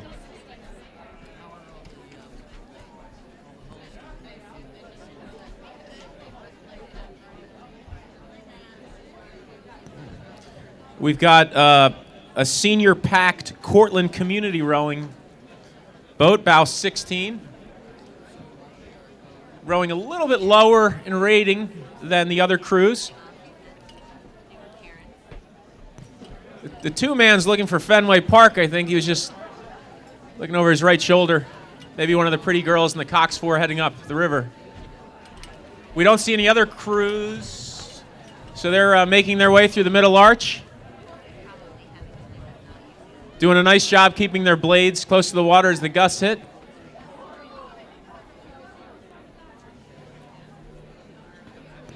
Ladies and gentlemen, you can't see this, but we just had a 3-car pile-up around the curve. We're still trying to assess which boats. If we could reposition the drone, that would help. Okay, we've got Lake Quinsigamond, just west of town here, Worcester, Mass.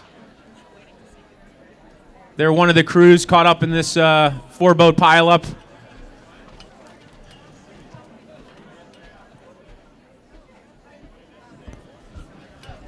One of the great things about this race is you really see the tenacity of the athletes. Even if there is a collision, they get right back on it. We've got Newburgh, New York, bow number 19, Arlo Stone, Matt Murphy, Brendan Hager, Kyle Dio, and Liam Hutton. They're going to be the first ones to the bridge. Then we have bow 12 out of Bladensburg, Maryland, Washington Rowing School. Rowing a little bit lower. It looks like they lost their bow number. And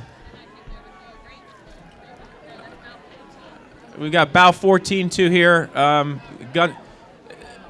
Ladies and gentlemen, what happens when you pull in front of a crew, if you hang a left in front of a crew, you can get hit with a penalty for not allowing the other team to advance.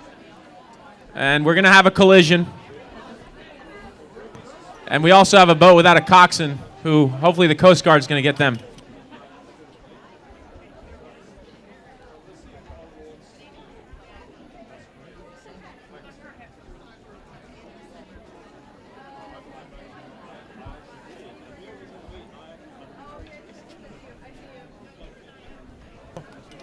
For the people on the south side of the bridge, we're about to have another collision.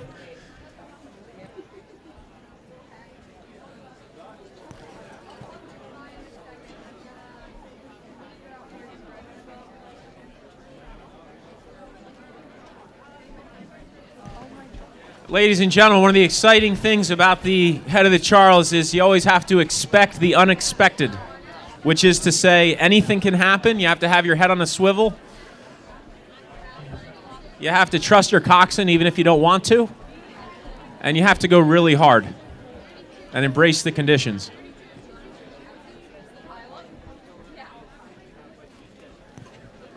Ladies and gentlemen, we have another Director's Challenge Cup, feeling youthful, wanting to get into the youth quad event. bow number 32.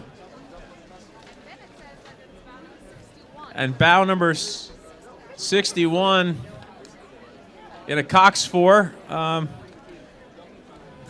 Boy, what a day. Essentially, we have 3 different events that have compressed time and space to the past minute and a half here at the bridge.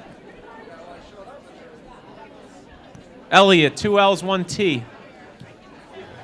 1 L, minus an L.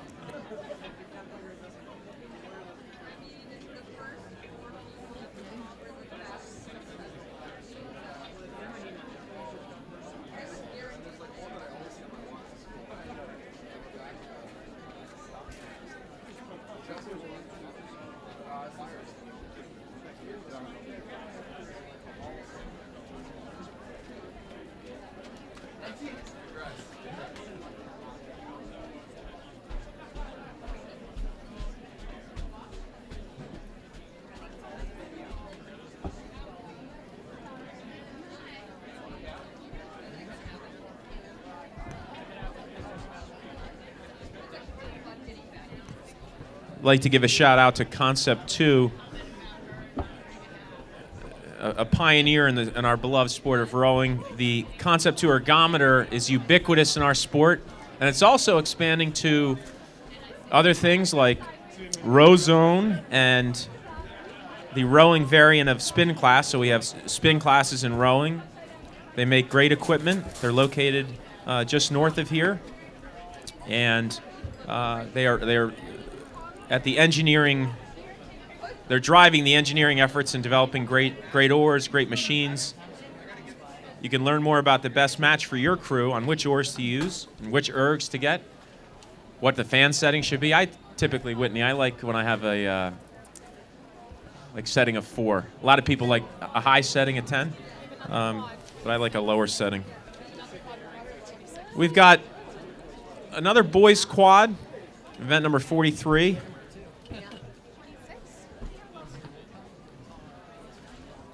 Looks like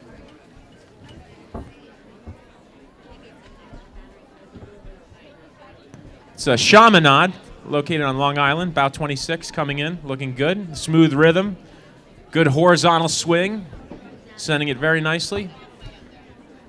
William Mulhall, Liam Varley, Michael Carolan, and Jamie Rapp. And Gavin, last name unknown. They row out of Bar Beach in Hempstead Harbor, rowing in a beautiful Hudson, making a good push, rowing about 32 strokes a minute. Bow pair doing a great job.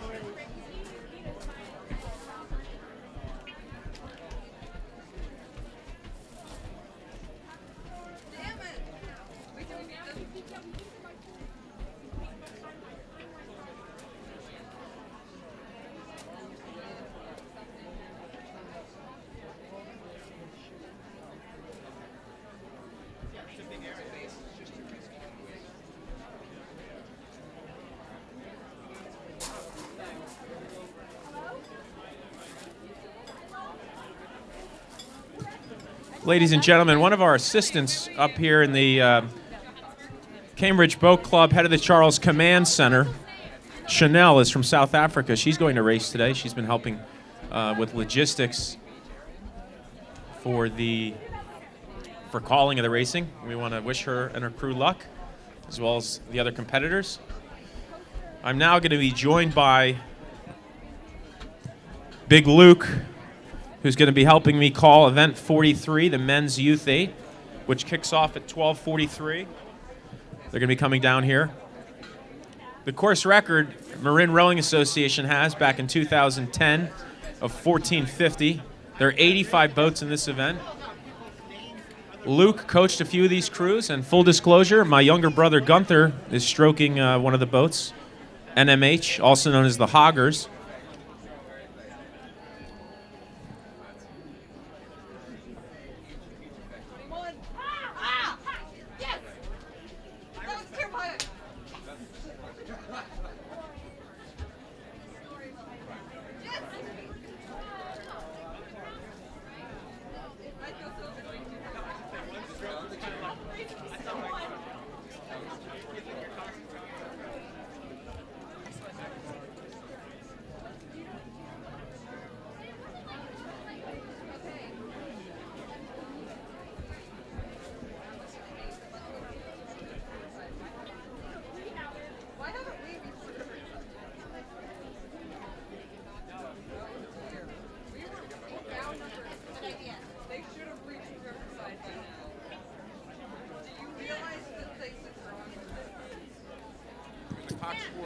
Here in the men's youth eights, Marin is out to solidify its dynasty after Oakland Strokes, who's bow 2 this year, broke a 4-year Marin winning streak in 2014. Marin reclaimed its bow last year, so they've been trading off the last couple of years. Marin has 6 titles in the past 7 years, or hoping to claim their 6th. Besides those powerhouse West Coast crews, we have CRI in bow number 3, who every year seems to bring the heat. And you can see the first of the crews coming around the corner now.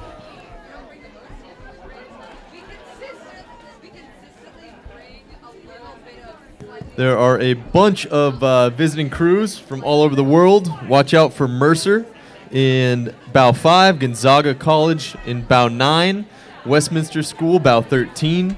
A lot of crews to watch, and we can see the 2 crews I was talking about, Marin and Oakland Strokes, come around this corner right now. So every year, if you follow junior rowing, you see the Youth Nats, you see Marin, you see Oakland, you see most of the schools that are in this top 10 here. Obviously, they prepare all fall for this. Who knows what the margin started with, but Marin's looking very powerful. The stern pair of the Marin boat bringing their crew to 36 strokes a minute. They don't want bow 2 to come anywhere near them. Oakland Strokes, very nice rowing, great swing. They're rowing in a Hudson, taking a bit of a wide angle. I know the coxswain's going to start bringing their crew to starboard. Bowman doing a great job, just a little early, which all bowmen should be, keeping it light for the stern pair.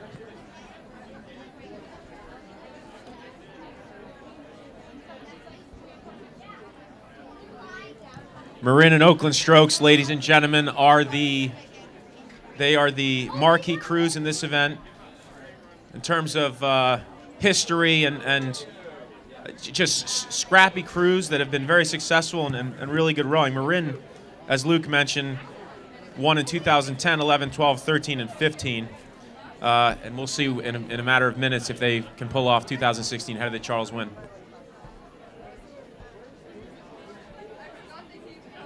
This is St. Paul's coming over from London. They are really feeling that middle mile as they come under Elliott Bridge. Great point by the coxswain. Looks like 7 seats got to go now.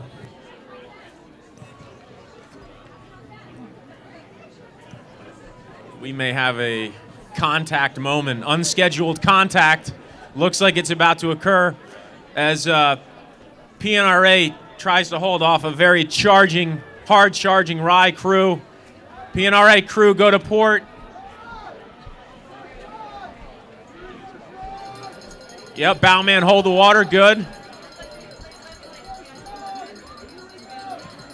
PNRA rowing in a resolute. And ladies and gentlemen, on the bottom end of the bridge, there's going to be more contact here because that outside crew of Rye is going to have to go to starboard and the PNRA crew's on the inside. This is San Diego Rowing Club.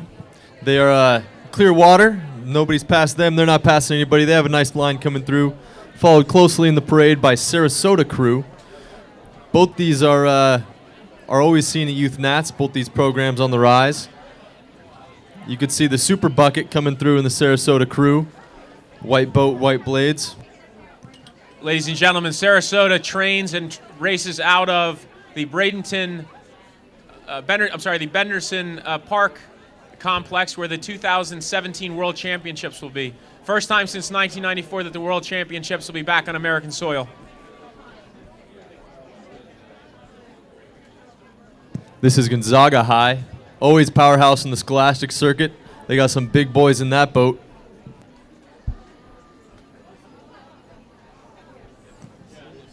Two of their athletes, Gonzaga's athletes last spring, were just under 6 minutes on the erg. They're doing a nice job. I suspect that they'll probably be in the top 4.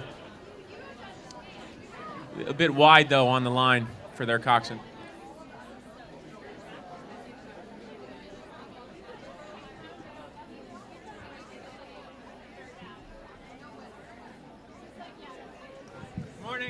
In the pink hats coming around the corner, that's Westminster School from their bow 13, making up some major moves through the middle of the pack.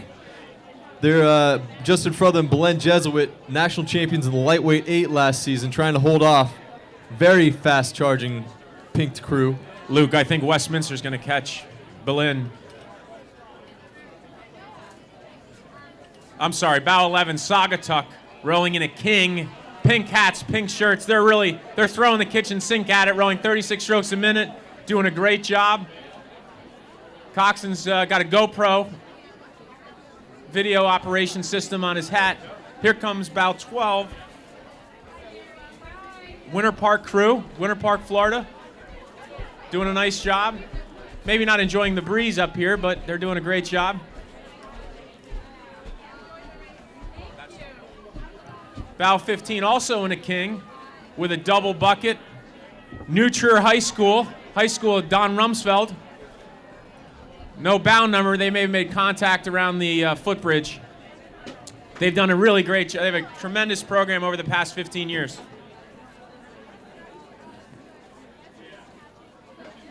Here's Westminster School. They have a tight line on the bridge abutment. Hopefully okay, now the coxswain's drawing it around to port. Starboard stroke boat. That bowman's going to be earning his paycheck today. Hopefully not too jet lagged.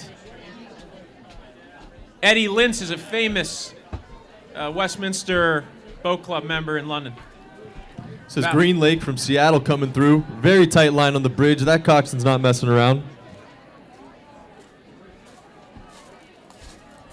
Another local crew, Arlington Belmont.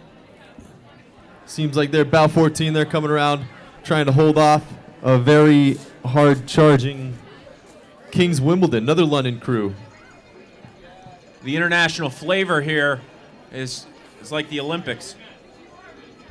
Also, just by way of background, the New Trier, for those of you who appreciate Ferris Bueller's Day Off, that was filmed at New Trier High School.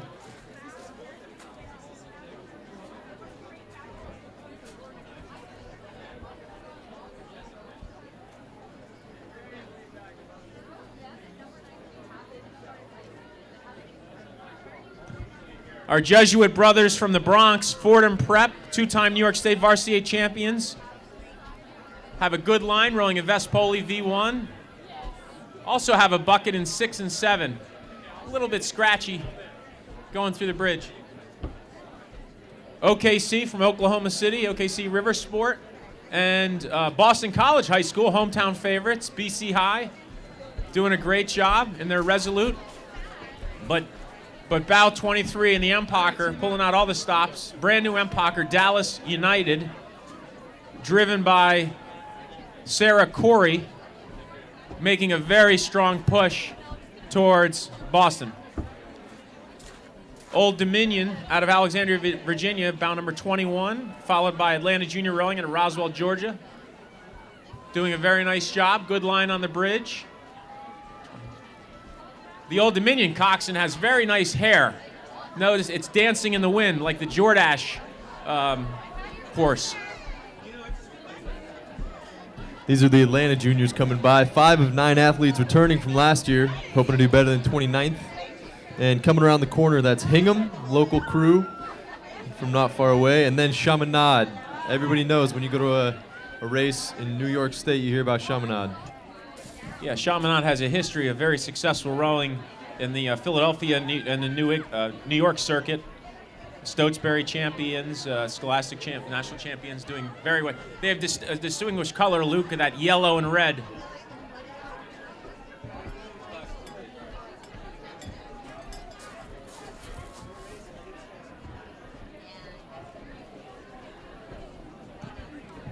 We've seen a lot of crews come by. A few are missing. One worrisome is starting in bow number 3, no CRI.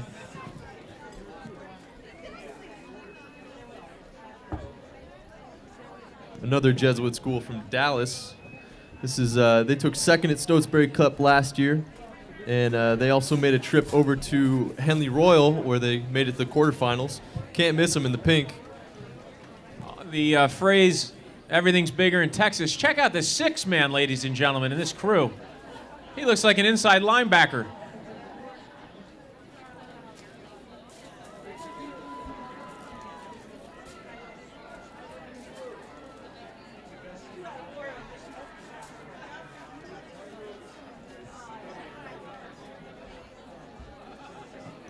Loyola Academy, go Ramblers.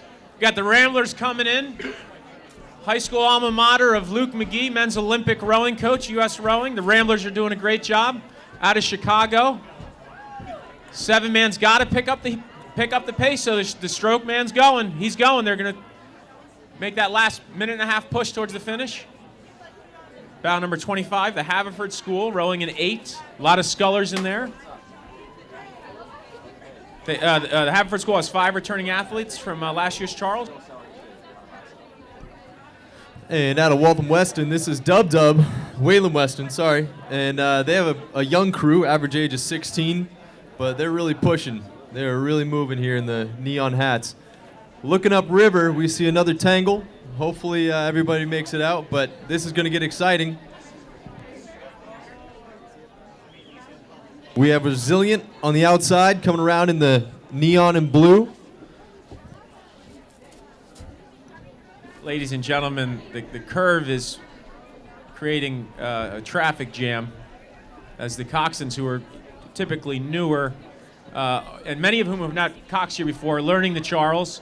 They're doing a great job so far. No equipment damage. We've got a strong push on the outside here. Central Catholic, Greenwich crew making a push. Resilient on the outside.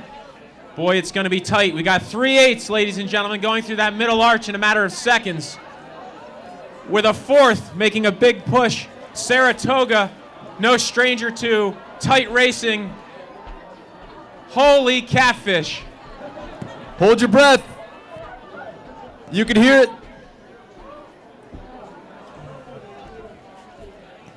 A lot of energy out there, ladies and gentlemen. Hopefully that pileup will abate as we've got a really strong crew. Bow number 32, rowing low and long. Whitman crew out of Bethesda.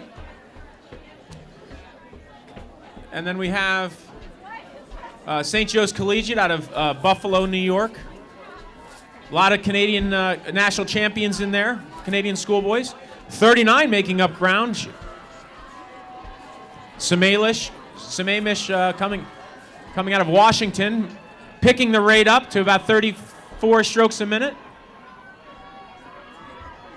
And Montclair out of Montclair, New Jersey, doing a nice job rowing a Hudson. Hopefully that pile up cleared just below the bridge.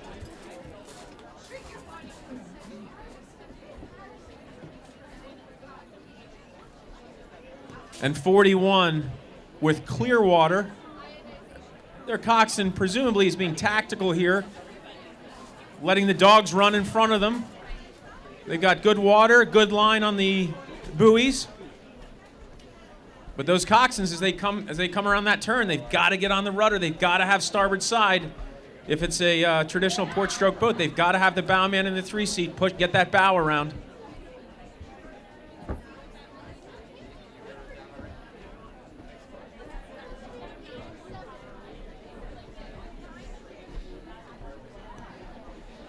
Luke, one of the suggestions I give the coxswains is keep both hands on the rudder. They've got a very expensive boat. When they lift up their hand to hold the boom mic, it often can disrupt their steering.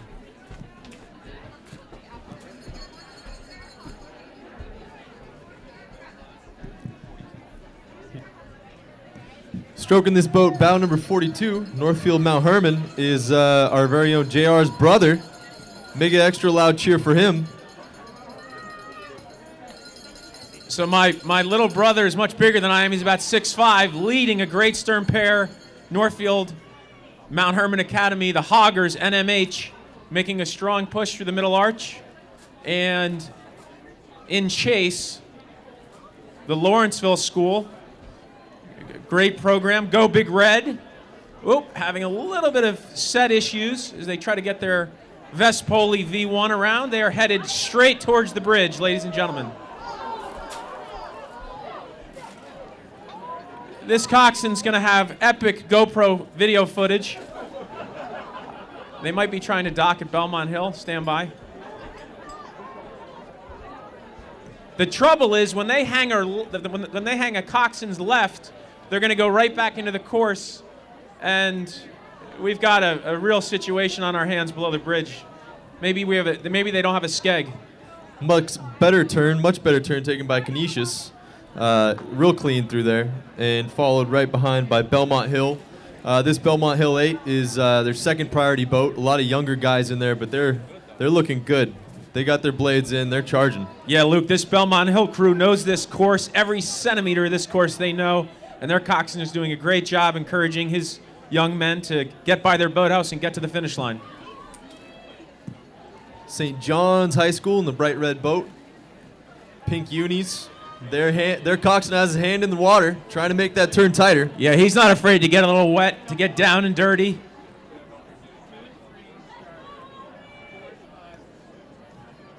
The parade continues with Albany Rowing Club, orange and blue.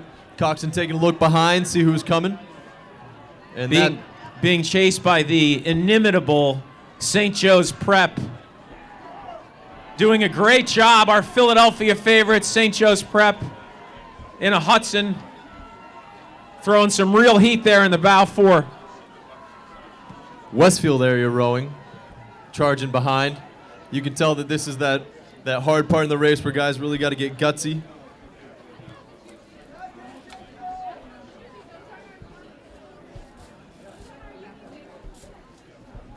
Ladies and gentlemen who haven't competed on the Charles before, it's about 1,000 meters, give or take 100 or 2 if you have a bad coxswain from the bridge. So it's about a little over 3 minutes for some crews, a little bit less for some, for the champ crews.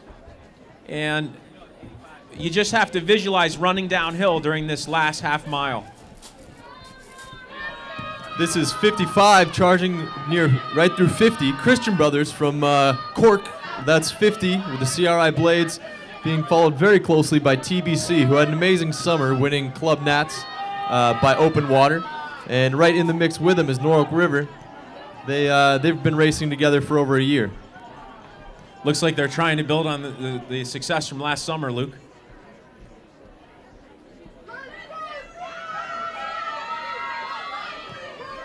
Here with bow number 52, this is a boat coxed by Big Ed Dwyer. She is a veteran. She took third last year here at Head of the Charles, and you can see her line is pretty textbook. These guys are looking smooth. Good mix of big guys, little guys. You can see 5-seat with his guns out. Luke, that's the coxswain I want. That's the type of coxswain I want when I race in this race.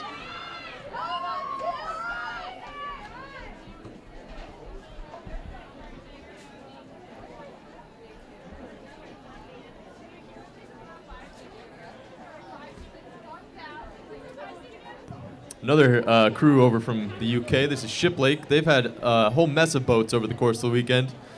They got their GoPro mounted. They got a nice swing developed, and there you can see your blades just dropping right to the water. Hard charging Shiplake.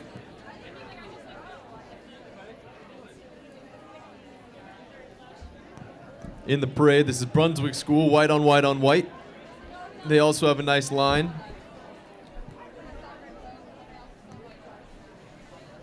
We've got an MPOCer approaching the bridge.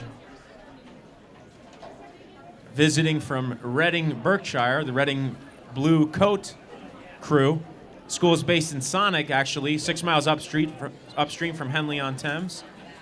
It's their first ever appearance at the Charles. Ladies and gentlemen, let's give them a big round of applause and welcome them to Boston and Cambridge, to the other side of the pond, looking very tactical as they approach the last 900 meters.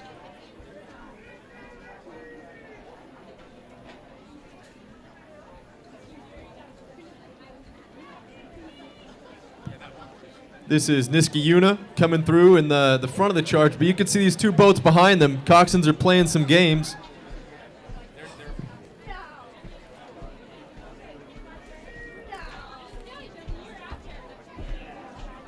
With bow number 64 coming all the way from Cologne, they are hard charging. Yeah, the Cologne crew, Cruisklasse. Their coxswain is urging them on. We can hear Schnell, Schnell, Schnell as they're racing through the bridge, running downhill. Technically a very strong crew, Luke. Also making some charges through the field is Fairfield College Prep, going through the bridge right behind that crew from Germany. Ladies and gentlemen, I call your attention to the green crew, which is about to be boarded by Yar Rowing. Rye, New York.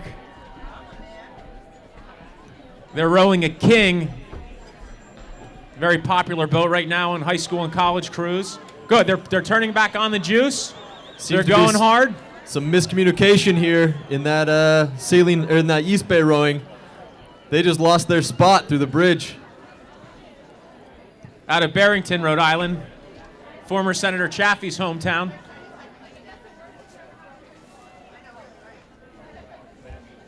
And that was St. Ignatius. Big gap back to whoever's behind him. Yellow boat coming through the bridge.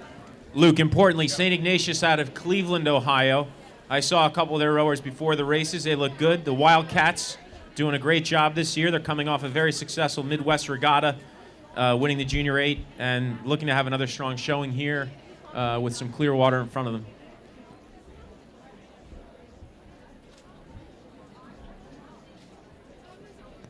Now again, here's another interesting development. You know, if you've ever been coxed by a good coxswain, they take no prisoners. They manhandle their course, and I've even had coaches tell us that the coxswain should just run through the crew in front of them. Now, you can see this crew in the white boat. Luke, speaking of manhandling, the coxswain in bow number 69, the Miami Beach Rowing Club, they were second place in the lightweight 8 at States. That coxswain's now got a good line. These guys aren't feeling very warm. They've got their hoods up, hats on, but they're going for it.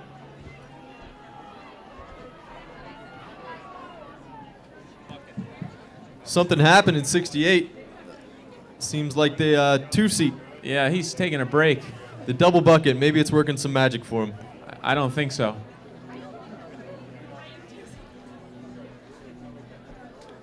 Now, actually, ladies and gentlemen, I don't think he's taking a break, but he should be holding water to help the coxswain get that bow around. This is Saline High trying to hold off Los Gatos. In the white boat, Los Gatos coming a long ways. And then late in the pack, LaSalle, about 73. They seem to have made some big moves. LaSalle College High School prep out of Winmore, PA. They're a stalwart, or one of the top crews out of the Philadelphia rowing scene, looking very smooth, very horizontal. They've got that bumblebee look, that yellow jacket look. And they're in the blue bomber, a beautiful blue boat, making a nice press in the last 900 meters, Luke.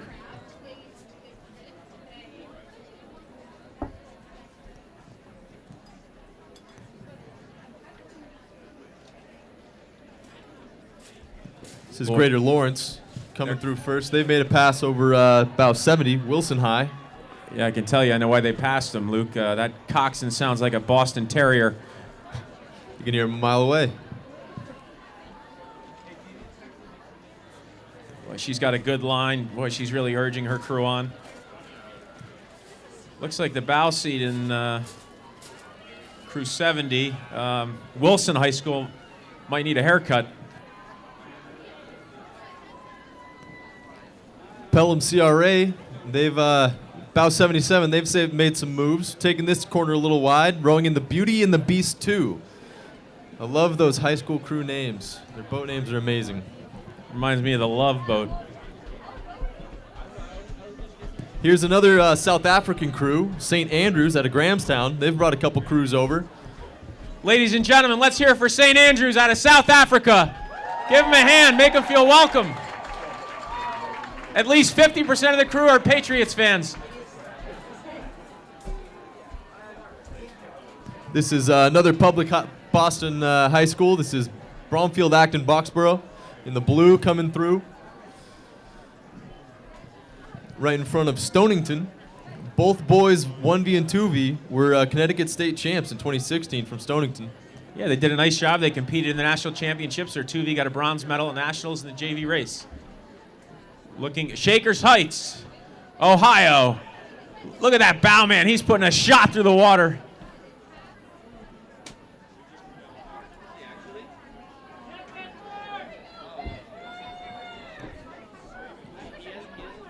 Bedford, New Hampshire, our neighbors to the north. one of the largest high school programs in New Hampshire. 120 rowers this fall, rowing in the Purple Poke. Great job, Bedford. Keep up the recruiting efforts. This is triangle rowing, trying to hold off Milwaukee. Milwaukee in the blue, chasing them down. Bow 78, triangle. Hey, Luke, do you think they're Duke fans or UNC fans? Probably Duke. Ladies and gentlemen, I don't know if you're aware, but Coach K, Duke men's basketball coach, he's a rowing fan. Here we have bow 85, Rose City out of Portland. They had the last bow number in this race, but they've made some passing. They're looking good with Harvard blades. Really smooth, Luke. Really good. They're getting nice. Oh, they just had a crab, though. Uh-oh. Ladies and gentlemen, 83 and 81 are about to make unscheduled contact. That's the closest you can get. That's as close as you can get.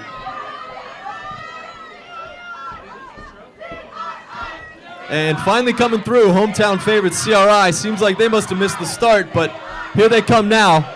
They better make up for it. I see 2-seat giving it some juice. 2-seat's laying it down. Oh, yeah. Luke, a lot of people here at Cambridge Boat Club are cheering on CRI, the home favorites. Let them hear it. Let them hear it. That stern pair's going for it.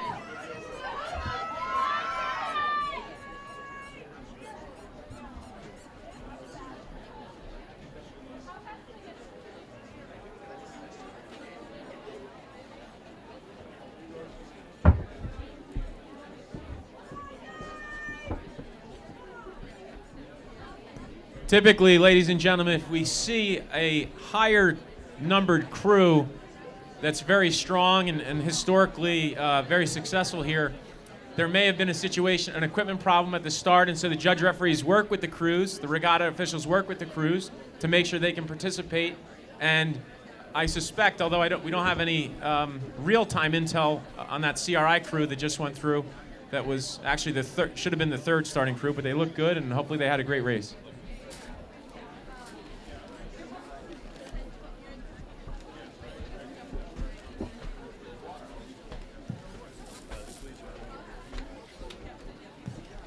This wind is totally unpredictable. We can feel it picking up, pushing boats all over.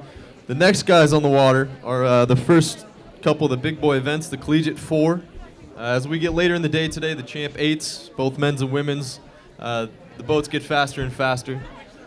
Up in this next event, the rowing community knows that Irish rowers are not meant to be taken lightly. Notre Dame, with the bow number 1, proved this true with a dark horse win last year here at HOCR. Ending UVA's 4-year streak. A lot of battling back and forth up front, I'm sure, as some crews choose to stack their 4s in the fall, some stack their 8s, but the top 10 bows in this will be very, very competitive.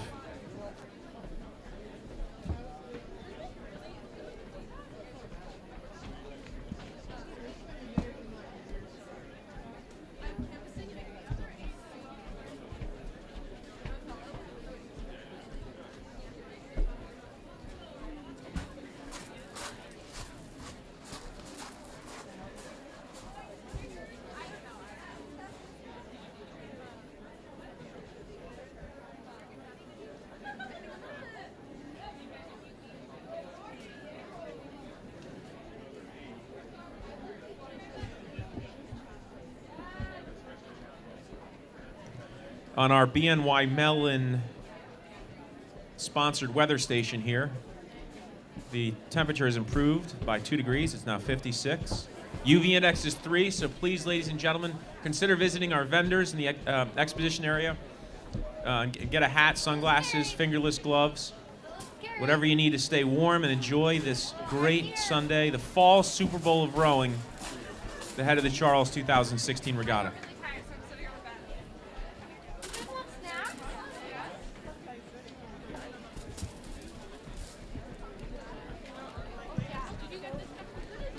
And this is one of the men's 8s still, youth 8s coming through. This is Arlington. They've been rowing on the Hudson River since 1950. You can't miss them in their red and maroon as they finish up the course.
Just get the sweater, get the quarter zip, $75.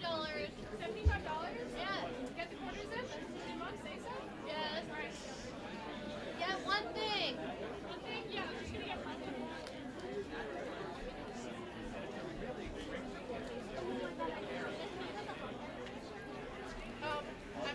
I have to No, I literally have to. I also have to.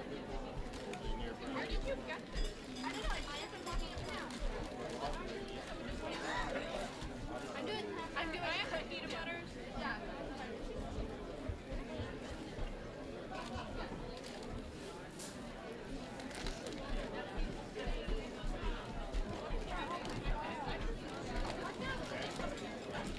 I also got pizza. And I ate that. You got pizza for free? Yeah, I got free pizza. From where? I don't know. It's working out. They're like, here, would you like to try a slice of pizza? I was like, of course. And then they gave me my mom took the Yeah, also, you know the Chobani? You're making it.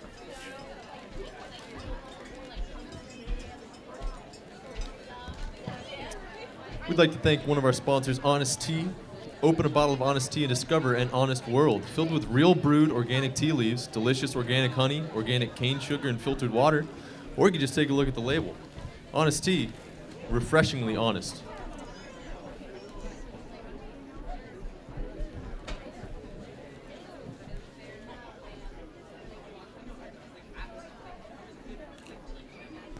I heard a rumor that cases and cases of Chobani had to be delivered immediately to the Rio Olympics this year after they were eaten up before they thought they would run out. Chobani is excited to be at the head of the Charles this year. Swing by Chobani Pop-Up on the river near the intersection of Memorial Drive and Plimpton Street. Enjoy complimentary Chobani yogurts.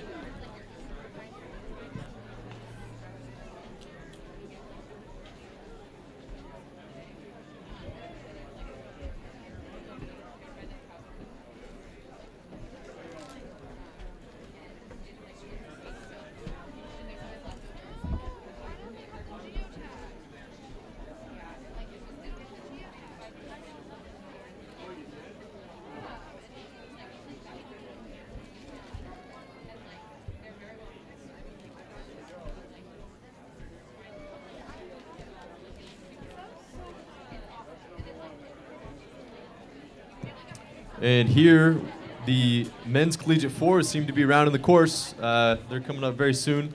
The record in this event is 16-16, held by Virginia, who's in this race this year. As I mentioned earlier, Notre Dame took that title from them in 2015, and they have bow number 1. Notre Dame, the Irish, rowing a green boat, white tops. They've had some success over the last few years at the club scene. A lot of the top clubs in this event are ACRA clubs rather than the IRA clubs, and here we can see Notre Dame coming through quite smooth. Some big old boys in that boat, the big Irish. Defending champs really laying it down. Their coxswain holding a very tight line. And a big old gust of wind coming right as they come through Elliott. You can see the wind hit the boats. You see their blades come skyward. This is Virginia, bow number 2. They always come prepared for Head of the Charles. And it's looking like it's getting heavy out there. As we look down the course, bow 4, UNC, they just got hit with a major gust, blew them sideways. And just in front of them, Marietta. So these first 4 crews coming through in order. You can see UNC pushing up on Marietta. You can see Virginia might be even with Notre Dame, might be charging them. And then there's a big gap back to whoever's following.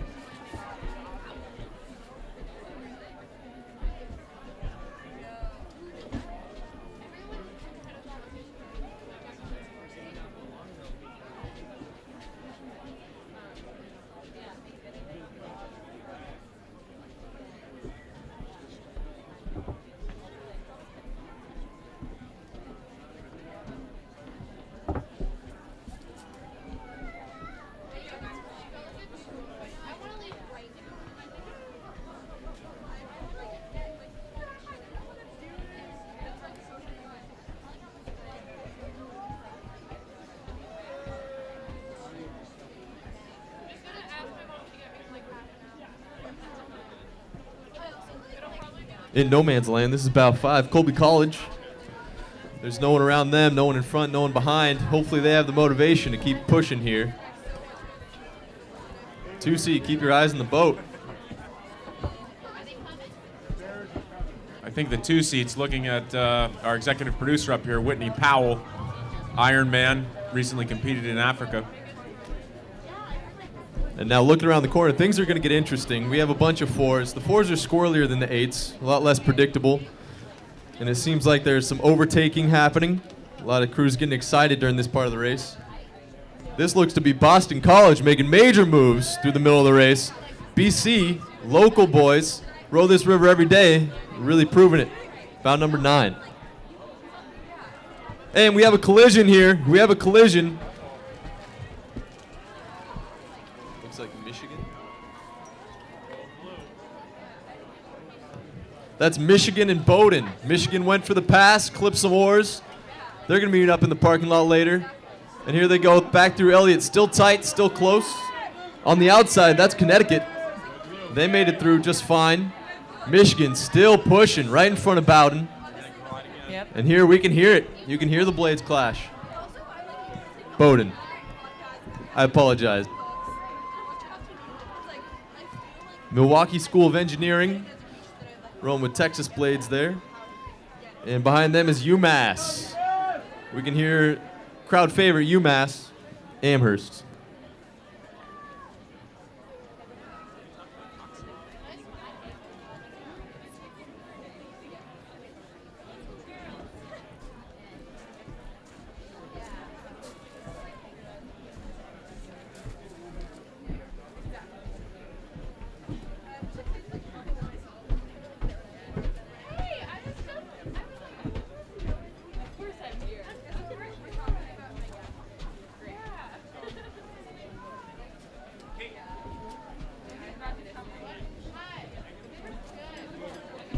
That's Middlebury. Middlebury, 2016 Varsity 4 champs at New England's. They, again, have no one in front of them. Very clear course.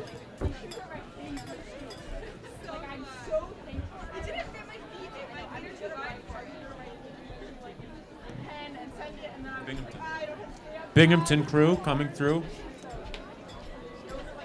Whitney, what do you think about as a coxswain when you're coming into this turn?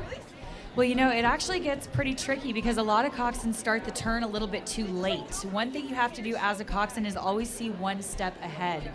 And it gets really tricky when there's a lot of other boats coming up behind you and you feel like you have to make that move, but you have to anticipate as a coxswain starting that turn nice and early and hugging those buoy lines. Well, this U of I, University of Illinois Champaign-Urbana crew, looking good. They made the turn early to get around them, but it looks like they're going to collide with bow number 14, St. John Fisher College. Oh, the coxswain held them off. Fun fact of the day, ladies and gentlemen, the world's fastest server in the galaxy is located at the University of Illinois Champaign-Urbana. Grand Valley, Michigan, bow number 19, putting on a charge. Whitney, if you were the Grand Valley coxswain, how would you position your crew right now? Well, I would actually be aiming, coming off the buoy line here, try to slingshot on the outside of that span, so actually the span closest to us here, and aim for the corner because you actually don't want to follow the line of the river. So it's a little bit deceiving coming out of the bridge because you are going to be making a really sharp starboard turn right outside the bridge. Well, that makes sense, and maybe next year you could put on a coxswain clinic along with Peter Chipolone and Marcus McElhenney and Mary Whipple, some of our top coxswains in the country, Caitlin Snyder. Absolutely. It looked like some of those coxswains were headed towards the Brooks Brothers hospitality tent. It did. It did. California Maritime Academy, CMA, out of Vallejo, California. They traveled here from the West Coast. They've got 1,100 students. 60% of its graduates go into maritime activities, commercial vessels, Coast Guard, military, etc., followed by Marquette, a crew that looks like they lost their bow number. And New York Maritime here actually looks like they have a really solid line here. That coxswain is really getting them right over those buoy lines, which is beautiful. So hopefully they'll come straight through the bridge here and be able to kind of slingshot around this final turn and charge towards the finish. So another issue that we have coming around this final turn is coxswains panic sometimes and actually start to overcorrect, and that's where we see a lot of collisions. And looking ahead, there's another tight pack here, 24, 25, 26, 27. So Fordham, Wentworth, Franklin, Marshall, and Georgia Tech. Pick your favorite. It's going to be a bloodbath here. It seems like these coxswains are really taking no prisoners. Yeah, they're going for it. So as a coxswain in this situation, do you just stick to your guns? If you're the fastest boat, do you hope they get out of the way? You know what? I'm always one to really fight for my spot, and if I know that those are my buoys, I'm going to fight for that inside spot. So it's kind of a tough call. You do have to be safe, though, and you do have to yield if you are charging up on somebody's side or hitting the bridge. So here we may have a problem. I'm not sure. We're cutting it close. We may have contact under the bridge here. Full contact, bow to stern. We're going to have to pick it up because we have two other boats right on their tail. Georgia Tech is pushing those boats. Keep an eye on that on the other side of the bridge. Things get messy at Elliott every year.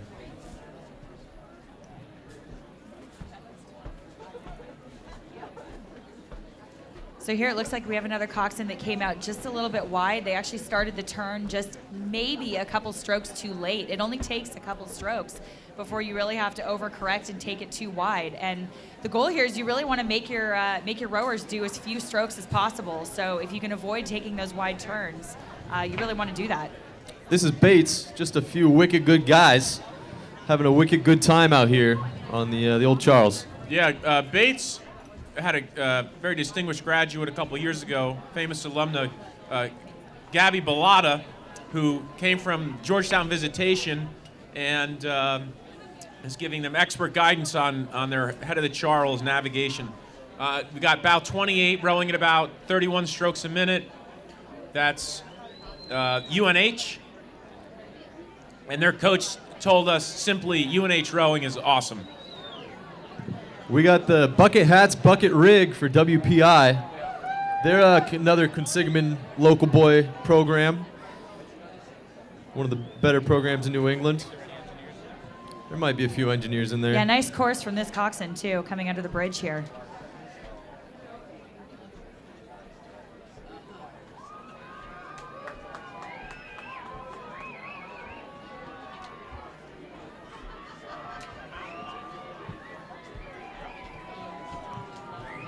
Lehigh Mountain Hawks, another bucket rig coming through.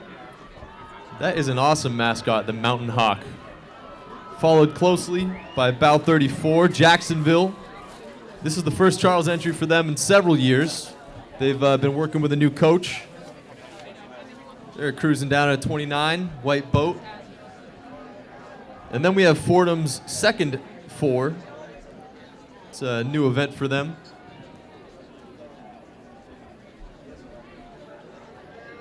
Here we have some coxswains taking the turn pretty tight here. Looks like everyone's getting pretty aggressive and really making moves here. Actually, we have quite a few crews coming up. This should be pretty exciting. We'll see if anyone actually makes up any water. That's Bow 40 FIT, Florida Powerhouse coming through, followed by Colgate. And you notice that a lot of these crews are bucket rigging for multiple reasons. Usually you put your strong guy in 2-seat, let him follow. Luke and Whitney, FIT's most famous rowing alum, Boston University head coach and Olympic medalist Tom Bohr is here leading a very strong BU crew. But those young men at FIT are doing a nice job and are constantly inspired by Coach Bohr. He's a legend. Oregon going through the bridge right now, unmistakable Ducks, and followed by San Diego. San Diego, Bow 42, coming back after a few years hiatus. They just made the pass over Minnesota.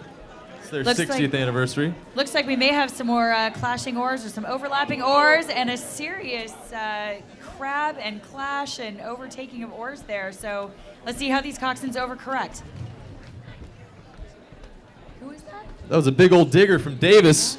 Davis, last bow number, has made a bunch of passes here. They're looking to pass Western Washington right now. Davis's new coach, Desmond Stahl, is a legend on the club scene. Man, it looks like the bow of Western Washington keep on taking water. And here again, those crews coming right next to each other, making friends out here on the Charles today.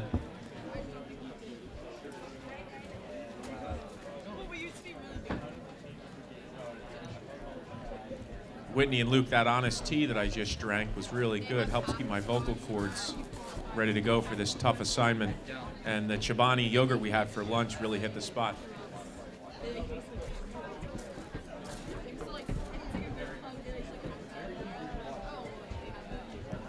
This is the U.S. Merchant Marines. Several maritime boats here today. These student athletes study at U.S. Merchant Marine Academy, one of the 5 prestigious service academies. And they're swinging on it.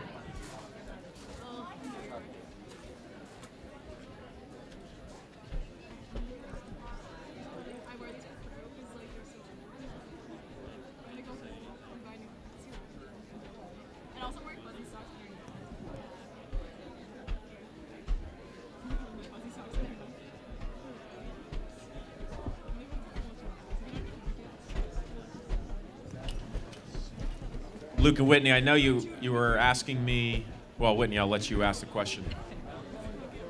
Well, it seems that we have quite a presence from the boat maker Hudson. I'm sure many of you are familiar with Hudson, but there are a few who are more familiar with Hudson than the guy sitting right next to me, Jason Reed. So I'd love to hear a little bit more about Hudson and your experience with them. I know you know a thing or two.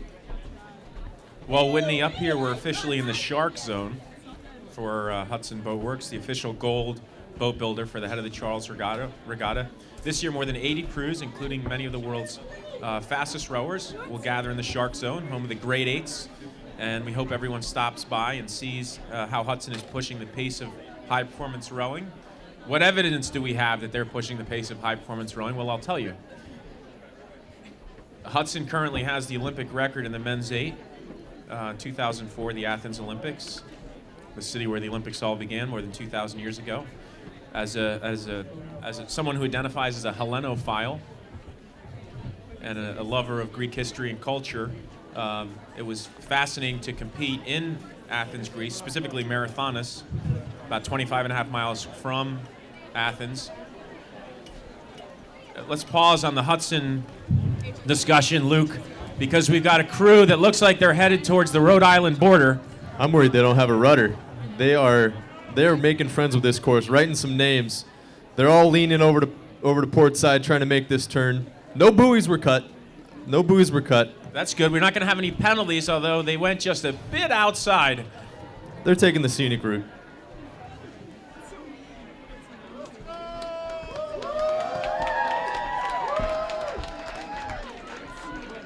Well, our competitors from Endicott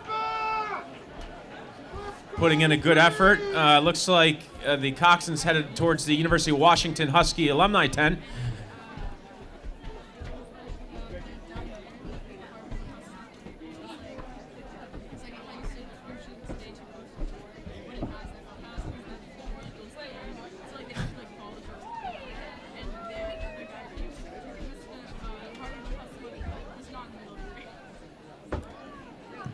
Well, we have a little bit of break in the action, ladies and gentlemen. We were just talking about Hudson Boat Works, the official gold boat builder for the Head of the Charles Regatta. And so their boats are fast, they're economic, their customer service is an industry leader. They have great people there working. The boats are manufactured in London, Ontario.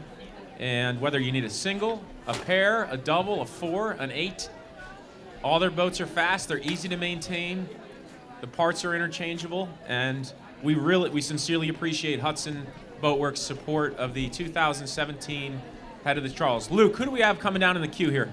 This is the Women's Collegiate 4 event, course record held by Barry, but bout number 1 this year is University of New Hampshire.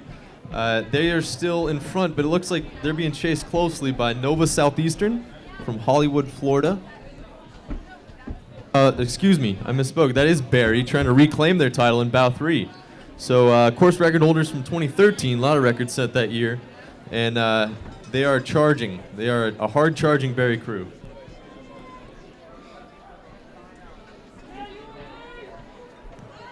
UNH is getting a lot of love coming through, and it seems like they're trying to hold off Barry.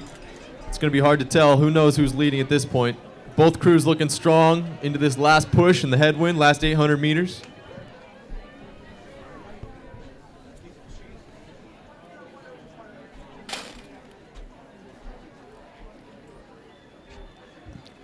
And here's Nova Southeastern coming now. They started bout 25 last year and earned a 2nd place. So we're going to see if they can repeat their last year's success. They have 3 of the 5 athletes back, and they're ready to have a clear path. Don't have to struggle through the whole field. These Nova girls are looking pretty good, and they're matching gray. Now they have a big old gap to whoever's behind them. Crews to watch are Bates, Williams. They're starting in the back of the pack, bout 28, bout 22, and none of these programs are strangers to the podium here in the Collegiate 4. There's a lot of returning crews, a lot of returning talent.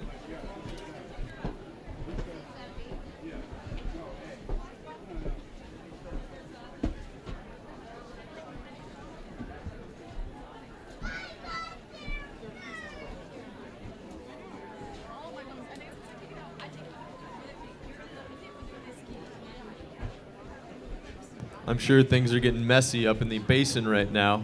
Whoever's been up there this time of day when the winds are blowing knows that trying to keep the crews in order is a tough job. Head of the Charles is one of the best at that, one of the best regattas around for that.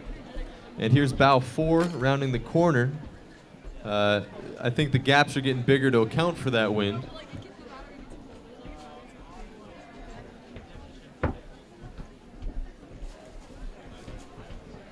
This is Bowden, and you can see that they're really swinging on it. Their distinctive blades. They've medaled in this event many times. This is their bread and butter, and you can see that these girls are really swinging together. Bow seat's putting some big old juice on it. Yeah, they actually look pretty good here. Nice long strokes coming through the bridge, which will really set them up well for a nice strong finish.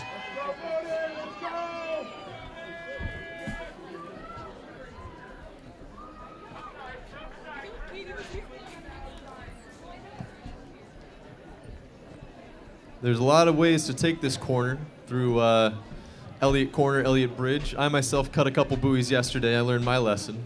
But it seems like Cincinnati here took the opposite approach, and they're just putting their blades right on the line. Luke, our fans are interested, and the visitors here are interested in how many penalties you got yesterday. I got 2. I got 15 seconds. Moved me from 4th to 6th. I recommend staying on the right side of the buoys. Bow 7 is Franklin and Marshall. They were grand finalists at Dadvale's last year. Ladies and gentlemen, let's hear for the Clemson Tigers. With a bucket, look, the ladies looking very strong. Clemson is a popular training destination in the spring and in the winter. We trained there before the Beijing Olympics. Clemson University was very gracious to us, and they have an exceptional Division I athletic program. A great body of water, great town to train and live in, and a great school to attend.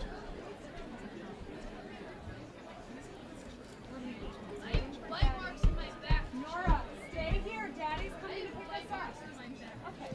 That's some acceleration out of bow seat right there. This is Philadelphia. 4th consecutive year, Philly U has submitted an entry.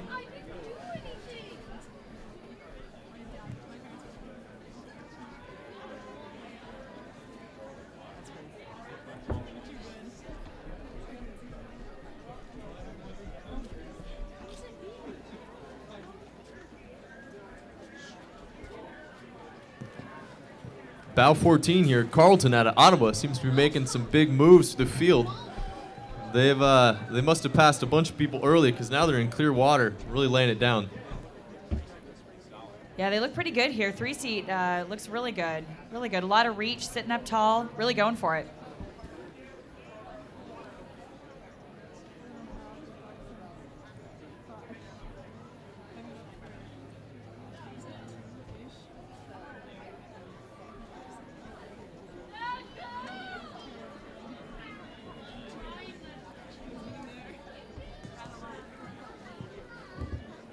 This is Trinity, bow number 9.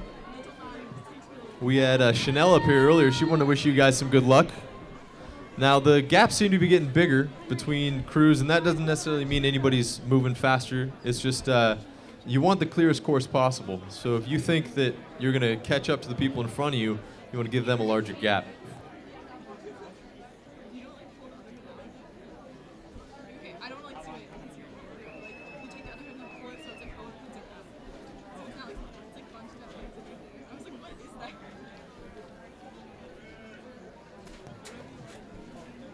FIT moving together real well. Their blades are entering the water. It must be why they're passing so many crews out here. Bow 16 coming through the bridge now.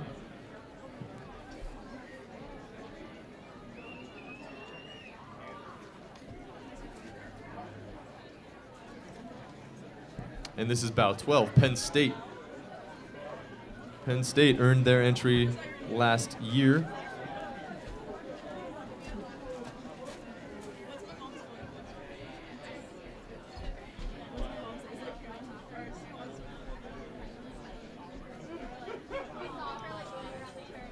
Looks like we have another boat race coming around the turn here. 2 boats pretty close together. We'll see if this coxswain can maintain her inside line. It looks pretty good, actually. She's got her oars over the buoys. Looks like Wesley actually has the inside lane here. She's sticking close to her buoys. And let's see how she aims at the bridge and see who makes the charge. So that's Wesleyan taking the inside of the corner on Bowden. Sorry for the second time. This is Bowden's B boat, and they also got a guaranteed entry from last year.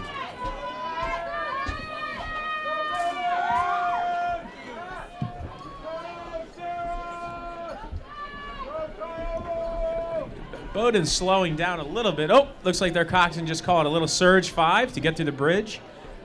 May have been a smart move so that they don't collide with the crew in front of them. Bow number 17. Connecticut College rowing. Doing a nice job.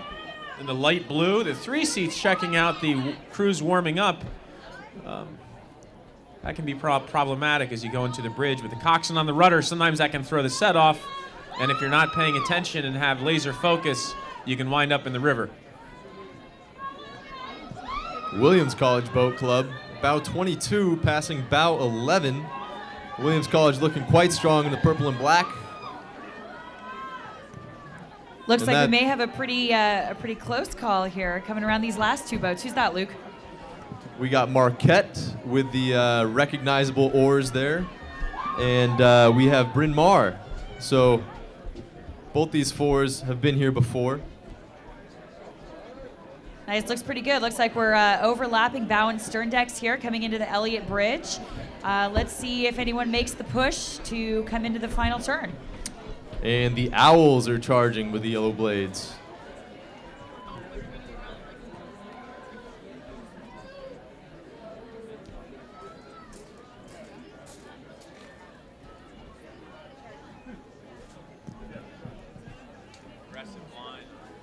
This is an aggressive line by Christchurch. They are one of the first visiting crews we've had from across the pond in this event, at least. And right behind them is Coast Guard. So we have a lot of service academies in this race in the fours. Stop beating on Henry. You are very disappointing right now. Okay? You're going to lose the race. Ladies and gentlemen, let's hear it for our Coast Guard cadets. United States Coast Guard Academy, protecting our waters, our shores, our borders. Looking very good. Coxswains drawing their boat to starboard for the last 1,000 meters. Nora, stay away from him. Exactly. You're going to get hurt. It's not going to be... Whitney, we've got about an area code that separates the Coast Guard Academy with, hold stand by, we have our drone up in the air to let us know which crew is next. Vermont. University of Vermont, out of Burlington, Vermont. The UVM crew team was established in 1986. One of their most famous rowing alums is Gabe Winkler. Gabe Winkler is a world champion, Pan Am champion, and currently leads the Oregon State Beavers as the head men's coach. I had a conversation with Gabe this morning at the Row America tent, and he said that he loves bringing his crew here every year. They travel across the country, and they'll be racing this afternoon. As the sport of rowing grows, we find new programs, more new programs coming to the Head of the Charles every year. This next one coming through is High Point, who had a great showing at ACRAs last year, and this is only their 5th year as a crew. Bow 30 seems to have been making their mark on the race. They might earn their spot for next year. So great to see new clubs with good success coming through. This is High Point.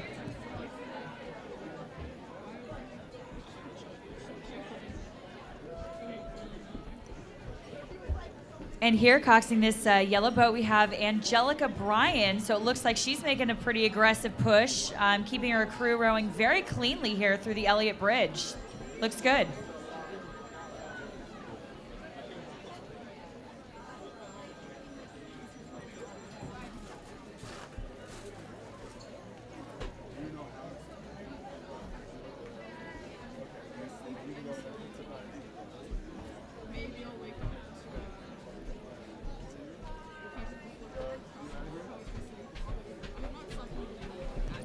Here we go, UGA out of Athens, Georgia.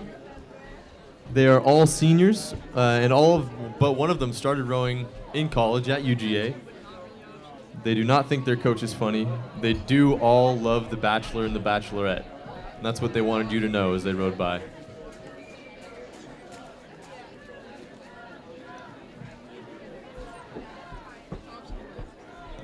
You can hear UMass Lowell fans chanting for UMass, the bronze medalists from New England's last year. They're coming through the bridge looking quite good. Big old swing coming out of middle pair. Barry's second boat here in bow 33. They brought 2 4s up this weekend.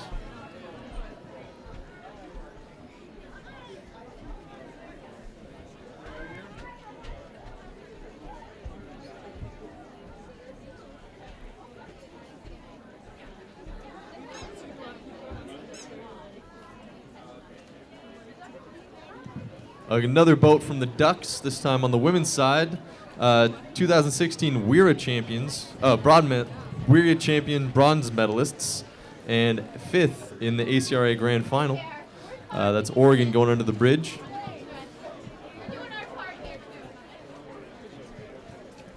And the Bates women, much like the Bates men, they're wicked good women, having a wicked good time out here on the Charles.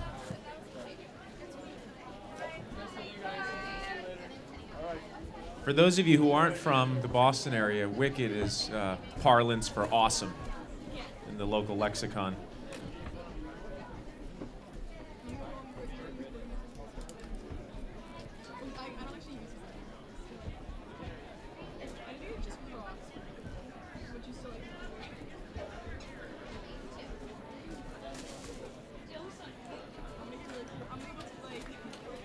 Looks like we have an 8 that's actually coming pretty close to the race course here.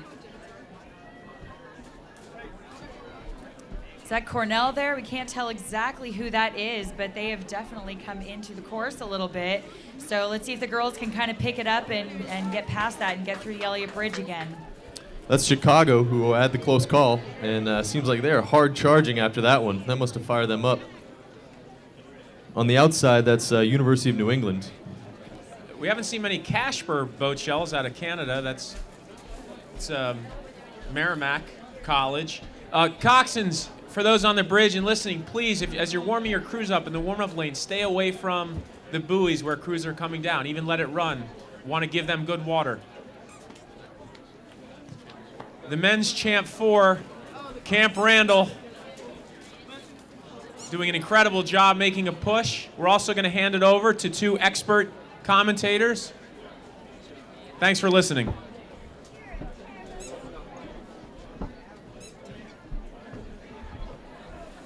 All right, Ellen, it looks like we've got the men underway, which is very exciting. Event 46A, the men's championship 4s. I'm Mary Mazio. I'm here with Ellen Minsner. We're here for, until 11. And thanks a lot to Jason Reed and Luke Wilhelm announcing through the day. But these events so stacked closely together, we're already into the next event here. Bow number 2 going right through the Elliott Bridge. That's Cambridge from GB. That means London. Thank you. It's actually Cambridge. All right, our friends across the pond have really opened up a lead on bow number 4. These guys are from, it's the Danish Federation. We have some great international athletes, and you can see the Danish crew, bow number 4, they're hauling on it. They're looking really well connected. But they are being pursued closely, Ellen, by bow number 5. Tell us about bow number 5. That's a California crew from Berkeley, California. They were the top collegiate crew to finish in the Head of the Charles in 2015, and this 4 is doing a great job. All right, in the heavy Cal, international they're field. looking fantastic. Coached by Mike Tatey. And we've got bow number 35 on the outside. That's the final crew of the women's event. That's the U.S. Merchant Marine Academy, bow number 35. And George Washington University is passing, it looks like. Oh. Yeah. Bow number 6, George Washington. That's the men's division. This All right. 35 is the final crew in the women's division. And approaching Elliott Bridge right now in the Empalker is bow number 7. That is Princeton heavyweight men. With the orange and black oars. Followed closely by Northeastern University. Champ 4 here. Alexander Gass, Andrew Maglio, Ryan Letty, Phoenix Suzak, and Texas Lawton. And then coming around the buoys, the Old Blues, Yale University, with Grant Lewis, Brian DeVries, Kevin Kiernan, Cole Tinden, and Sean Bartlett. And they say that they're big swingers. Well, they actually look like they're fighting this the cross headwind with really nice connection. And in the orange jerseys, doing a great job on that buoy line. That's bow number 12, Oregon State from Corvallis, Oregon. They have been away from the Head of the Charles for the last 5 years, but they're doing a heck of a job right now. Look at that line that Coxswain's got, climbing up the inside, passing bow number 34. Which is the women's boat. Another women's crew. Bow number 10 now hotly pursuing them, trying to reclaim some time. FIT from Melbourne, Florida. And we've got Harvard, of course, the Crimson Blades from right down the river. They're bow number 11 coming through Elliott Bridge right now. And another 13 in the purple is also from the women's division, held just a few moments ago, so possibly a mishap earlier on. That's Amherst women. And what's great about these women's crews is that they're moving to the outside. They're allowing the men's crews to keep the line along the buoy marks, so we've seen some great steering from some of these women at the end of the pack here, Ellen. And that really was sportsmanlike. That was Trent University, Peterborough, from Peterborough, Ontario, that just slid through the Elliott Bridge. Bow number 13. Oh, these are from, they're our friends from France, it looks like. From Pont-Lyon. Can you say that, Ellen? No, you did a nice job. I'm not even going to try and repeat it. All right, let me tell you who's in this.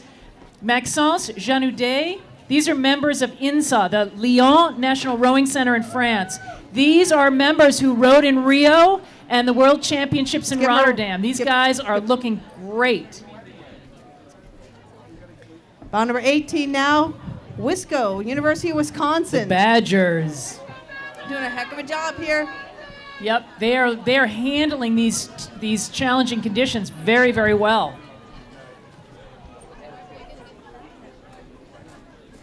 No, we have not seen Fat Cat Crew. Bow number 14. We hope they're still coming around, but if so, the rest of the field has opened up a very, very big lead. Yeah, we did.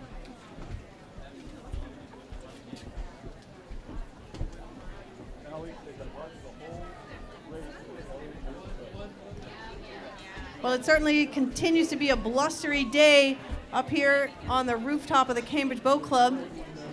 Oh, no, we've got another entry coming around.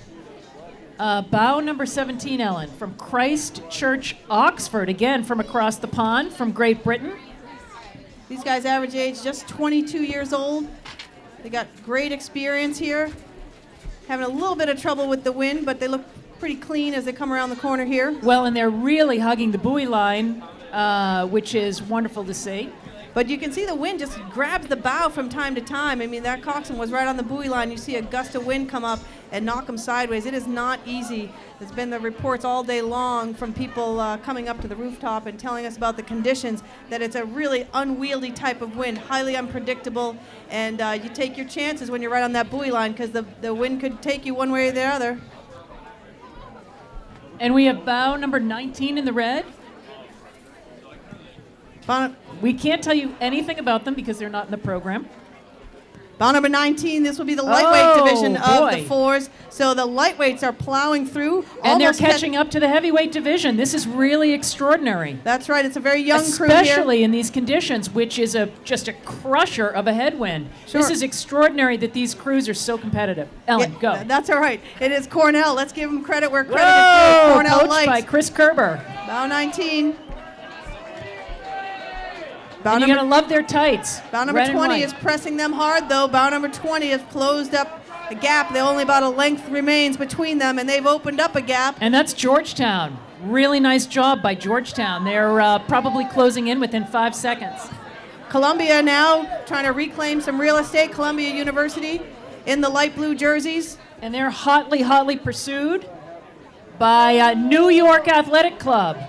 That's right. New York Athletic Club is closed on them and less than a length of open water, and you see both of them sharing the exact same line through the Elliott Bridge. These are experienced coxswains. They certainly know what they're doing here today. And they have really opened up on the rest of the field, Ellen. Yeah, it's about a 10 or 12 length gap here. Bow number 22. So Virginia Rowing Association has been passed. Bow number 22. Again, the coxswain's having a hard time on the buoy line. Moving in on Virginia now is bow number 26, another... Oh, from Yale, Old Blues. These are members of the 2016 EARC Championship 1V and 2V. There are several different components that make up this particular boat. They also won the Jobe Cup in that same year, so this is a fantastic crew here. Yale doing a nice job. And they've passed a number of crews. 26 has passed several crews already. Little contact down by the buoy line, but it looks like everybody's clean right now. Bow numbers flying, blades clashing. And that's Undine and Penn. So the two entries from Philadelphia duking it around the bend. Yep, Undine have passed Penn. Penn at bow number 24. The Quakers. They're doing a nice job here now. Just about 3 feet of open water between the stern of Undine and the bow of Penn. Yep, and Undine is moving a little bit under the Elliott Bridge. And these guys have really opened up on the rest of the field. I mean, that is almost a horizon. Yeah, it's a big gap. It's always fun if you enter the Elliott Arch without even any sight of the next crew. That's a nice margin. We still have about, I think, 6 crews if this book is correct and we don't have any scratches. 6 or 7 crews still should be coming around the bend. And these conditions are particularly brutal for lightweight athletes, particularly the screaming headwind, really with coming at a sort of a quartering angle. And so weight can be a real advantage here.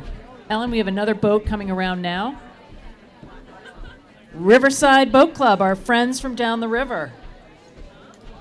And they claim to be Boston's second least competent superhero team. That the stroke in this boat can create potholes instantly. The 3-seat knows the exact location of every coin dropped on the sidewalk. Number 2 can communicate telepathically. Okay, this is R-rated humor, so we're not going to go there, right? All rated G. All rated G. Bout number 27, Riverside Boat Club. Let's give them a round of applause coming through the arch here. In their classic They seem blue to and have white stripes. The best water of the day. Suddenly, it's no wind for Riverside. The luck is on their side.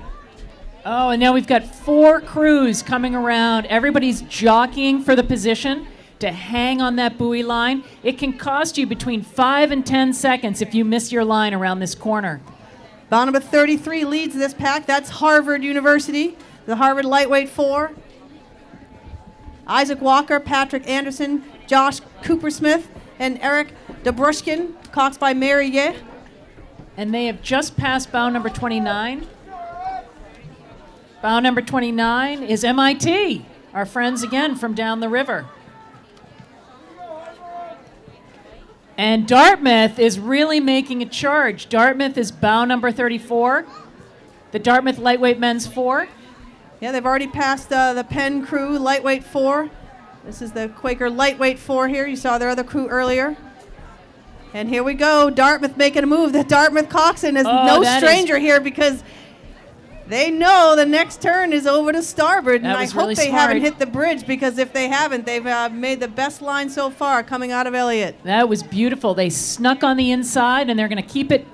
They're going to keep it going around the corner. Bow number 30, Georgia Tech in the yellow blades. Bow number 14. That's the Fat Cat crew we were missing from the earlier division. Fat Cat crew. There they are. It's their second appearance in the Champ 4, but the first time for their group, for this particular group.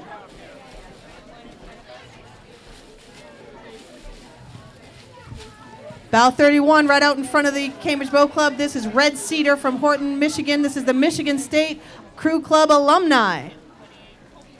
And it looks like the last entry to round this out is bow number 28 from Fordham, from the Bronx in New York. Fordham has been a top Dadville crew in the Lightweight 4. They've got a very strong program there.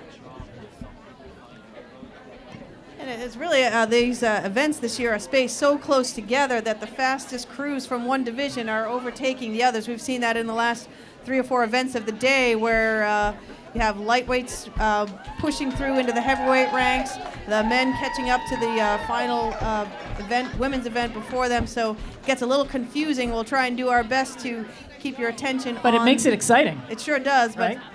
But for the fans, we'll try and keep it as informative as possible.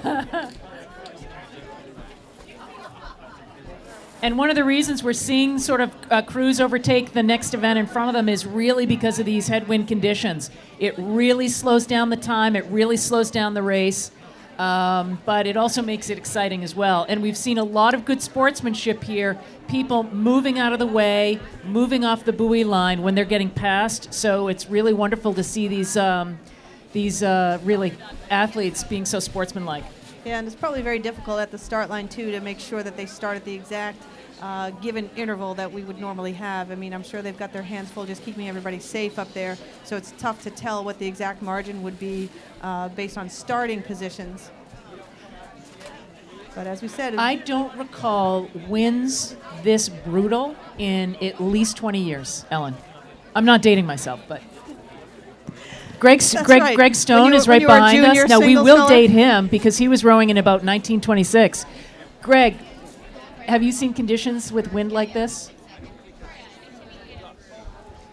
So Greg says he hasn't seen such gusts since 1926.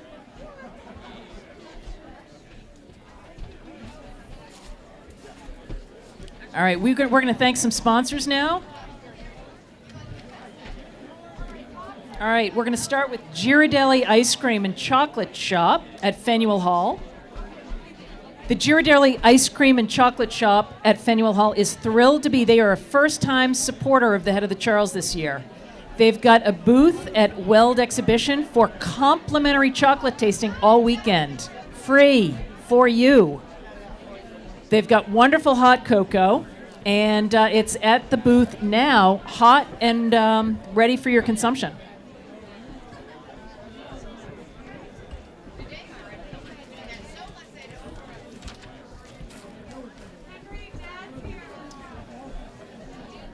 We're also going to thank Gentle Giant Moving Company. They are proud to be the official moving and storage partner for the Head of the Charles Regatta. Founded by Larry O'Toole, they've got more than 35 years of experience in locations all throughout New England and nationwide. They were founded by rowers, and they promote a culture of athleticism, and they're committed to providing leadership development opportunities to its employees. With the Gentle Giant Charitable Foundation, they also strive to support youth development through education and athletics.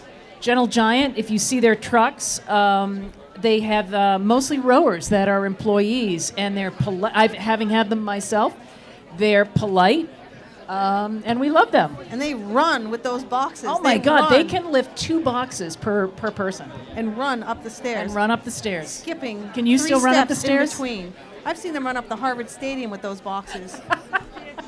All right, our next event is coming down. And this is the Women's Champ 4s, and no surprise, bow number 3 is the crew from Denmark with none other than the bronze medalist, Ellen. Yeah, from Rio in the women's pair. So this is Denmark. I'll try and get the names for you. The pair from Rio is Ann Anderson. That one was pretty easy. And Hedvig Larkberg. Rasmussen. Rasmussen. Sorry. Truncated line on my announcer notes. And they're doing a fantastic job. So they've already passed 2 very strong crews from the U.S. That were the Brown University varsity, who are 6th at this year's NC2A, as well as bow number 1, New York Athletic Club. The other 2 in this boat coming by from Denmark also won silver at the Junior World. So this is a stacked crew. Look at these women row. Yeah, come They're on, so Elliot. well connected. Doesn't get much better it's than this. Beautiful. Let's give them a round this is of a applause. clinic, my friends. This is a clinic with bow number 3. Brown University now with that famous design on the bow, the Bruno crew coming through the Elliott Bridge right now. Great line on the buoys, rowing pretty much solo right now. And that looks like Sophie Overall in bow. She rowed in Boston for many years as a junior. She's hauling on it. She's really pulling in nice and high. Looks great. Yeah, and they have really opened up a gap. So bow 3 clearly kind of dominant right now, at least in the early stages of the race, passing Brown. And New York Athletic Club really falling off the pace here, having quite a bit of trouble in the gusts with their blade work. And we'll see if they can hold off this charging pack of 3 crews in time to make it through the Elliott Bridge unscathed.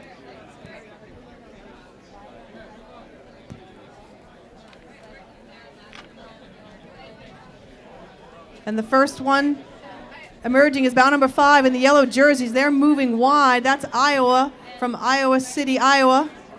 And they're being overtaken by Syracuse in the classic orange blades. And both of them have passed the Dawn Rowing Club from Mississauga, Ontario, Canada.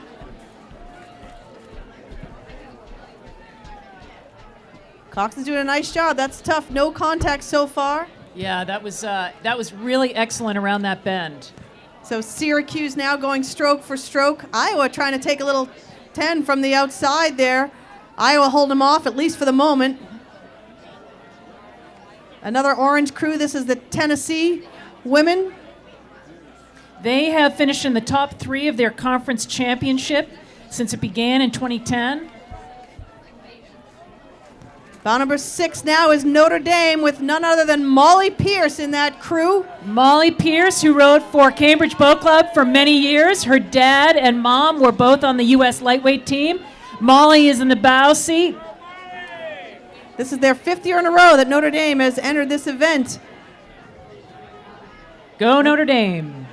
And we've got 3 boats jockeying for position coming around the bend now. They're all being blown a little bit wide. This is really a coxswain's game today.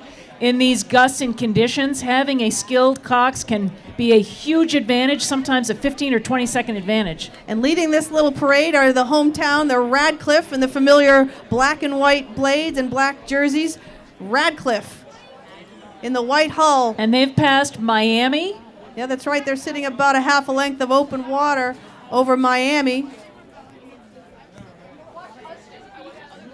And they look to have maybe held their position depending on the start against bow number 11. Another crew from France. Yeah, they're in the borrowed boat of CRI with the red hull and the red and black blades, but make no mistake, this is again members of the Lyon National Rowing Center in France, so a strong crew from France. Give them a round of applause, Elliott Bridge. Send them home. Wow, bow number 15. From Cornell. Yep, the red and white here. They won this event back in 2010, and they've passed a couple of bows. The first one that come up next is the bow number 14. That's the Rutgers from New Brunswick, New Jersey. They've moved ahead of bow number 12, which is the crew from Tuscaloosa, Alabama. This is Alabama. This is wonderful. We have not had very many crews from Alabama, so let's give them a round of applause. Yeah, they're hanging in there. And this team from France has really pulled out all the stops to get here. This is the second crew, bow number 18. They've passed a number of shells, and many of these teammates have rowed in multiple world and European championships. That's bow number 18. Bow 13 out in front, George Washington University.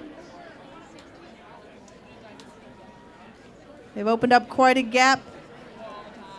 But 16 pressing, that's the orange and blue of Bucknell from Lewisburg, Pennsylvania. And 17, MIT. 17 is very close. They are closing the gap from down the river, MIT.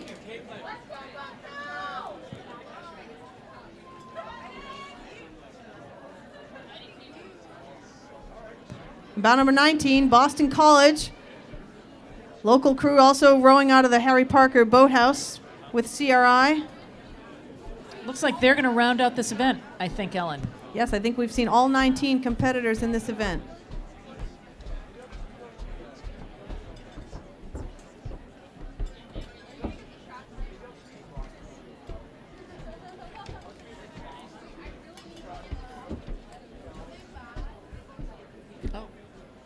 And the women's lightweight fours are coming right around the bend. And again, the best lightweight crews are often much, much faster than slower heavyweight crews, and it's really exciting, particularly in these conditions, much more challenging for lighter people.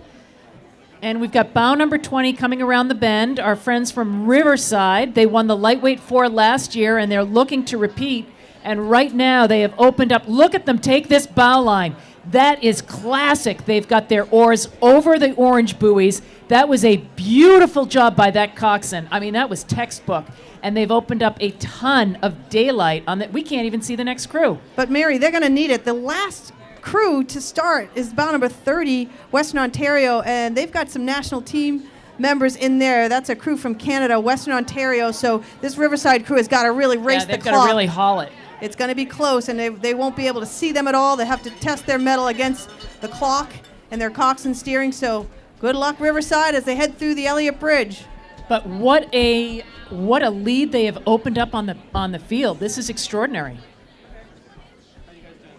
Did you say bow 21 is coming around? Yep, that's be another crew from Radcliffe. This is the Radcliffe Lights. Oh, they're being hotly pursued by BU. Oh, that's gonna leave a bad taste in their mouth if the Radcliffe crew can't regain some position on BU, who started behind them. Radcliffe have a long tradition of highly successful lightweight crews, and BU's emerged on the lightweight scene and BU as is a real cranking. powerhouse in the last few years. So This BU is exciting. And you can see they're both fighting to keep the inside with these gusts. And it looks like Radcliffe has a slightly better line. They're not quite going to move out of the way until BU really challenges them. Yeah, this is very exciting. We knew it was going to be a tight race.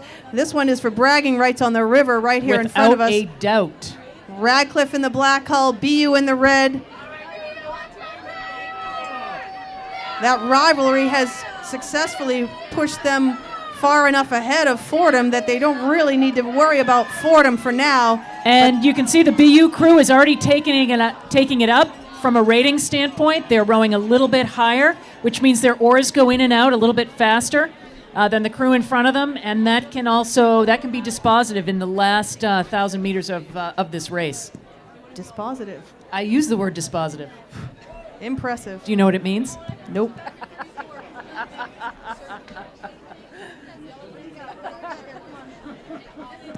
Bow number 30. Oh, like you we were said- talking about them before. Bow number 30 has cranked through this field from Ontario, and they've got very decorated athletes in here.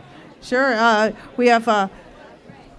We have such a strong crew here from Western Ontario, and you notice the coxswain is a little wide on the buoy line. I think that's actually smart. If you're too close in these gusts and your bow gets yanked over a buoy line and get a penalty, she's not taking any chances. She's got a great line right now. They know they've got to get that Riverside boat that started 10 places ahead of them. At 35 strokes a minute, that Western Ontario, you know they want it. Hauling. That is hauling. Bow 26 now. Another BU crew in the red with the white caps. This is BU's second boat. And they average 130 pounds. And they've moved past Princeton. BU lightweight women are really becoming unusual. a force to be reckoned with. That's wonderful. And this Princeton crew is bow number 24, classic orange and black. And Marquette trails them, bow number 25, Marquette from Milwaukee, Wisconsin. They were third at the ACRA 2016 races. Bow number 29 now with the white blades, that's MIT. MIT finished fifth as a team at the 2016 IRAs, and the lightweight four earned a bronze medal at the Dadvale Regatta last year.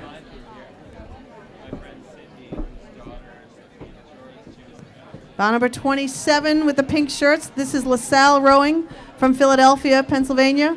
This is only their second entry in the last 2 years, trying to build their program and maybe get a guaranteed entry. And their motto says that explorers are never lost. Though they may they're wander, exploring they are, that turn. they are not lost.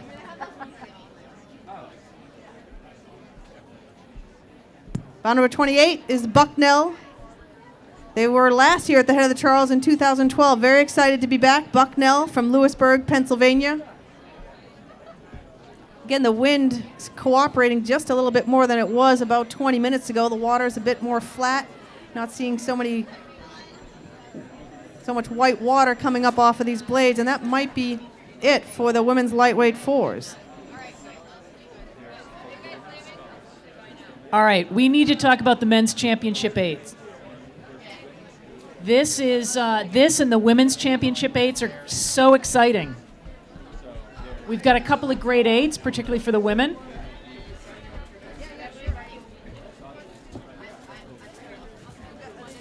All right, we got Greg Stone on the mic. His daughter is actually, yeah. Okay. Greg is Old Man River.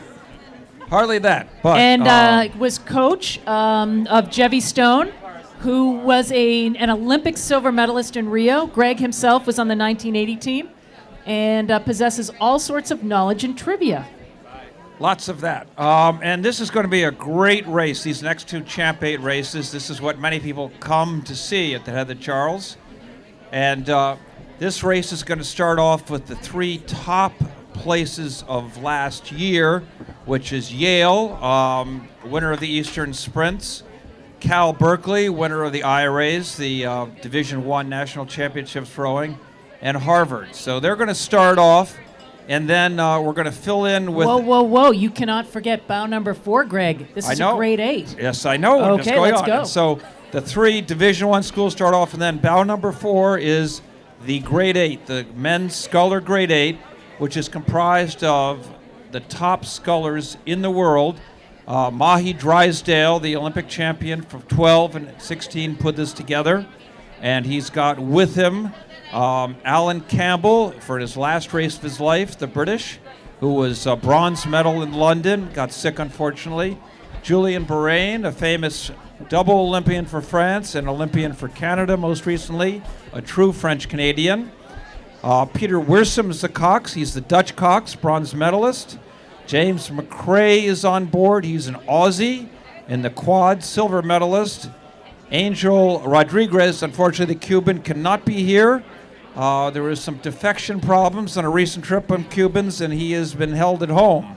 So he's been filled in by the stroke of the German 8, whose name I'm forgetting and isn't in our program. But he's not a sculler, but he's fast.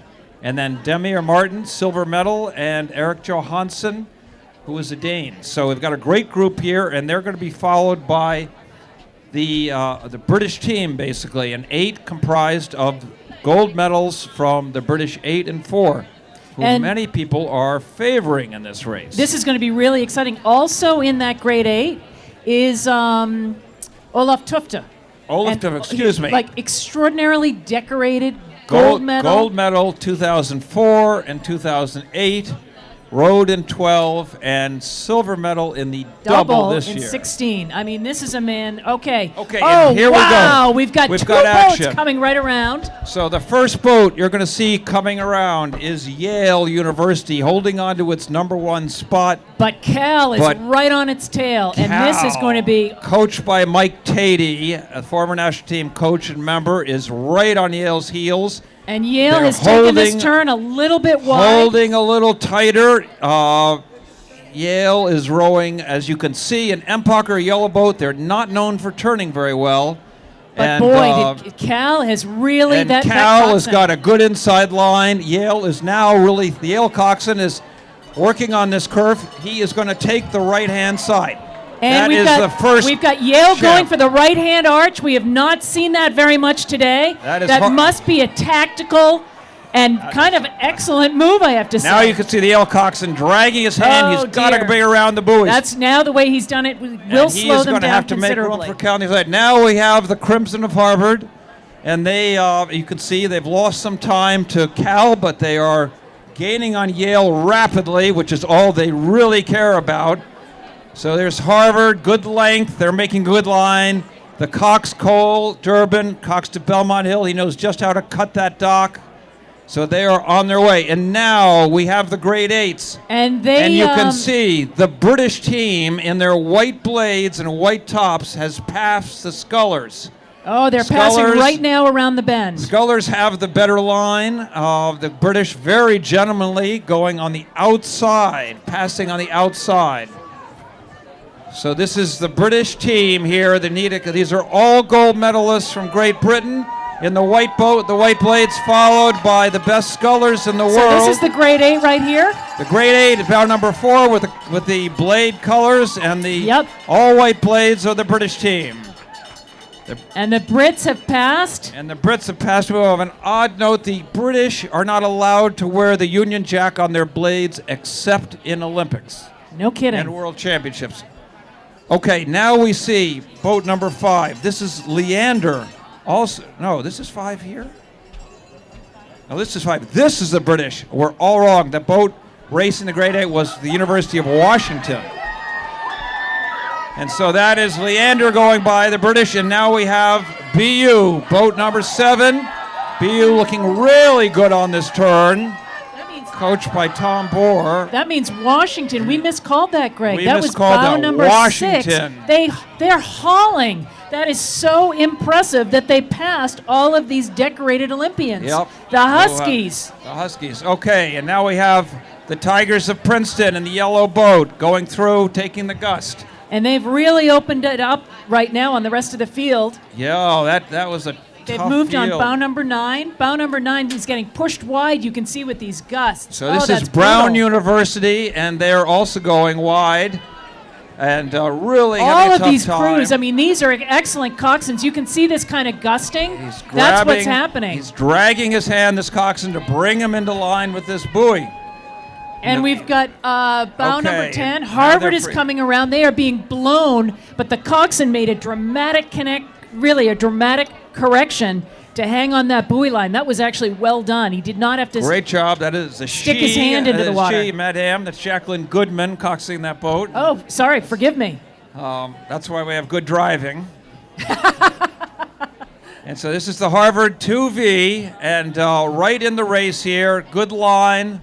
Bow number 12 from Northeastern coming up right down the river. Yep, Northeastern on their home course as well. And they have passed Cornell. Bow number 11 from Cornell. This is Cornell in the red hull and the red and white blades. Northeastern is looking really smooth in these conditions. These are brutal conditions. And 13 in the white blades. This is Stanford's men's crew. And this was an 8th place crew last year in the IRA. 2 of these guys were in the U23 pair. At the World Championships. Wirtz and Stefani, so they've got some good firepower in that Stanford boat. Okay, and on the buoy line here is looks like a second boat from Cal Berkeley. A second Cal boat on the buoy line. And they've taken the inside to pass another BU crew. This is the BU's JV, but they're hanging on. This is the Cal JV versus the BU JV here. That's and racing beautiful against steering each other. by those coxswains. Nice coxing by both boats. Gorgeous. Really good job. And Princeton's trying to make a real race of this coming Princeton around the corner. JV now coming up, and they have climbed up on BU and climbed up it looks like on Cal. So now they're... And they've passed Penn. Penn is coming into view right now with the blue and red oars. So this is the University of Pennsylvania from Philadelphia, and they are...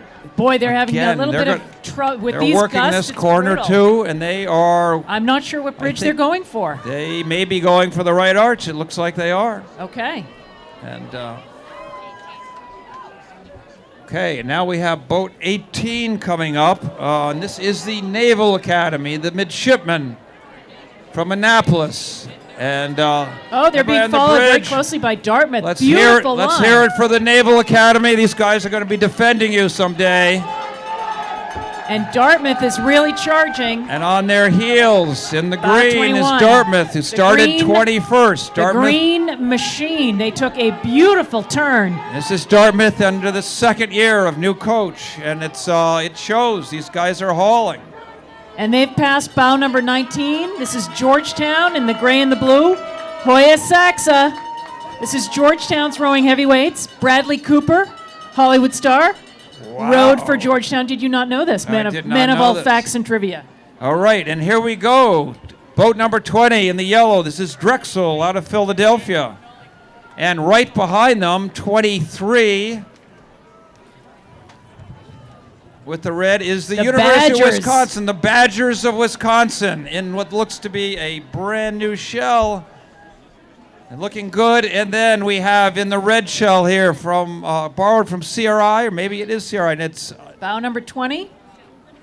22. 22 is another Lyon. That's okay. another boat from Lyon, France. France. Wow, that's fantastic. And those guys have members that also competed in Rio as well as the World Championships. Okay, in the orange men of Syracuse coming up now with their traditional jerseys. And bow number 25 right behind them, again from University de Lyon.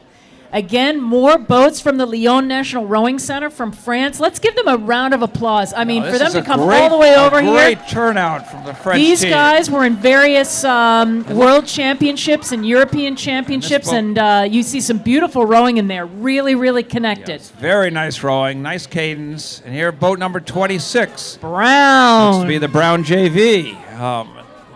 And they are moving well and lined up.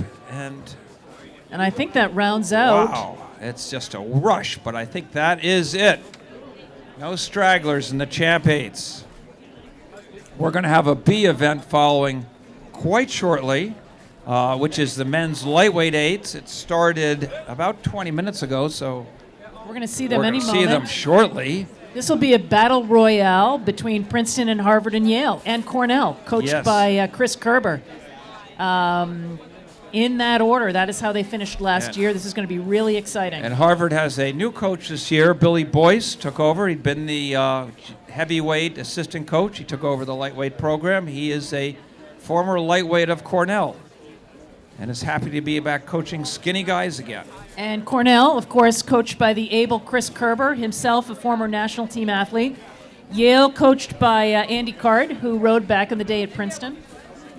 Yeah, Andy's Card has been coaching the lightweights at Yale for over 25 or 30 years now. Okay, I'm seeing the first crew come around the bend, Greg. It looks like orange and black. Princeton right now is in the lead.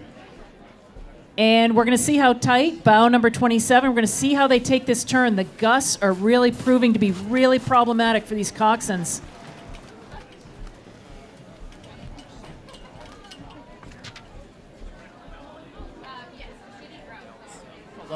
And this Princeton coxswain is really trying to hang on to that bow line. A little bit off course, the terrible, terrible crosswinds, but a very nice job coming around. Nice job here by Princeton. Good length in the boat. The oars are staying buried. This is a mark of a good crew. Keep those oars buried, particularly on the corners. And Greg Stone. Coxswain's taking a nice turn. Yale is around the bend. Yale has passed your alma mater, Harvard. Yale was the 2016 EARC Sprints champion.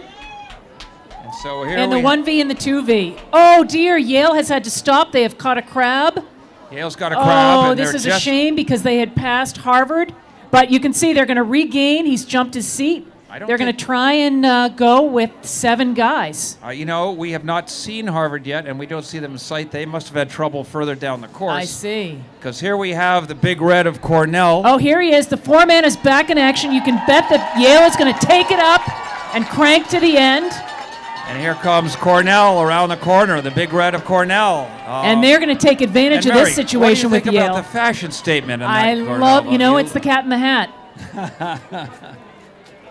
Okay, and the University of Pennsylvania, boat number 31, about even spacing. And they also have a pretty reasserted lightweight program, stronger than it has been. Looking very good. They look very strong and very connected.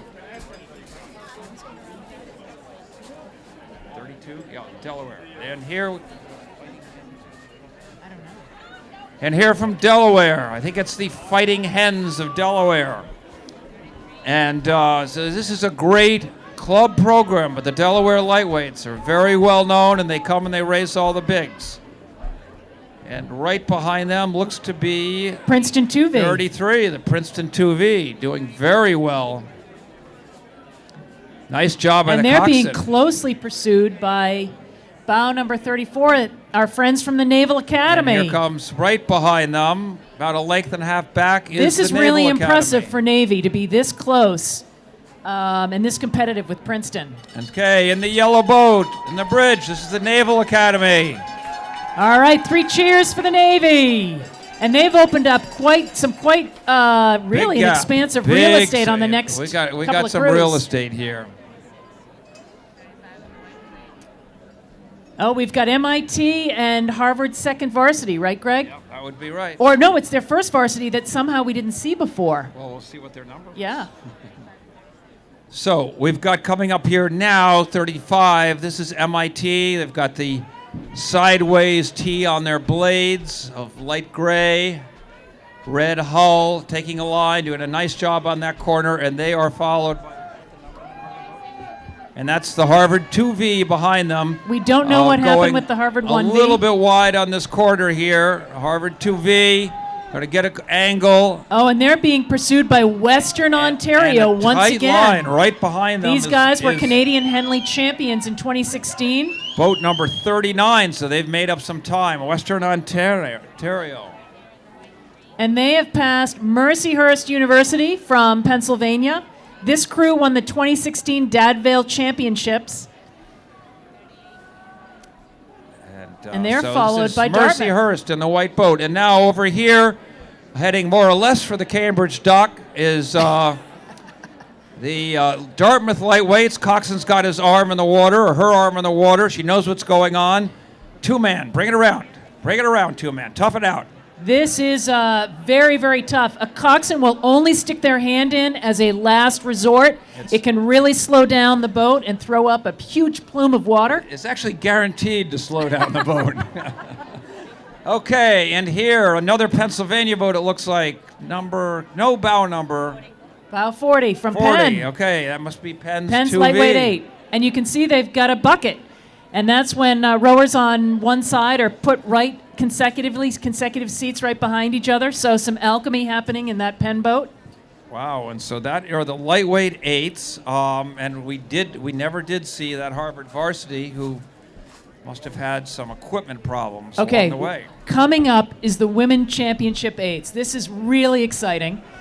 In here we have a couple of grade 8s, one of whom is stroked by Jevy Stone, your daughter, Olympic silver medalist, and it's made up of the best scullers in the world, all medalists from Rio. Well, not Wanna all say who's in medalists it? because there are 8 in it. And, Okay. So there are only 3 medalists, and the Chinese woman who was third. But some of them were medalists at could a not different come. time. But yes, Mirka Napkova in there is a gold medalist from London. Right. Excuse me. And then they have Sunita Paspuri. She's Irish and is a 2-time Olympian. The Austrian Magdi Delaney, who was a downhill skier before she converted to rowing, and she was 6th in London. The Swiss Janine Gemlin, she was 5th in London. She also was a downhill skier. And then we have Emma Twigg, who's been a world champion, and this year was 4th in Rio. Right. And then in the stern 2 seats are Jevy Stone, silver, and Kim Brennan from Australia.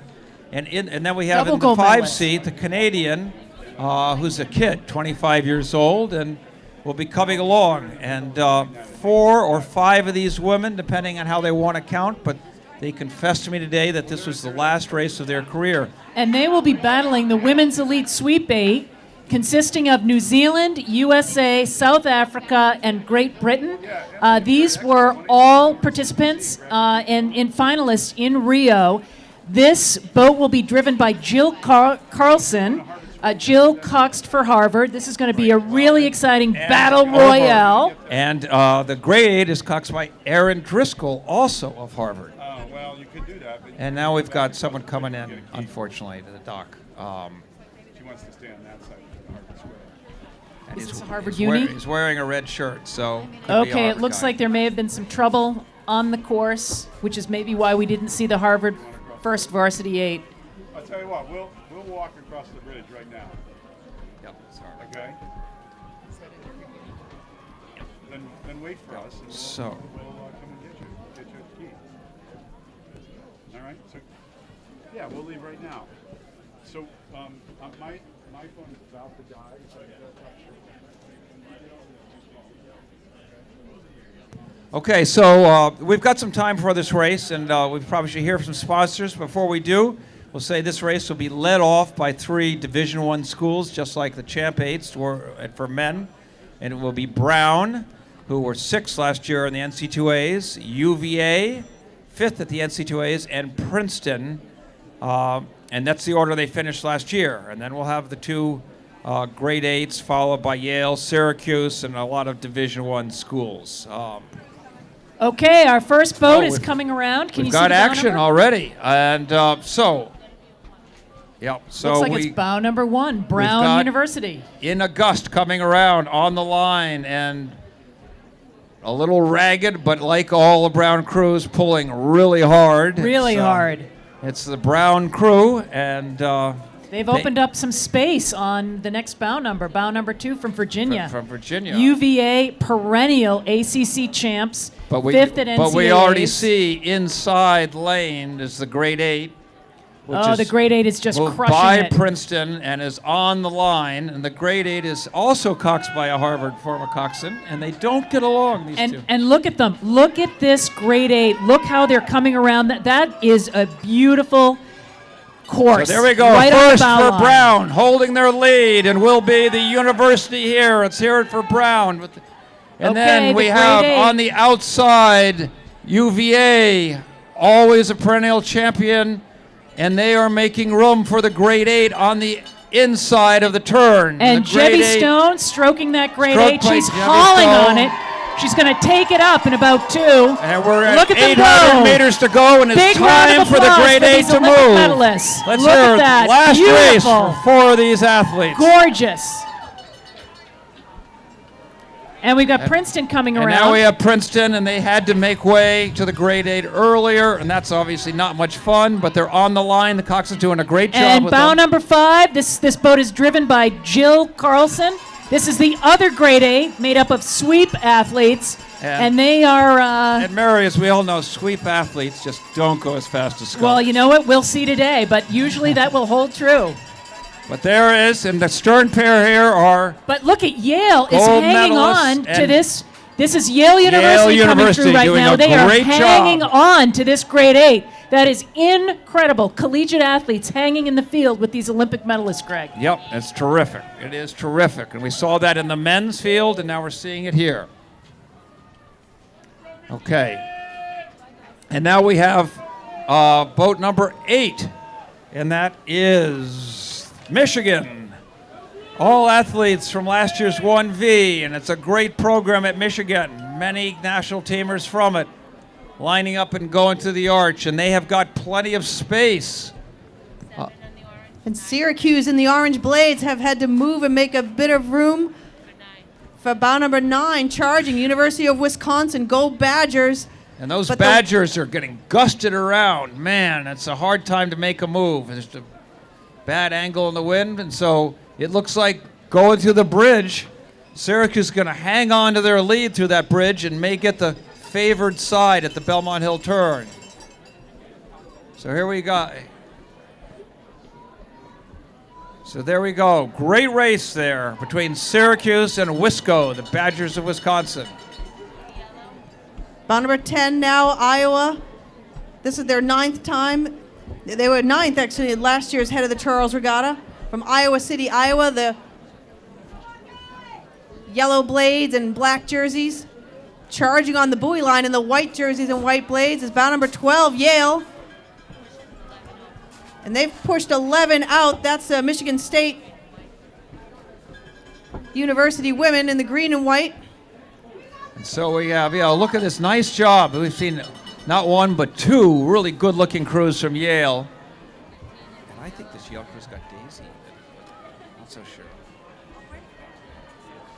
Yep, and in the 4th seat of this Yale crew is none other than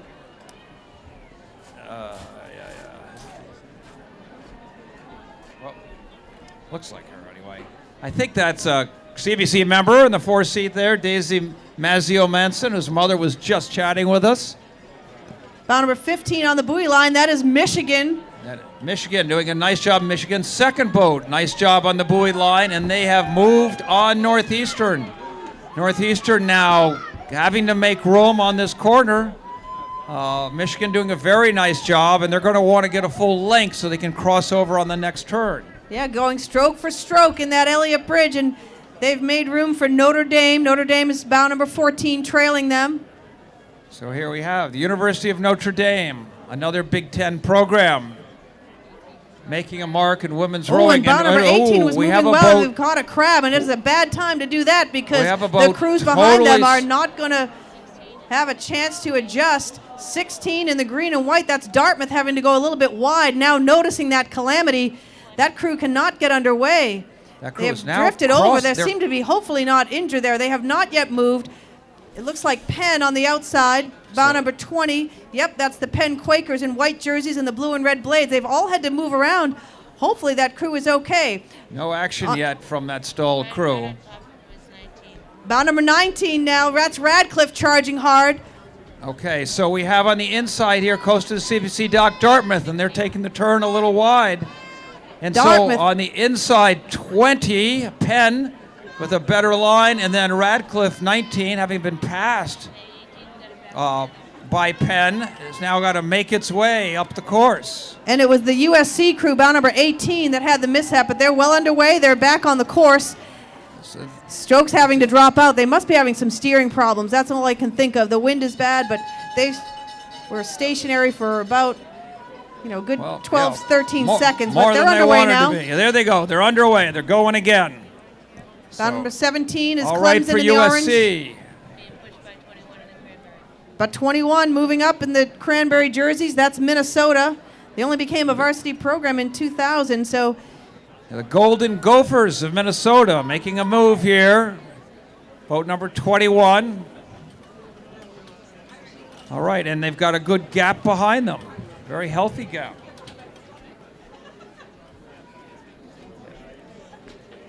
Your pen is defective.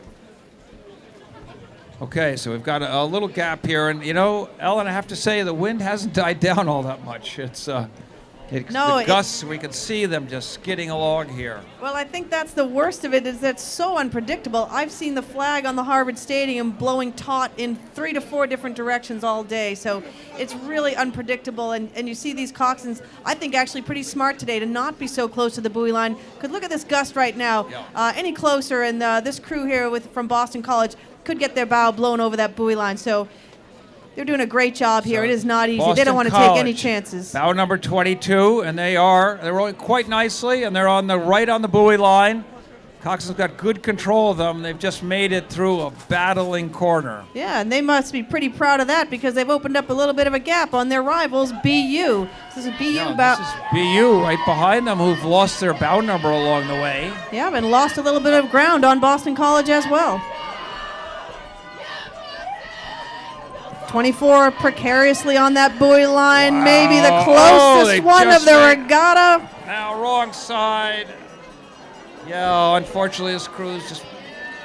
That's what I mean. You take a chance like that on the buoy line, the wind can put you suddenly in the wrong spot. And the cox wasn't able to bring it back on, so instead of 1 penalty, she picked up 3. So what number is that? So that is UMass Amherst. UMass Amherst. That just came around that corner, and they're about to go under the bridge. White hull and the dark red, and then right behind them, boat number 25. Is friends from the Netherlands. From the Netherlands, Skol, which is a big women's rowing club, a fabulous women's rowing club. And they are here visiting us and using Belmont Hill equipment. And behind them, number 28. The ACC champs of Virginia. They were 4th at NC2As, and they are pressing the Dutch crew ahead of them. That's fantastic. Bow number 28, the Virginia women. Yeah, and I think that's the second Virginia boat we've seen. Oh, well, don't know.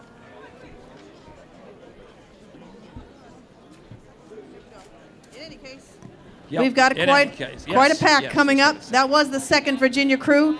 29 on the buoy line right now. That is Drexel.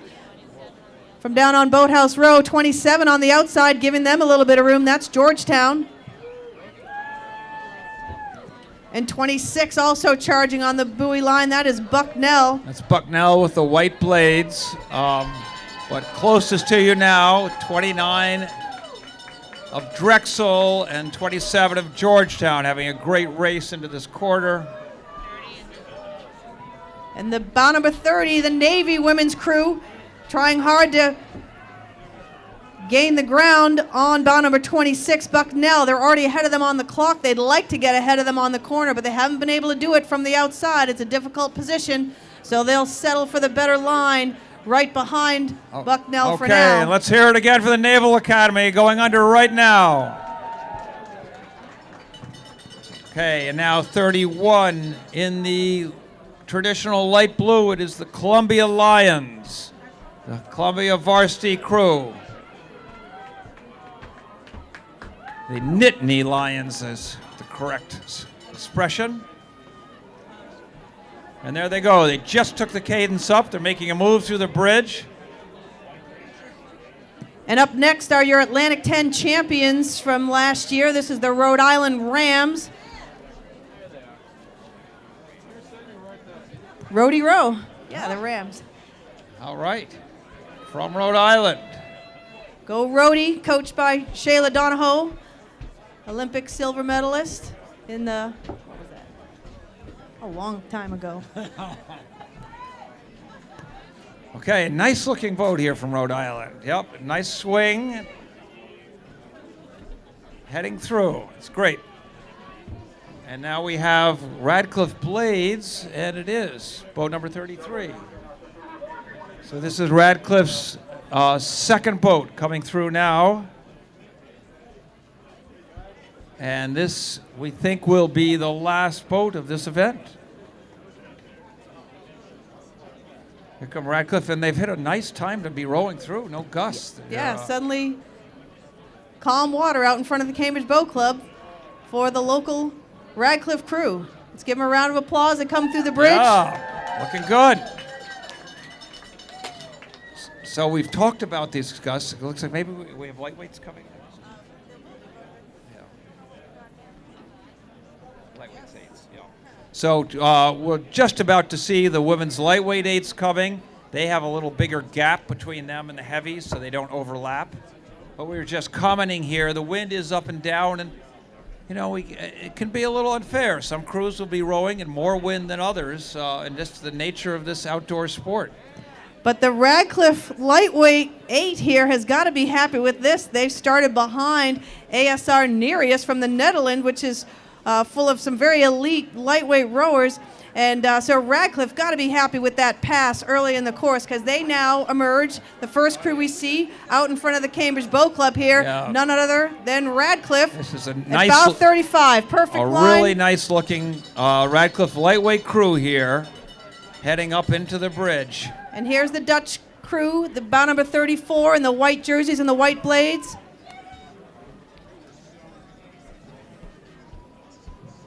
And so let's hear it now for the Dutch crew, ASR Nereus, or hosts often to people coming, and they run a great regatta themselves each spring called the Heineken. And there they go through, and they are quickly followed by the resurgent BU lightweight program, coached by Malcolm Dalbridge. And BU lightweights are probably gunning for Radcliffe, and they may, we just can't tell how they're doing against them. And a pretty big gap, but here comes bow 38. That's the Princeton lightweight women. And they've already passed bow number 39, MIT. So there we go. And all these women have to weigh in. All these women have to weigh in at 130 pounds. So they're not big women. They lose 10 pounds, they can be a coxswain in the men's program. And the MIT Light's doing a great job here, closing the gap just a bit, gaining a little bit of ground back, and opening up some space between them and the next crew, which is bow 41, the BU women, red and white. So this is BU's second boat, we have to presume. And they've done a nice job, and they have not only passed Radcliffe's second boat, but we can't see Radcliffe's second boat. So BU lightweight woman, second boat we believe, and they're doing a great job. Really a nice job.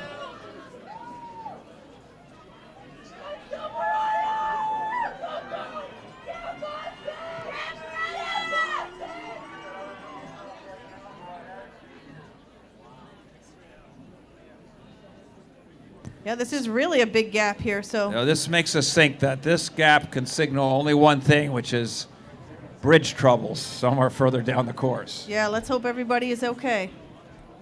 Because we have, what do we have, 4 or 5 more boats?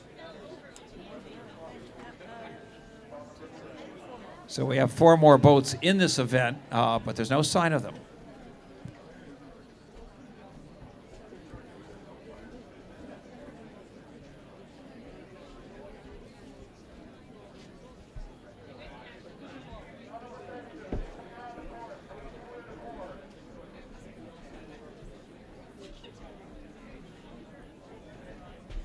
Bow number 42 now approaching, calling themselves the Bad Unicorns, BAD Unicorns, from Jacksonville, Florida. This is their first time at the head of the Charles.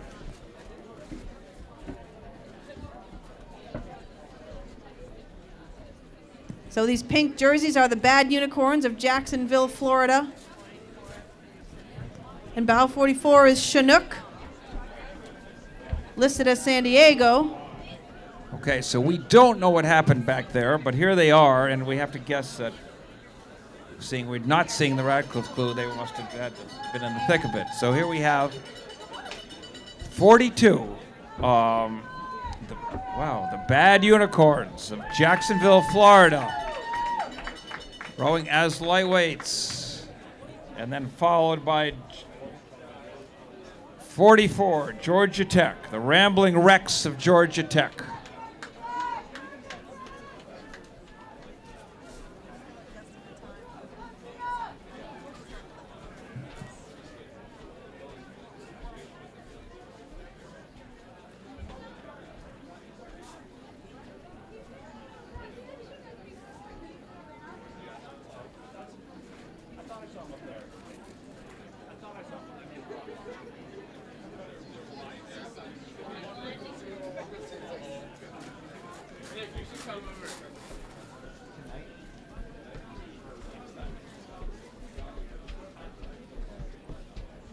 Okay, and here we are. Oh, 43. Oh, there we go. I don't know. So I think I mislabeled. Here, in their distinctive yellow blades, are the Georgia Tech lightweight women's crew. Mislabeled someone else. How could I do that with these blades? So here are the true rambling wrecks of Georgia Tech, and their two-seat just decided to, been instructed to take a couple of strokes off so the coxswain could line them up properly. Now coming back in. And here they go. And from Georgia, the coxswain is in a unisuit, a survival suit to make sure she stays warm out here in the tough water. We have to assume there'd been some mishap with that Radcliffe crew. They were bow number 40. We have not seen them come by yet, so let's hope everybody is okay, and we may have to turn our attention to the next event.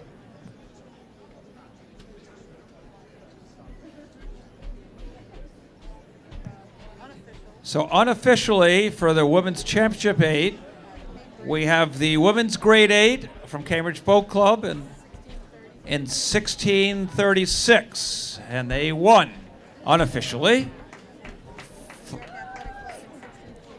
Followed by the pair combination, the elite pair combination in 1645. 9 seconds back, and then Yale in 1647, right on their heels. So that was a great effort by Yale.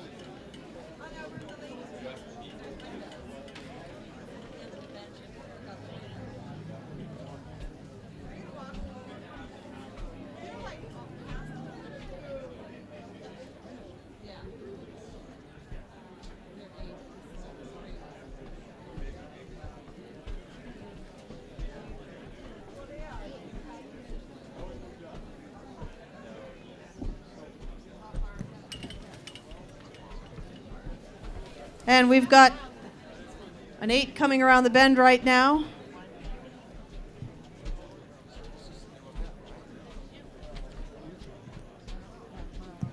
So this is a new event coming up. This is a brand new event called the Director's Challenge Mixed 8, half men and half women. And the first boat I'm turning over to Ellen because it's her boat. It's bow number 1. This is the very first all LTA Great 8. This is a fantastic lineup. This features every color of medal in the LTA 4 from the Rio Paralympics. We've got being stroked by Jamie Foxx, the undefeated stroke of the GB LTA 4. Zach Burns behind him. Danny Hansen, our fans' choice athlete of the year in 6th seat. Let's take these people through the bridge. We've got Jackie Smith, Andrew Todd from Canada, Dorian Weber, Molly Moore, the spare for the Paralympic team from Radcliffe, joined by Paralympic hopeful Allie Riley from University of Rhode Island. And number 1 has held their position, doing a great service to the sport of para-rowing. Wow, that is terrific. That is an incredible show. And they are followed now in the pink by Beat Cancer BC from Los Gatos, California.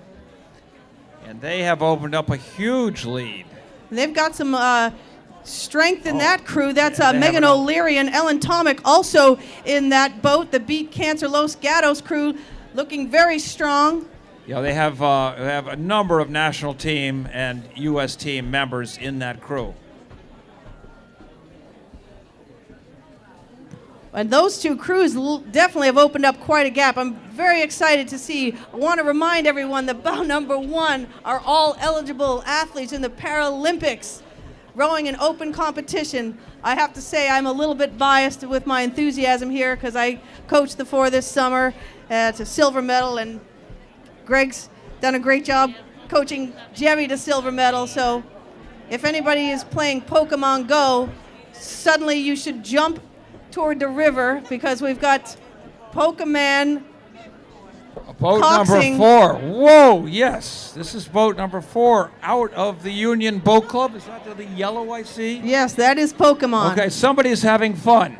This crew has been training at the Pokemon gym for months and is now ready to make its move. And that's 4. And on the outside is boat number 3. Boat number 3, Wisconsin alumni trying to pass Pokemon. These are. Let's get it done. The number 3 is filled of washed out members from University of Wisconsin. And they are struggling to get by that big puppet on their left. Okay, and in the white blades here from Cambridge Boat Club is a mixed boat put together by Charlie Hamlin, and it's got Paul Stewart Bennett, a former gold medalist, and is a lightweight from Great Britain, and a number of any rigger Charlie can find to put in his boat, and they're looking good. And they have in that boat Kat Granger, silver medal in the Rio Olympics.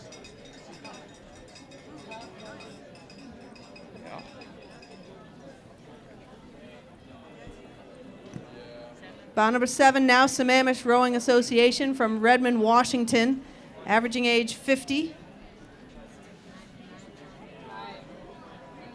And 9 moving hard, moving up well on them. That is Potomac Capital combo here. Yeah, being very tight. One might say too tight on those buoys. Ellen, while these are going by, this Director's Challenge, I assume this is an age handicapped event. Is that right? I don't know that for a fact, but generally yes. So the younger crews that came through guns blazing in front of Cambridge Boat Club have not only the wind and their competition to beat, but also that nasty age handicap. So we'll see. But I think that Cambridge boat with a 41-year-old silver medalist, that's a good way to line up your boat. You know, old people who are really fast. That's right. Okay, with the red blades here, Three Rivers Rowing from Pittsburgh has come up with a mixed 8. And looking very nice, very well paced as they go around the quarter here. And this, as a new event this year, obviously we're going to see quite a bit of variety as people figure out how to make it work.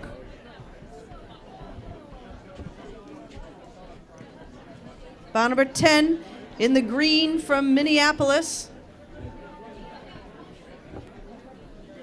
They average 59, so among the people benefiting the most from that age handicap will be this Minneapolis crew, but a tight pack right behind them. Bout number 12 on the buoy line is Chinook. Bout number 11, that's the Saugatuck crew with black blades. Okay, so we're getting a little racing here, and these crews working on their line. So 10 closest to the bridge. And bow number... Followed by 12, and then followed by 11. Good mix. With the Cambridge blades, bow number 14. But we have no data on our sheet here, so we'll just say this is Cambridge Boat Club. Last minute entry, I guess.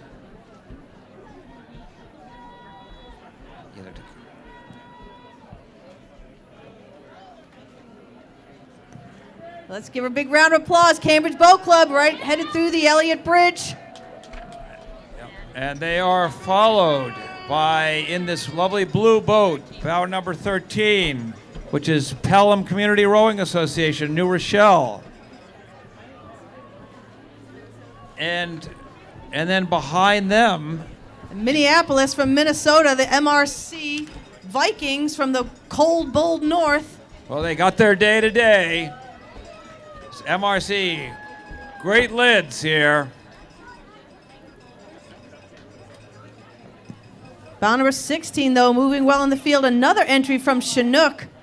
Chinook having a great day on the river today. Coxon taking a bold move on the buoy line. As we said, these gusts are dangerous. They can knock your bow somewhere you don't want to be pretty quickly, but Chinook's done a nice job coming right in front of the Cambridge Boat Club right now. And Chinook, Ellen, I believe, is what we call a Rolodex club, that it actually has no physical place. It's just people who want to row together, and they get together on the internet and organize and show up and race, and they do very well. Yeah, that's right. That's right. They're registered as San Diego, but they are from all over, wherever they assemble and race very well together. And like I said, they've had a great regatta so far, the Chinook Rowing Club. And they certainly have opened up quite the gap. About 10 to 12 lengths of open water before we even see anybody else.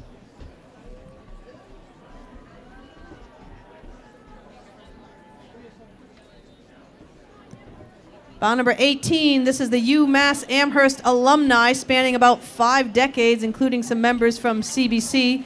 We have May Nairn, Anja Flanders, and Al Flanders, Rebecca Adams, Nicole Yule Hinsgall, Tyron Wilson, Joseph Floyd, Rich Scannell, and Lawrence Floyd, the aging Aggies they call themselves, in the maroon jerseys. Bow 21, though, Riverside is pressing them. Yep, Riverside coming up right behind, and with Michael Floyd and Ernest Cook, a lot of active Riverside members starting right behind them, and bow number 17 with the orange blades, that's Baltimore from Maryland. They call themselves the Naughty Nine, the Baltimore Mixed 8. Bow number 15, they're already past bow 15, which is Halifax Rowing Club from Daytona Beach, Florida.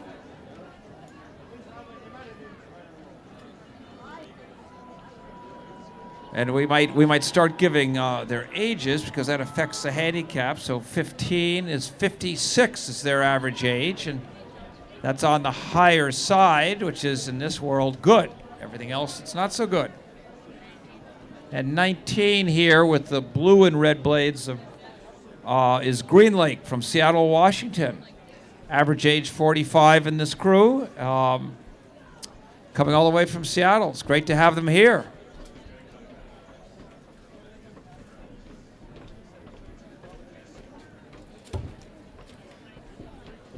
Bow 22 from Corvallis, Oregon, the Corvallis Mixed 8, averaging age 59. So again, among the major beneficiaries, of the age handicap. Tight pack, and look at the gust coming in just at the wrong time. Bow number 25, though, Evergreen Rowing Club, Evergreen Camp from Hanover, New Hampshire. These are Dartmouth alum.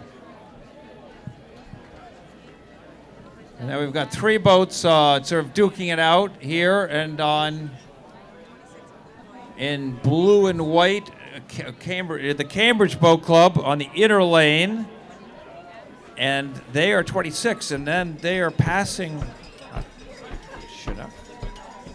I thought we did Chinook. Oh, and then this is 20, Chinook on the outside of Cambridge.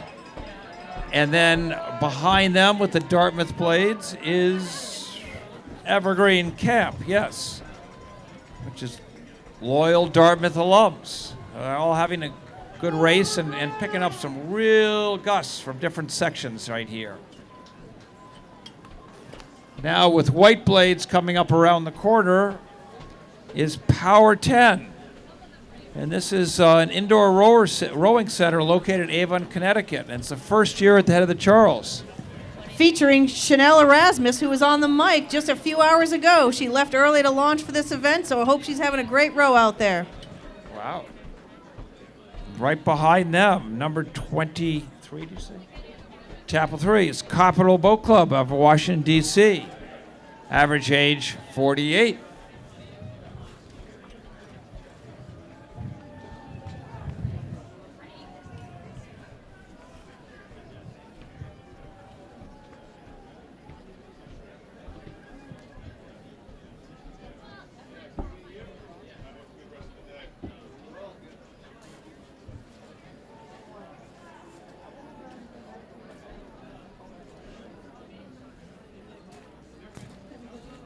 All right, next up around the corner in all black is Saugatuck Boat Club of Westport, Connecticut. This is really a great boat club, started probably 15, 20 years ago, and very active, very large, enthusiastic. They come up and row in the Cambridge Invitational in the summer, and they put together here a mixed 8, and average age 50, coming around the corner.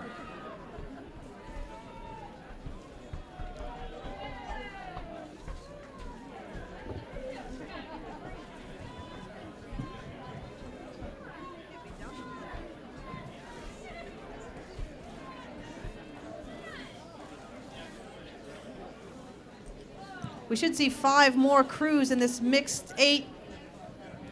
It's probably going to become a very popular event here in the head of the Charles because many of the Masters crews that compete at Masters Nationals do row mixed 8, so it's a lot of fun to mix it up a bit here in the Directors Challenge mixed 8s.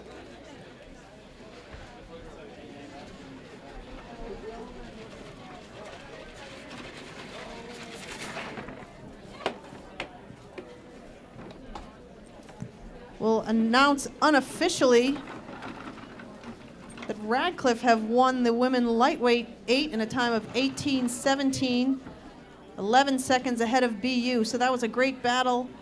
Women's lightweight 8 is unofficial. We don't even have all of the times registered yet.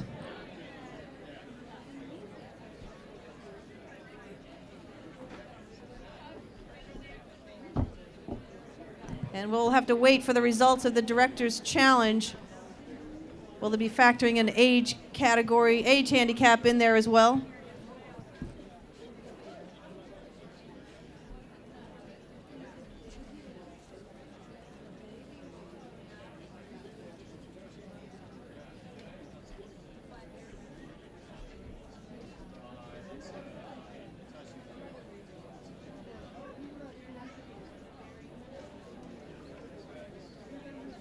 Bow 32 is New Balance, 02135. That is Brighton, Massachusetts. They are New Balance employees excited to take part in the head of the Charles. This is their first time racing, but New Balance is no stranger to the head of the Charles. They've been a footwear and apparel sponsor for the last couple of years, and they have sponsored programs like Community Rowing's Outreach and a number of others in the greater Boston area. So New Balance are incredible sponsors, incredible local manufacturer of shoes and apparel, and now taken to the oars themselves. Let's give a huge thank you and round of applause to our New Balance 8, first time ever competing in the head of the Charles. Thank you, New Balance. Come on, Elliott Bridge, let's take New Balance home. Here we go. Thank you, New Balance.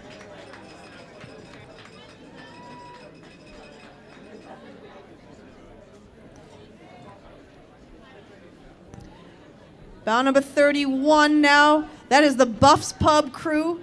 Best wings in town, if you didn't know that. This is a combo crew of Buffs Pub and Community Rowing. Emily Dwyer's coxing Tom Underhill, Will Rodiger, Keith Armstrong, Frank Mazzola, Tad Mayer, Herb Williams, Bill Horn, and Milford Raynard.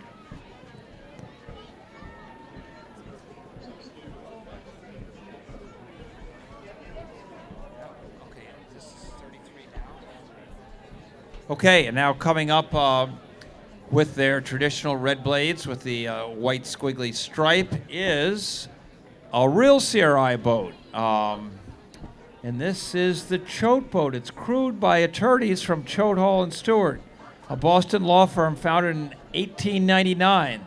The Choate boats participate in Community Rowing's corporate challenge for the past 4 years. This is their first year in the head of the Charles. So that's terrific. Great to have Choate here, and no litigation on the course. We're going to keep clear of everybody, but it's good news. And followed by the Tallahassee Rowing Club from Tallahassee, Florida. They've got the pink jerseys contrasting nicely with that yellow M-Pocker. 29 Tallahassee entering the Elliott Bridge.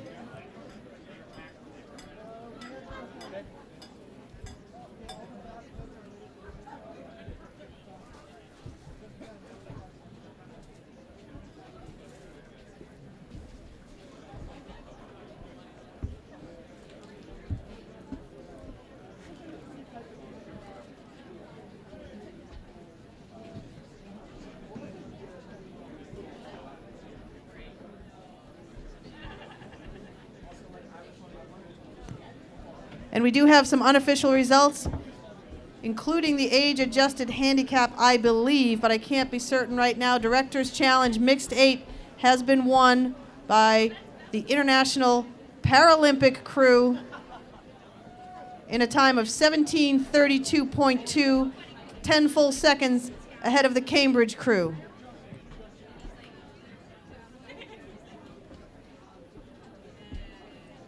Third was the Beat Cancer crew with a time of 17:43.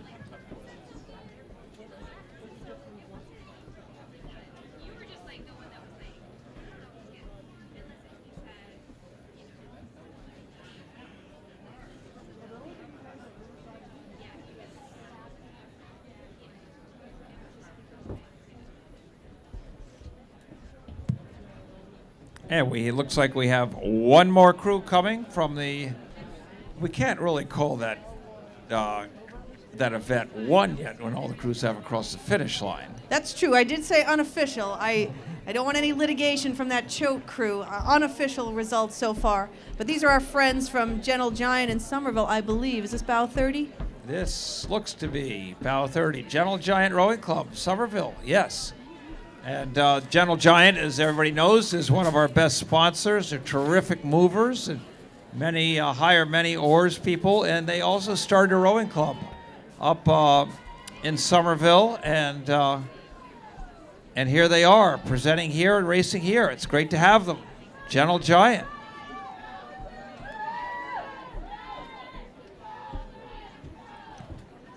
Come on, Elliott Bridge, join the cheer, join the crowd. Go, Giants, go.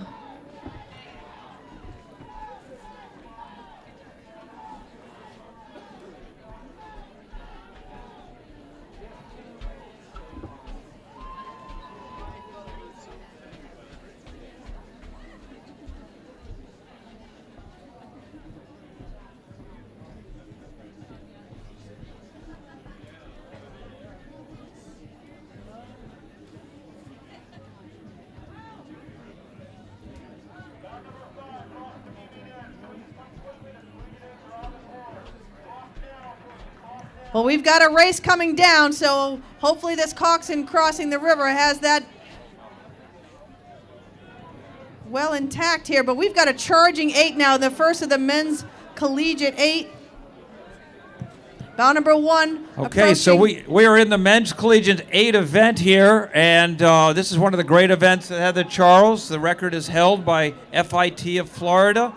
Nobody will be breaking records today, and we have leading this group boat number 1, Hobart College from Geneva, New York, which won last year, and they put plenty of space behind them. And Ellen, I hope you noticed that they have rigged their boat with more power on the port side to help them around that pass turn.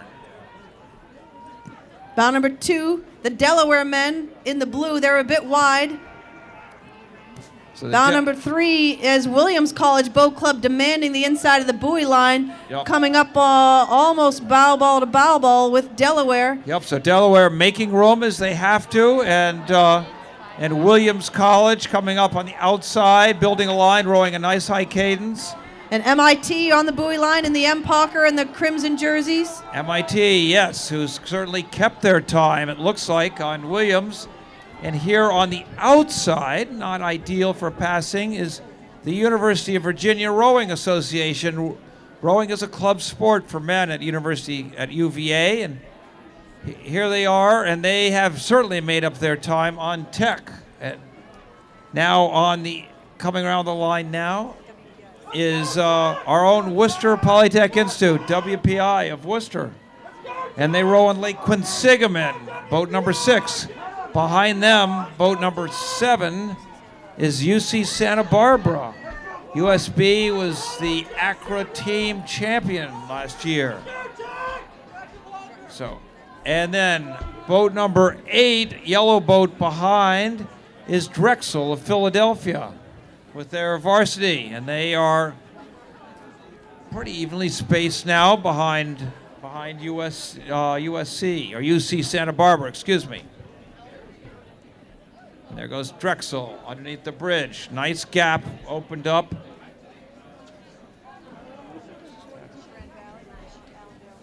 Okay, and this is a Division II school coming up now, Grand Valley from Allendale, Michigan. And this is their coach writes a rebuilding crew. It looks to improve, and they're doing a nice job. They've already passed somebody and going well. But look out for number 15 charging from the middle of the pack. Bow 15, that's the Michigan Rowing Association. Actually, it's mostly a new lineup from the Varsity 8 last year. So Michigan charging really well. But 19 is coming right with them. Bow number 19 is the Georgia Tech crew. And is that 19 on the outside or the inside? 19 is the white jerseys closest to the Cambridge Boat Club. 13 in the yellow boat with the black jerseys, that's Wesleyan from Middletown, Connecticut. And they've both already passed 11, which is Trinity from Hartford, Connecticut. So this is, this is so different than in the Division I Champ 8. We see the same names up at the top all the time. In Collegiate 8s, people go up and down. Makes it much more exciting. So on the black boat with the white, that is Holy Cross. In the black boat going closest to the bridge, and behind them, 16 is is West Point. This is so let's hear it for West Point, boat number 16. And behind them is 17. The white hull is St. Joe's of Philadelphia. And another white hull, this one with the red shirts, is 18, and that's Bates College of Lewiston, Maine. Bates College, looking good. They've got a little bit of space on 19, Georgia Tech, with the all yellow blades in the men's program. And white blades here in the red and white shirts. Boat number 20 is Marist, which is now approaching the bridge, now lined up to go. And we've got two boats behind them. On the buoy line in yellow and orange is Bucknell, and they are got a nice line, and 12 here. Behind them, just been passed, is our own BC, rows upstream out of the Harry Parker Boathouse. They are still working to make this quarter, and I would say just to I think they keep may going. have had a rudder mishap. They've had a lot of difficulty, much more so than a home course crew would have. So I'm going to have to bet there's been some damage to that rudder. But out in front right now, we've got Rutgers having a bit of trouble with the water there. Bow number 23, that's 23 Rutgers. with the red and black is Rutgers. And right behind them, 21 is Minnesota. The Gophers of Minnesota rowing at a very subdued pace. And then 26 right behind them with the very bright blade. They've got to have those bright blades. That's the Dutch crew from Delft. That's Laga of Delft, Netherlands. And in the black jerseys here, boat number 24, UMass Amherst men's program.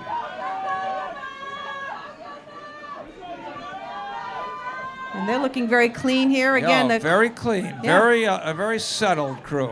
The wind cooperating for them. Every now and again, it just dies right down in front of the Cambridge Boat Club, and it must be a huge relief when that happens, because these crews have been battling for quite some time by the time they get to the Cambridge Boat Club. We still have about 15 crews left to go here. So we are not yet done, folks. Little gap in the action here because there's been some passing back in the field here. And we're seeing a crew with white blades coming around the corner, and our eagle-eyed spotter, boat number 30. And we have to turn the page. Boat number 30 has passed 5 boats, and it's UC San Diego from La Jolla. It's returning to the head of the Charles for the first time in 10 years. Well, for their Division II first school. time, they're doing quite well, because behind them is bow number 25, the crew from China here.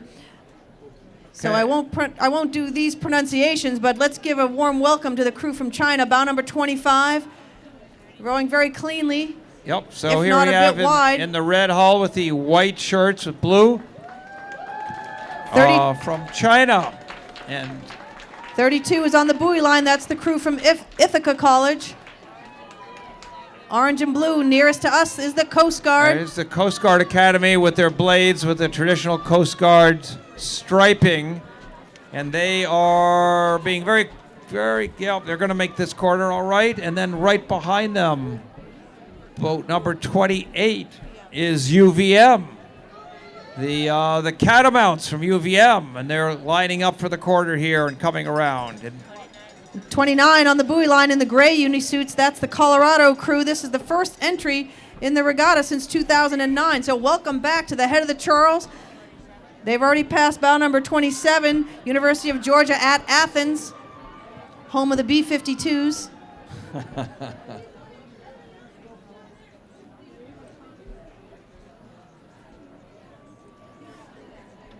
Bow 33 is the Vanderbilt crew from Nashville, Tennessee. That's an exciting entry here into the men's field. yeah, that's it. We haven't seen them here in any number of years, if ever. So it's great to have them here and great to see the sport of rowing spreading. Bow number 34 is Connecticut. University of Connecticut from Storrs, Connecticut. So this is Yukon coming up here. And bow 35. Yeah. Bow 35 in the red blade with the white trim. Those are the same blades that the Lowell Tech used way back in the day. The original blade colors remain the same, although they are now known as UMass Lowell in the bright blue Resolute. Wow, that's some color combination with the red blades and that bright blue boat. Hudson, I think, but who knows? Yeah, I believe you're right. It's a Hudson. My mistake. And Our regatta sponsor. There we go. And now 36, Black Hull. And that is St. Lawrence. Great to have St. Lawrence here. They row on the St. Lawrence River and better known for their hockey team. Going through, doing a nice job. And approaching next is my alma mater. This is the Villanova crew right now. They're doing a pretty nice job, look very clean. Their coach, Jack St. Clair, is retired last year, and he's done a fantastic job with the women's program, actually. But he was a very strong fan and proponent of the program all throughout. He coached the men when I was rowing at Villanova, coached the women, and retired recently. But Villanova men now is a young crew with new leadership, doing a great job, and they get to row through Elliott Bridge by themselves, choosing the line that they want. Let's bring them home, Elliott Bridge, Villanova. All right, nice job.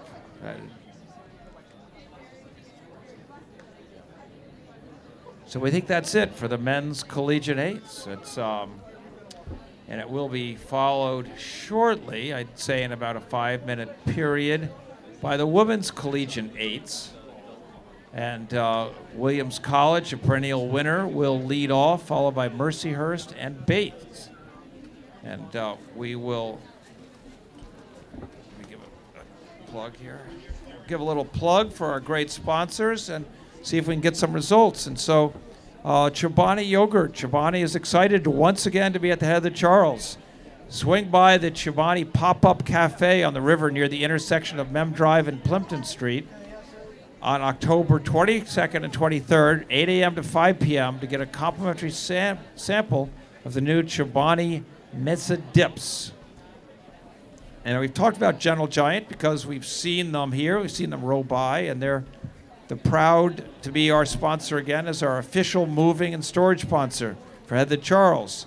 With over more than 35 years of experience, locations throughout New England and nationwide, they have local, national, and international moving services. They're founded by rowers, and they have a culture of athleticism and committed to provide leadership development for all its opportunities. Through the Gentle Giant Charitable Foundation, it also supports youth development and education athletics. More information, gentlegiant.com. That is great. They are terrific.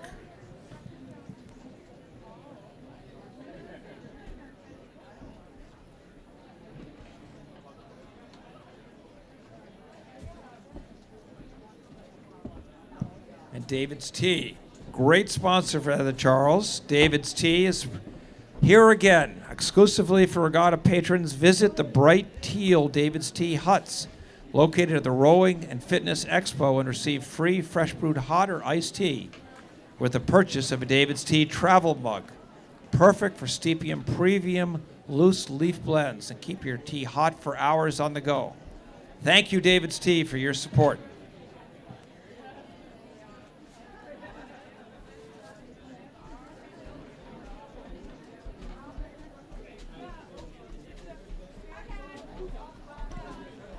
I'd also like to thank Nielsen Kellerman. They have that Blue Ocean megaphone as the official megaphone of the Head of the Charles Regatta, and I'll tell you, it's just great. It's very lightweight, and you can hear quite a distance with good clarity. So those Blue Ocean megaphones are fantastic. Be sure to go by the NK booth to check out that great rugged. It's also waterproof on the end of their full line of other rowing performance products, as well as a live demonstration of their new M-Power Oarlock. Thank you, Nelson Kellerman. You can also thank Boathouse Sports, the official outfitter of U.S. National Olympic and Paralympic teams. They are also sponsoring this year's regatta. They've got a pop-up store at the Head of the Charles that has an exclusive Boathouse collection, a brand new line of apparel featuring a collection of their iconic jackets, base layer, and casual wear, all handcrafted locally in Philadelphia and ready for you to purchase today.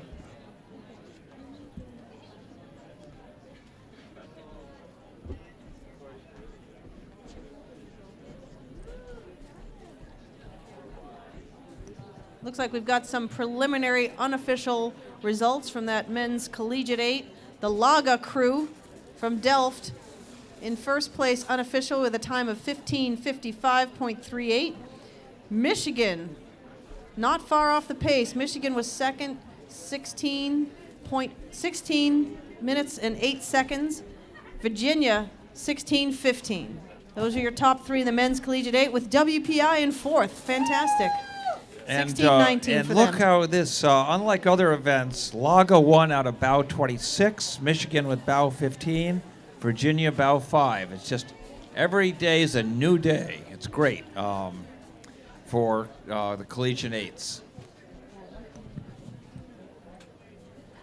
Well, it's a great event because the men's collegiate 8s, as this regatta gets more and more international, the collegiate 8s, other than the very top crews, would have to tangle with international and Division I crews. So it's a great event, and as you said, always full of surprises where the top crews will come from.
Well, just as we were getting warmed up with that music, we've got some crews Coming around the corner here, well, actually just one flying solo right now, and this is going to be a fantastic race here. It's bout number 1, Williams College Boat Club. They won last year, and they're trying to win back-to-back titles. The feat has not been done since last time. The Fs had back-to-back wins back in 2010 and 2011, so the Williams College Boat Club, they may have got the best water of the afternoon right here in front. Yeah, look at that, how that water quieted The down. weather gods are smiling on Williams College Boat Club because looking behind them, there's black water and white caps. So Williams got the luck of the draw here. Bow number 1 going cleanly through the Elliott Bridge. But bow number 3 has already gone through too. Will it be enough to catch the mighty Williams College crew, though? That's Bates College from Lewiston, Maine, who have passed bow number 2, Mercyhurst. Yeah, so these NESCAP schools are really duking it out with each other, but Williams has stretched out that early lead. And look at these gusts of wind coming across now on Bates. But look at Ithaca moving really well. They got the blue and white blades with the yellow caps. They're moving hard, but it's going to be difficult. That coxswain's got to make a decision really quick. Moving up, but trying to figure out which side is going to give her the best line. So bow number 2 getting pressed hard by Ithaca. Bow number 2 holding the line. Ithaca looking to stay on the Cambridge shore maybe right now. Yep, so this is Mercyhurst, and they are doing everything they can to keep Ithaca pushed back, to keep their line so they can cross over first to the next line. So that's a tough battle. And now we have in the black hull coming up, number 4, that's Wellesley College. So they're at home here, and they were Division III NCAA champions last year. And there's some Wellesley fans on the bridge. We can hear them. Let's hear it for Wellesley. And now with the red blades coming up soonest is Wesleyan. A constant competitor with Wellesley. Wesleyan, a long-time rowing program and rowing on the Connecticut River, and they are looking very good. Nice high cadence, nice clean rowing, big distance behind them. Bow number 6 now is the second entry from Bates College in Lewiston, Maine. Bates College doing a nice job, the maroon jerseys. And bow number 8, the Tufts Jumbos from Somerville, Medford, Massachusetts. Tufts University, bow number 8. Right. So we've got Bates here with their second boat, and then Tufts working on the outside of them in the light blue jerseys and the, I can't quite describe the color of that boat, somewhere between gray and purple. And then behind them is bow number 9, RIT Rochester, with a very complex oar design. And doing a nice job, though. They're absolutely haven't lost any time at all on Tufts. Winding it up here for the end of the race. Good job. Yeah, big gap here between RIT and the Jumbos of Tufts and the crews behind. Bow number 10 is in the white jerseys, white blades, and black hull. And they're holding on for dear life about a length of open water on a charging pack of 3 crews. 11 is the first one to contest their territory. That's UC Santa Barbara, the 2016 ACRA team champion. 11, that's them on the buoy line there. 13 is closest to us here at the Cambridge Boat Club. That's Grand Valley. Grand Valley, Division II school, and they've gone good battle. And they've gone through bow number 12, Colby College, which is the trailing crew of this 3-pack with the white C's on their unisuits. So that's 13 Grand Valley in the blue hull, 11 UC Santa Barbara. So 13 charging hard. And it's tough, tough there to be in the position of Colby because you've just been passed and you're in the wash of the other 2 boats, making it hard really to make the boat feel good. But they're going to get a little clear water now, and they should be able to finish off well.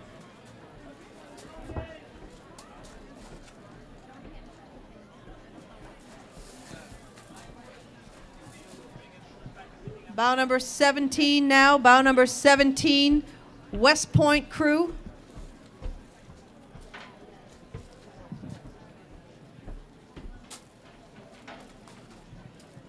Okay, and so here we have the women's crew of Army, West Point Academy. And the Wellesley alums are on the Elliott Bridge waiting for their second crew. That's bow number 14 now emerging, the second crew from Wellesley College. Okay. Only to be there, Wellesley, only to be there. So there we go. Let's hear it for Army, looking good, going through, and then followed by Wellesley's JV. Bow number 15 is Middlebury College from Middlebury, Vermont. They have the signature Very distinctive Holstein blade design. Holstein blade design. No support from Ben and Jerry's. They came onto it on their own. It's, Bow 16 now is the blue and yellow blades of Simmons College. and they are coached by Cambridge Boat Club's own Nick Kermachoff, and they've been longtime members of the river community rowing out of Riverside Boat Club. They've got a great new facility along the river, although it doesn't have rowing at it. It's got tennis and softball and soccer and field hockey and football, but not rowing yet. What were they thinking?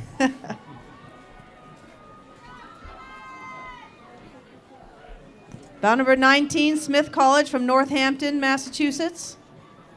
Here with the white blades, Smith College. And Smith has raced in the Head of the Charles for 40 years. It's probably as long as their rowing programs. Great to have them here. Great to have that loyal support. Bow number 23 with WPI.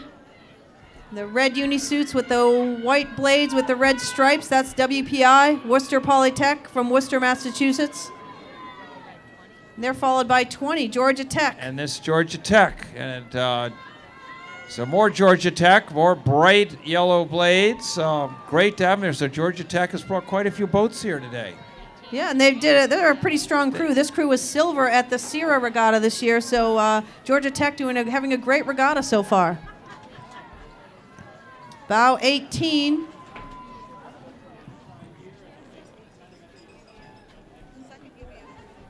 This is the second crew from University of Vermont.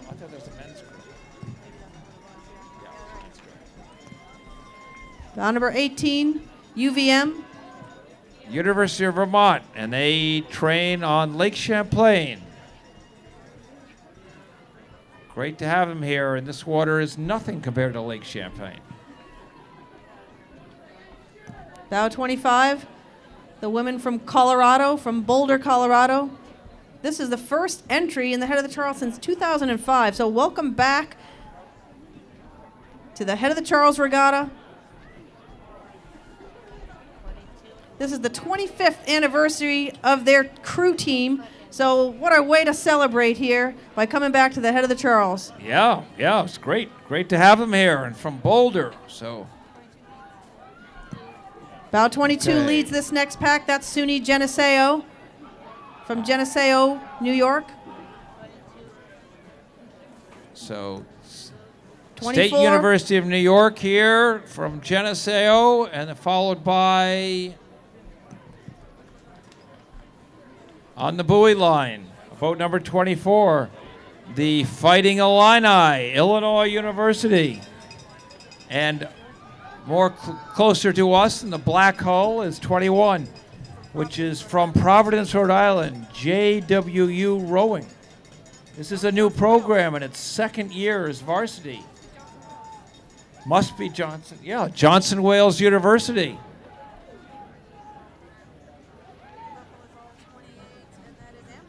And now in their traditional purple, this is Amherst College, formerly known as the Lord Jeffs.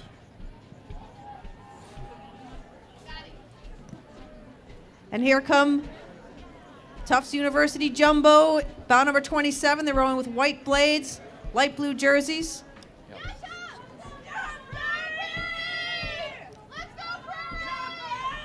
This is the second crew in this event from Tufts University, so a very deep squad from Tufts over in Medford.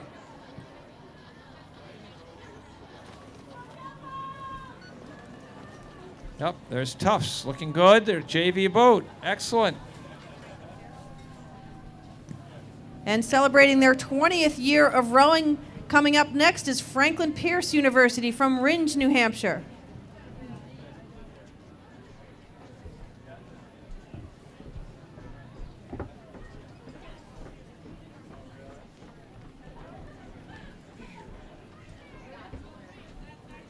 And Franklin Pierce, one of the more unique blade designs. They've got an eagle feather on their blades. The Franklin Pierce crew entering the head of the Charles. Happy 20th birthday, Franklin Pierce Rowing. Yeah, terrific. And I think that is the end of our collegiate women. So we've got some unofficial results, and as expected, it is a barn burner. 4 seconds separate positions 1, 2, and 3. So a very close finish right now, unofficial, so don't get too crazy on Elliott Bridge because we still have to wait for the formal official results. But right now it's Wesleyan, 18 minutes and 4 seconds, followed by Ithaca, 18 minutes 5 seconds, followed by Williams, 18 minutes and 8 seconds.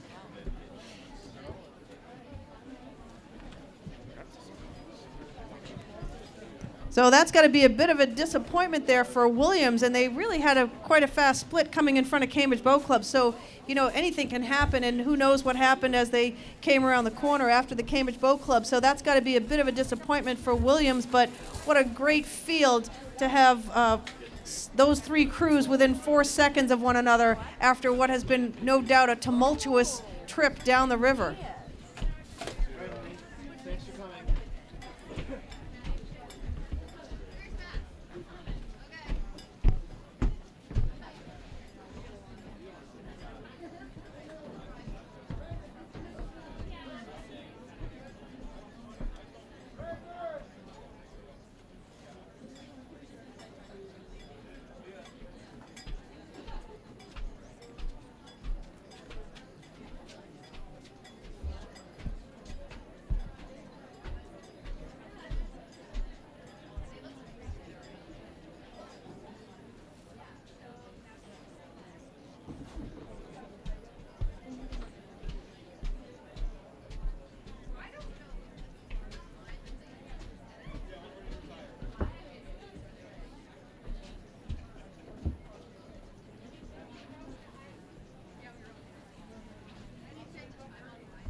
Okay, so we are now seeing a 4 come up, boat number 30, a women's 4 looks like, and men's 4.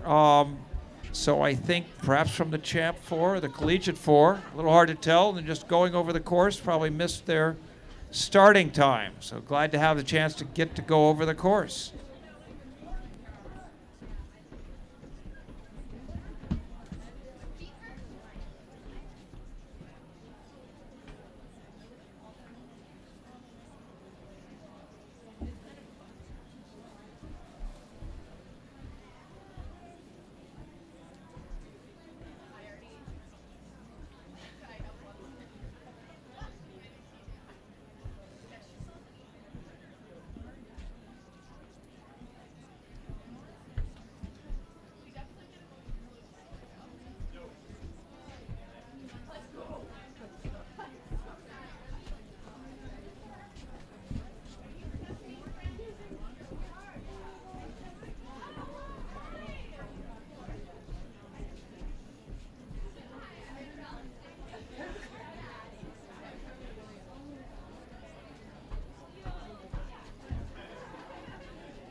And we've got a final event here.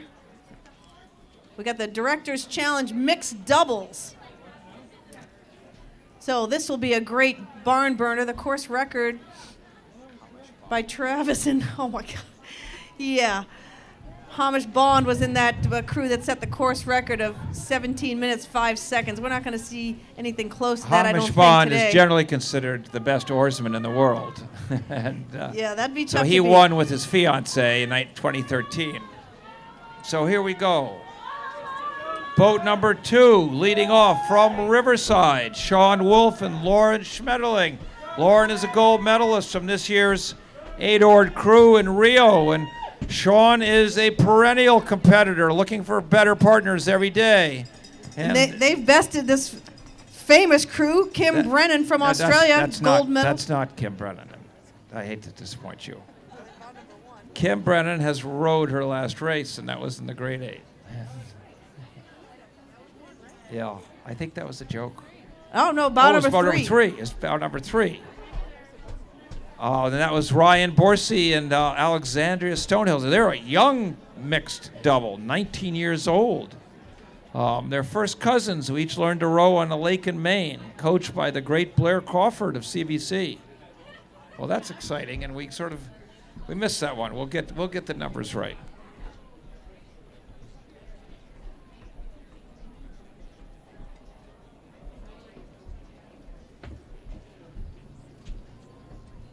Bow number 4 in the high-vis jersey in the bow seat. That is College Club Seattle and Sammamish combo. Dave DeWinter and Celine Suzarini.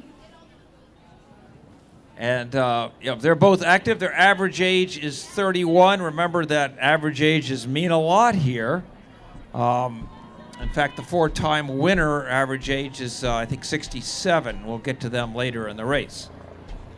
So, and now we are coming up as boat number 5 from the Texas Rowing Center in Austin, Texas, is Simon Borscheld and Kim Wilson. And Simon Borscheld's dad, Mark Borscheld, rowed on the U.S. team back in the day and is a coach at TRC. And TRC was the host of Jevi and my daughter and a number of other Olympic hopefuls last winter. They're just a great place to row and a good place to spend a week if you want to go rowing in the middle of winter.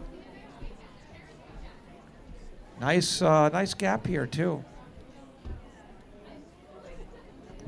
Bow number 6 now approaching. You can see the wind still persisting here on the Elliott turn. This is Potomac,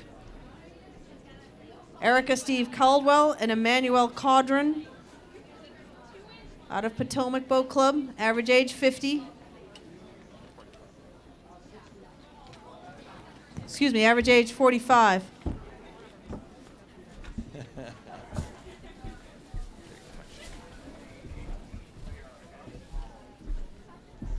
Nice line here. This crew from Potomac's doing a good job. And still a little bit breezy on the course. Still a few gusts coming across. 9. Okay, we've had some passing going on because now we have boat number 9, which calls themselves a Roe Brevard. They're from Indian Harbor Beach, Florida. Amanda Francis and Bryce Crossley. Average age 44, and they're looking forward to be back here. They're looking forward to trying to be back on the leaderboard here, and they've been active participants here at the head of the Charles. They've got some nice distance between them and those behind. Bow number 10 from Western Reserve in Cleveland, Ohio. Catherine and Eric Kringle. Happily married and rowing together here on the Charles. Well, that's an achievement, I can tell you. Both of them, let alone to be doing both at the same time. Exactly. And they've done a nice job. They've passed bow number 8 from the Narragansett Boat Club in Providence, Rhode Island. Which is Carol Browning and Crazy Bob Eldridge. And Bob can't be seen training on the Charles because he trains only in the dark. Carol puts up with him, and he goes down and trains with her on the Narragansett Bay. Bow number 11 now, John Randall and Lisa Pierce from our own Cambridge Boat Club. There's their third attempt together at the head of the Charles. Let's give them a big round of applause. Yep, our local John Randall and Lisa Pierce, and John picking up a nice line there. In the pink caps, right behind them is bow number 12, that's Maritime. And Maritime is a very active club in East Norwalk, Connecticut, from which Andrew Campbell, our Olympian, came.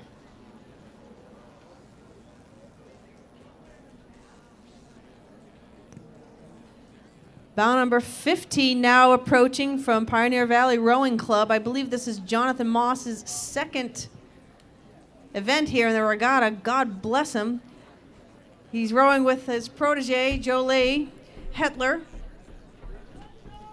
Taught her to row just in 2014. PVRC, bow number 15, right out in front. Bow number 13 now in the neon caps. That's Farmington Valley from Windsor, Connecticut. Katie Allett and Ryan McMahon. This is their third year competing in this event.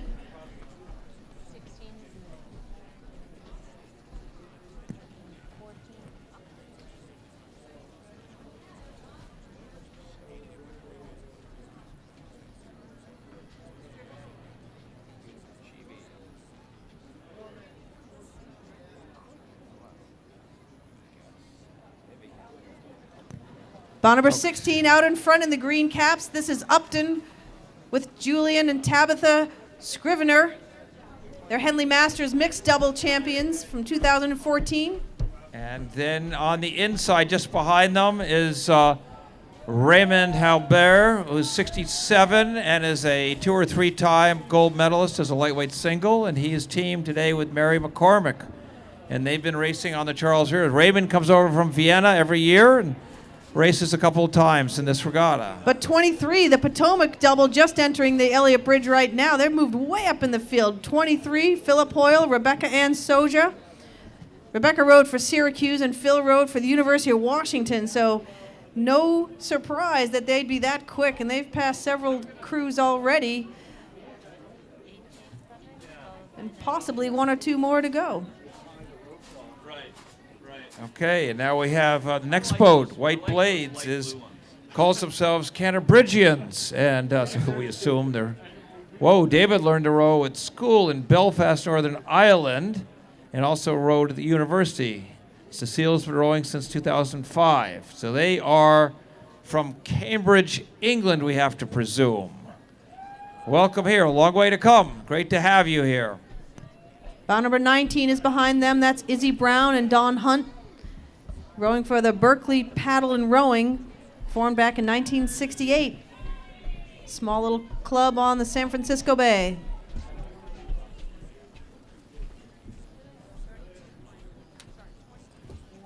Bow number 22 now is the Miami International Row House with Francisco Villacava and Liliana Rettenley. Generally always finish in the top 10 doubles at this regatta. They consider themselves the fastest mixed double in the state of Florida. And right in front of us now is boat number 20, and that is White Marsh Boat Club from Conshohocken, Pennsylvania. Lauren Lahan and Eric Menz, age 37. Bow number 6 is the University Boat Club from Philadelphia. Alex and Kim Cook. Oh, so Alex Cook, and he rowed at Penn, and he and I rowed together at the Housatonic a week or 2 ago. All right, guys, looking good. Bow 24 out in front from Germany. This is the Wolfsburg crew. Sven Steinberg and Deborah Kirsten. 25, yes, is from Cambridge Boat Club. Well, that is the Zezas, Carlo and Margarita Zeza, and they won 2015, and they win almost everything they do. Carlos is one of the real stars of the master circuit at age 80, and their average age is 69. 27 in the maroon hull is a combo Cincinnati Rowing Club and Riverside Boat Club. Tom Dreyer and Megan Brundridge. 28 in the neon jerseys, that's the Minneapolis crew of Jill Cooper and Barry Gustafson, rowing and cohabitating together for 25 years. Bow number 30 in the red and white shell, another GB crew from Quinton Rowing Club from London, Tom Bishop and Hillary Cook. Tom Bishop represented GB in the 1976 Olympics, and Hillary Cook is a coxswain for the Head of the Charles in the last 3 years. All right, nice job. Yeah. 29 in the middle of this next pack of 3 doubles. This is the Narragansett Boat Club, and finally the winds have calmed down at the announcing station, and the waters are flattening out in front of the Cambridge Boat Club. And on 31 is on the buoy line. Excuse me, 37 is on the buoy line doing a great job. Station L from Portland, Oregon.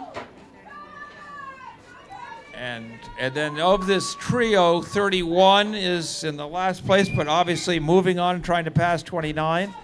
And that's George Narrow from Victoria, British Columbia. Diana Morris and Patrick Desjardins, 62 years old. And they've had to do a little stop there, which is too bad. 33 now in the bright caps out in front. 33, that's Oregon Association from Lowell, Oregon. Alumni of the University of Oregon. 40 on the buoy line. That is Stanford men's alumni, Austin Hack and Jessica Morrison of Australia. And so Austin Hack was the stroke of the US 8 this year in Rio. And Jessica was in the Australian women's 8. And maybe they met down there. Very exciting. 32 in that pink hull right beside them was the Delta Deus double, James Norris and Sandy Galvin. 34 approaching the Elliott Bridge, Gainesville Rowing Association from Florida. And they've passed bow number 17, a Melbourne combo of Paul Bridgeford and Patsy Montgomery. Okay, and now we have boat 35 here, white hull, white blades. And that's St. Catherine's, a father-daughter combo. And with Brian Thorne, former Canadian team member in the single, and Vanessa Moores. And they're trying to hold off another Canadian double from Vancouver, Scott Paquette and Birgit Bjorn. This is their first year in the Masters crew here from Vancouver, British Columbia. Really great that we get these Canadians coming long distances to row at our humble regatta. This is terrific. Maybe they thought they were coming south for a little bit warmer weather, but no such luck this weekend. Bow number 39 now. White blades, white jerseys, 39. That is the Ravana crew from Charlottesville, Virginia. They're a 4-time winner of this event. Charlotte Hollings, former lightweight teammate of mine back in the day, so a world champion and a Masters rower, and does a nice coaching column, I think a instructional column on Row 2K. Yep. And she's rowing with Christopher Collins, who's 84 years old. He could be the oldest competitor in the regatta. So here they have won this event 4 times, and the age handicaps help, but they're going right along. It's looking good.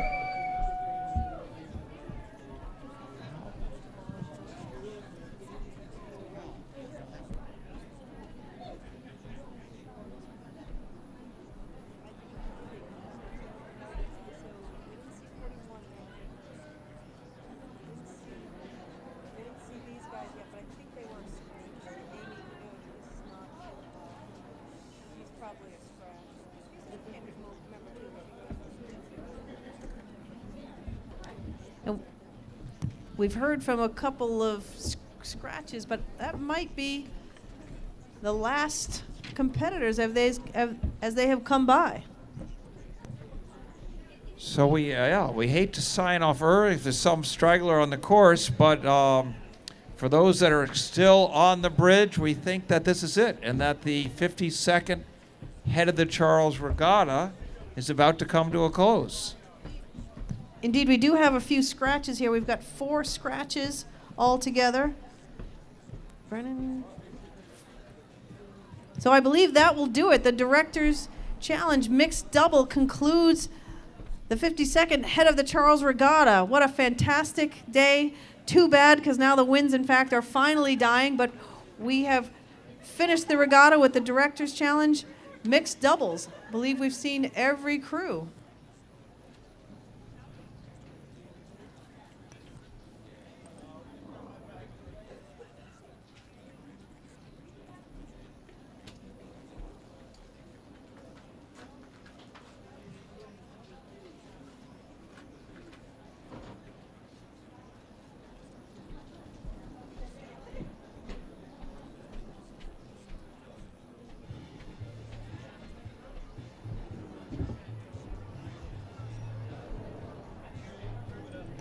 So I want to thank a final time.